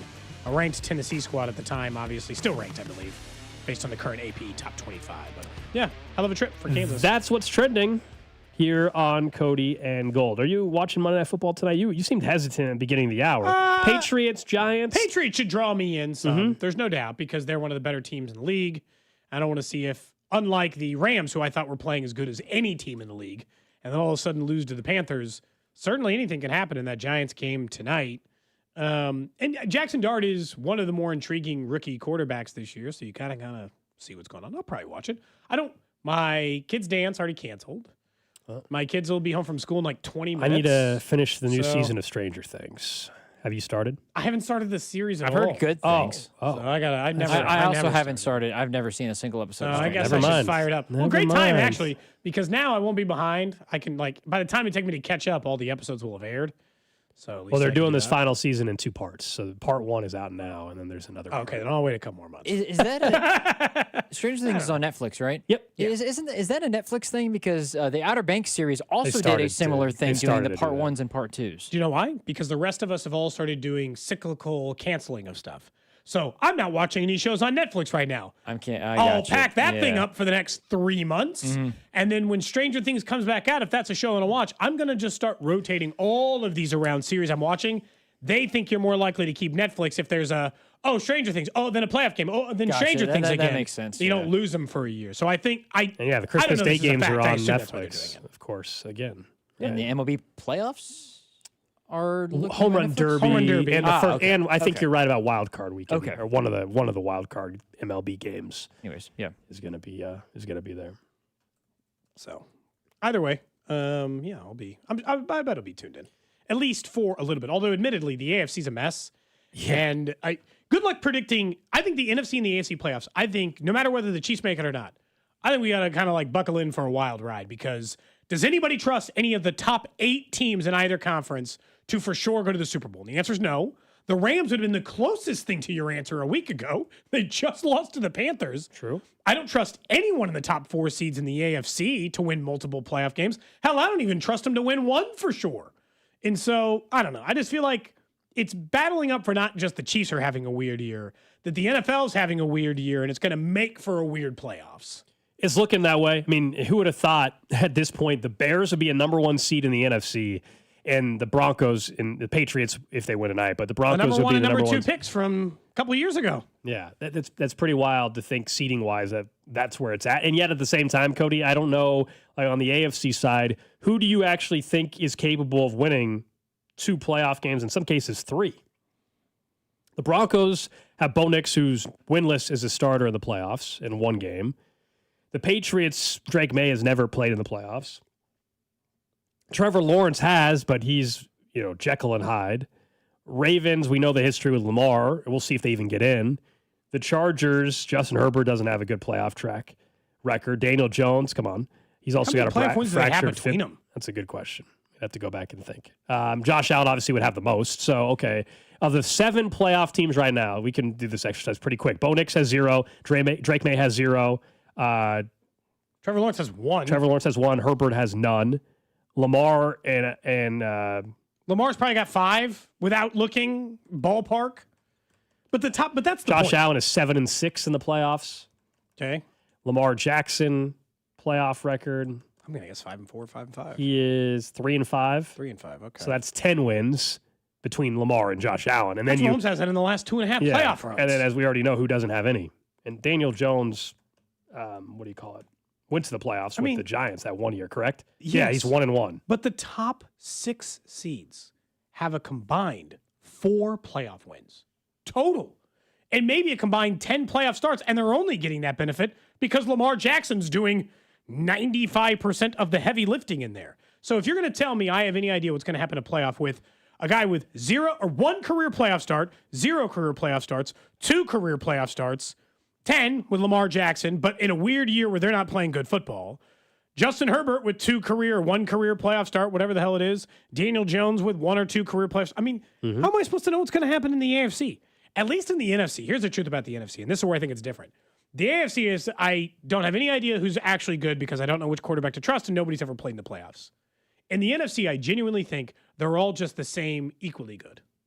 Like, I don't know what's going to happen, but it's because I think they have a lot of really good teams in the NFC, but no one is definitively better than everyone else other than maybe the Rams. And I'm only waffling on them a little bit because of one weird game against the Panthers. And if it wasn't for that game, I'd say they're better than everybody and everyone else is the same.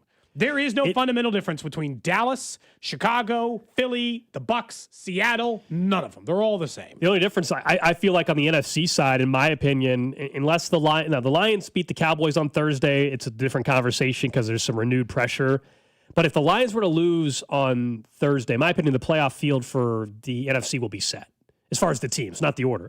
So, all right, the Bears are 9-3. The Rams are 9-3. The Eagles are 8-4. I know they're free falling, but the nearest team to them is the Cowboys, who are 6-5-1, and they've already played each other twice, so there's no more makeup head-to-head ground. Want to get away. The Bucks are 7-5. Seattle's a wild card at 9-3. Packers 8-3-1, and the Niners are 9-4. And so you have a Lions team that's 7-5, and the Cowboys 6-5-1. To me, that's a de facto elimination game on Thursday night. Cowboys lose, it's over. And in my opinion, if the Lions lose, they drop to 7-6. I think it's over for them, as crazy as that might sound. So I think there's a chance that the 7 teams that are currently in the NFC field are already the 7 teams. Whereas on the AFC side, I think there's some more jumbling and jockeying for a position that could happen because there's too many teams that play each other head to head. The Colts play the Jags twice. You know what I mean? Like the Texans still play the Colts another time. They're going to beat each other up a little bit. There's too many in the South. of those common opponents or whatever. It's actually really good for the Chiefs that the AFC South still has so many games remaining against each other. Because again, I know the Chiefs can't, as of today, win out and guarantee a playoff spot. But if they win out, they'll be in the playoffs. I think we just know both things are true. I'd be stunned if they got to 11 wins and did not find their way in the playoffs. The only way they get a 10 win and in the playoffs, I think, is if they get in a 7-seed tie with the Indianapolis Colts, who we think are getting ready to go into free fall mode, or at least it certainly looks like it's plausible. Now, they could just restabilize and win this Sunday, and we're having a different conversation. And the text line asked us earlier, I can't tell you what's going to happen with the Chargers right now. I already thought their schedule was harder, way hard, pretty hard, or at least after the Raiders game. And so I don't like the way their offensive line looks, and they're running into problems anyway. So I already wondered if they were the team the Chiefs needed to catch. And now Justin Herbert's going to have a surgically repaired hand that he might play on or play with this Sunday. Well, I don't know what kind of quarterback he's going to be. Can I see a game when he's got it all mitted up? You saw how weird and uncomfortable he felt with a broken hand, not surgically repaired in the game on Sunday. That game was closer than they liked for longer than they'd probably like it to be. They ended up winning comfortably, obviously, but I mean, they didn't like. That wasn't a walk. The Raiders, I know they should fire Pete Carroll in the year. This whole thing's not going to work. They tried to stabilize and it didn't stabilize. It did the opposite. They're just as bad. They're just as bad as what they were with not Damian Pierce. And they got way that's more. the Chiefs running back, Antonio Pierce. Sorry. And they gave up draft picks and money to keep Geno Smith here. And it's like, this ain't working. He was meant, like, I always thought it made sense if he just like keeps you from being a loser franchise anymore and you instill some winning culture. It's kind of the opposite. So now you might as well just get anybody else. Like, there's no point in running with Pete Carroll if he's not going to be the person. So what, the Titans would have the number 1 overall pick right now, and the Raiders would have the 2nd? Yeah. Is that right? Or I guess the Giants are 2-10 as well, and so are the Saints. I don't know. Chiefs I don't know. Top 15 pick. I don't know what the tiebreakers are for the guys at the top there, but right now Tennessee would be 1, New Orleans 2, Giants 3, Vegas 4. But there'd be coin flips probably. So the Jets winning yesterday, pushed them to 7. There's a bunch of 3 and 9 teams. The Jets can't get out of their own way. They need a quarterback badly, and they're going to be outside the top 5, it looks like. Cincinnati be picking 10th. Kansas City be picking 13th. Okay. As it sits at this exact moment. And both those teams are going to win some games on the stretch where neither of them are going to be picking in the top 15, in my opinion. Probably. No. You know? Which is, I think the Bengals will pick 15th. I think Kansas City will end up picking 22nd. I don't know. Whatever. Oh, so you have them in the playoffs. I told you earlier. I still predict him in the playoffs, you know? Yeah. I hope you're right. I hope I'm wrong. I hope I'm right, too. But also, I told you with no confidence, you're on the right side of it. The more logical, if you were to bet it, all the things, in fairness, I have way less to argue that they're a playoff team than against. You're on the correct side of the argument. There's just the part about Patrick Mahomes I can't shake. I get it. I just can't get it out of my head that he exists and that they will just find some way to be the team that they've been every other year under Patrick Mahomes, which is we win these games. We win these games consistently, and they'll get back to that. And it's more delusional than it's ever been to say that. And it is just more on a wing and a prayer. You're not like, there's not good, there are statistical things as in they're top 10 offense and defense. Yeah. They're the number 1 total DVOA team in the NFL. That team has made the playoffs 99% of the time. In the last 20 years since they've been tracking that damn stat, when you're the number 1 total DVOA team. So, there's some things that back it up. But if you just watch the team, the eye test reeks of this is not a playoff team. And they can't get out of their own damn way and stop making mistakes and a million other stuff. So, if they miss, then the worst they'd pick is 18th, I think. Yeah, yeah. Now that 14 teams make the playoffs, right? That'd be the highest they've picked in the entire Andy Reid era. They missed the playoffs that 1 year. His year 2014 is the last time they missed, right? Mm-hmm. Mahomes got picked 10th. They traded up. Technically. They traded up. They were in the 20s that year. They traded up. Yeah. They were 22 or something like that. So it would be the highest. It'd be the highest since they missed the playoffs in his second year. Remember when they went 9-7 or whatever it was? Andy Reid? Yeah, 2014, right? Or am Was I that the off? one when they were picking in the 20s with Mahomes? They didn't miss the No, playoffs no, and take Mahomes. Mahomes was 2014, 17. Mahomes was 17. Yeah. He was mentioning that one, then I was like, I don't know. Yeah, 9-7 in 2014. That was probably the highest they picked. I don't know where they picked, but it was probably, or they had given up that pick for Frank Clark and they didn't get to use it or something. Who knows? I don't remember the 2014 draft well enough. Well, now you made me look it up. First round pick was. Any guess? Real quick, any guess? 2014. You're going to be like, oh. I don't know. D Ford. Ah! No second round pick that year. Philip Gaines, round 3. Did they trade down? D Ford was in the 20s. Round 4 was DeAnthony Thomas. Round 5 was Aaron Murray. Zach Fulton, the guard, and the doctor, Laurent Duvernay-Tardif, was the 6th round pick that year. They had to trade They did down. not have a second round pick because of the Alex Smith deal. Okay. So they must have traded down to get more selections, right? D4 was picked 23. Yeah, that's too low if they missed the playoffs. I don't know. Yeah. I'm just that might have, well, it was probably part of the Alex Smith deal. They gave up their second. They might have got somebody else's. Oh, okay. Remember they traded. So even then, this would be the highest they'd pick in the entire Andy Reid era. That's what we've learned. Yeah. If they picked 18th, they would have never been higher with an opportunity to do it. I said the same thing. If this season falls apart and they pick in the top 15, they better take a defensive. Cody, I don't care if they're picking 15 or 32. They should draft defensive line. I know, but definitively at 15. Hell, trade up to 8. I went ahead and best defensive. I went ahead and just looked at one. No, they do not have them taking a defensive lineman. They haven't taken a defensive player though. If it's a safety, I'm going to lose it. It's not. Okay. The only safety we're taking in the first round is Caleb Downs. He might be the best player in the Corner? draft. Corner. Yep. They're going to trade Trent McDuffie. That's the only reason you'd be taking a corner. That was not in the explanation, but yes. That is very much, I think, in play in the offseason. I think it's even more in play if this season falls apart the way it's been going. The best safety is Caleb. Caleb Downs he might end up going like top 10 or like 9th or 10th, but he might be the best player in the draft because of all the quarterback stuff. Like you might be able to get the best player pound for pound in the draft. I got to say, at 8 they said that about instead Kyle. of 1. They said that about Kyle Hamilton, and they were correct that Kyle Hamilton is a great NFL player. Do I think Kyle Hamilton is what wins playoff games? Nope. Do I think Kyle Hamilton is what helps you win divisions, win Super Bowl titles? Nope. He is a great player, and they selected him, and he is a great player. And the Chiefs would have gotten a great player if they picked him. Do I think he would have been the difference between a Super Bowl and not? Nope. And that's why I don't take safeties with top 15 picks, top 10 picks. They're very rarely total difference makers in that way. A corner, a wide receiver, a quarterback, a defensive end, a defensive tackle, those guys can be that, not safeties. Look, I'm with you that I don't care how the season plays out. Defensive line has to be the first pick that I'm making. I don't care where they're drafting. Doesn't matter to you. So you're saying if it's 15, but it reaffirms that it's even stronger, your opinion. Yeah. So. Based on what we've seen this year, there is no reason that it should not be a defensive lineman. It almost doesn't even matter who it is. Wow. It almost doesn't even matter. Well, I don't want him to take like anybody but like a Shamar Stewart type, okay. You know? Yeah, I want them to draft someone that'll actually sign a contract on time. Well, I'll say this. It better not have, it better be a defensive lineman, and it better not have the word project in front of it. I'm done with that. So you need an active defensive lineman who helps your team immediately. Yep. It can't be he's 19. Raw. I better not hear raw project. No. If you're picking at 15, this better be a tailor-made. This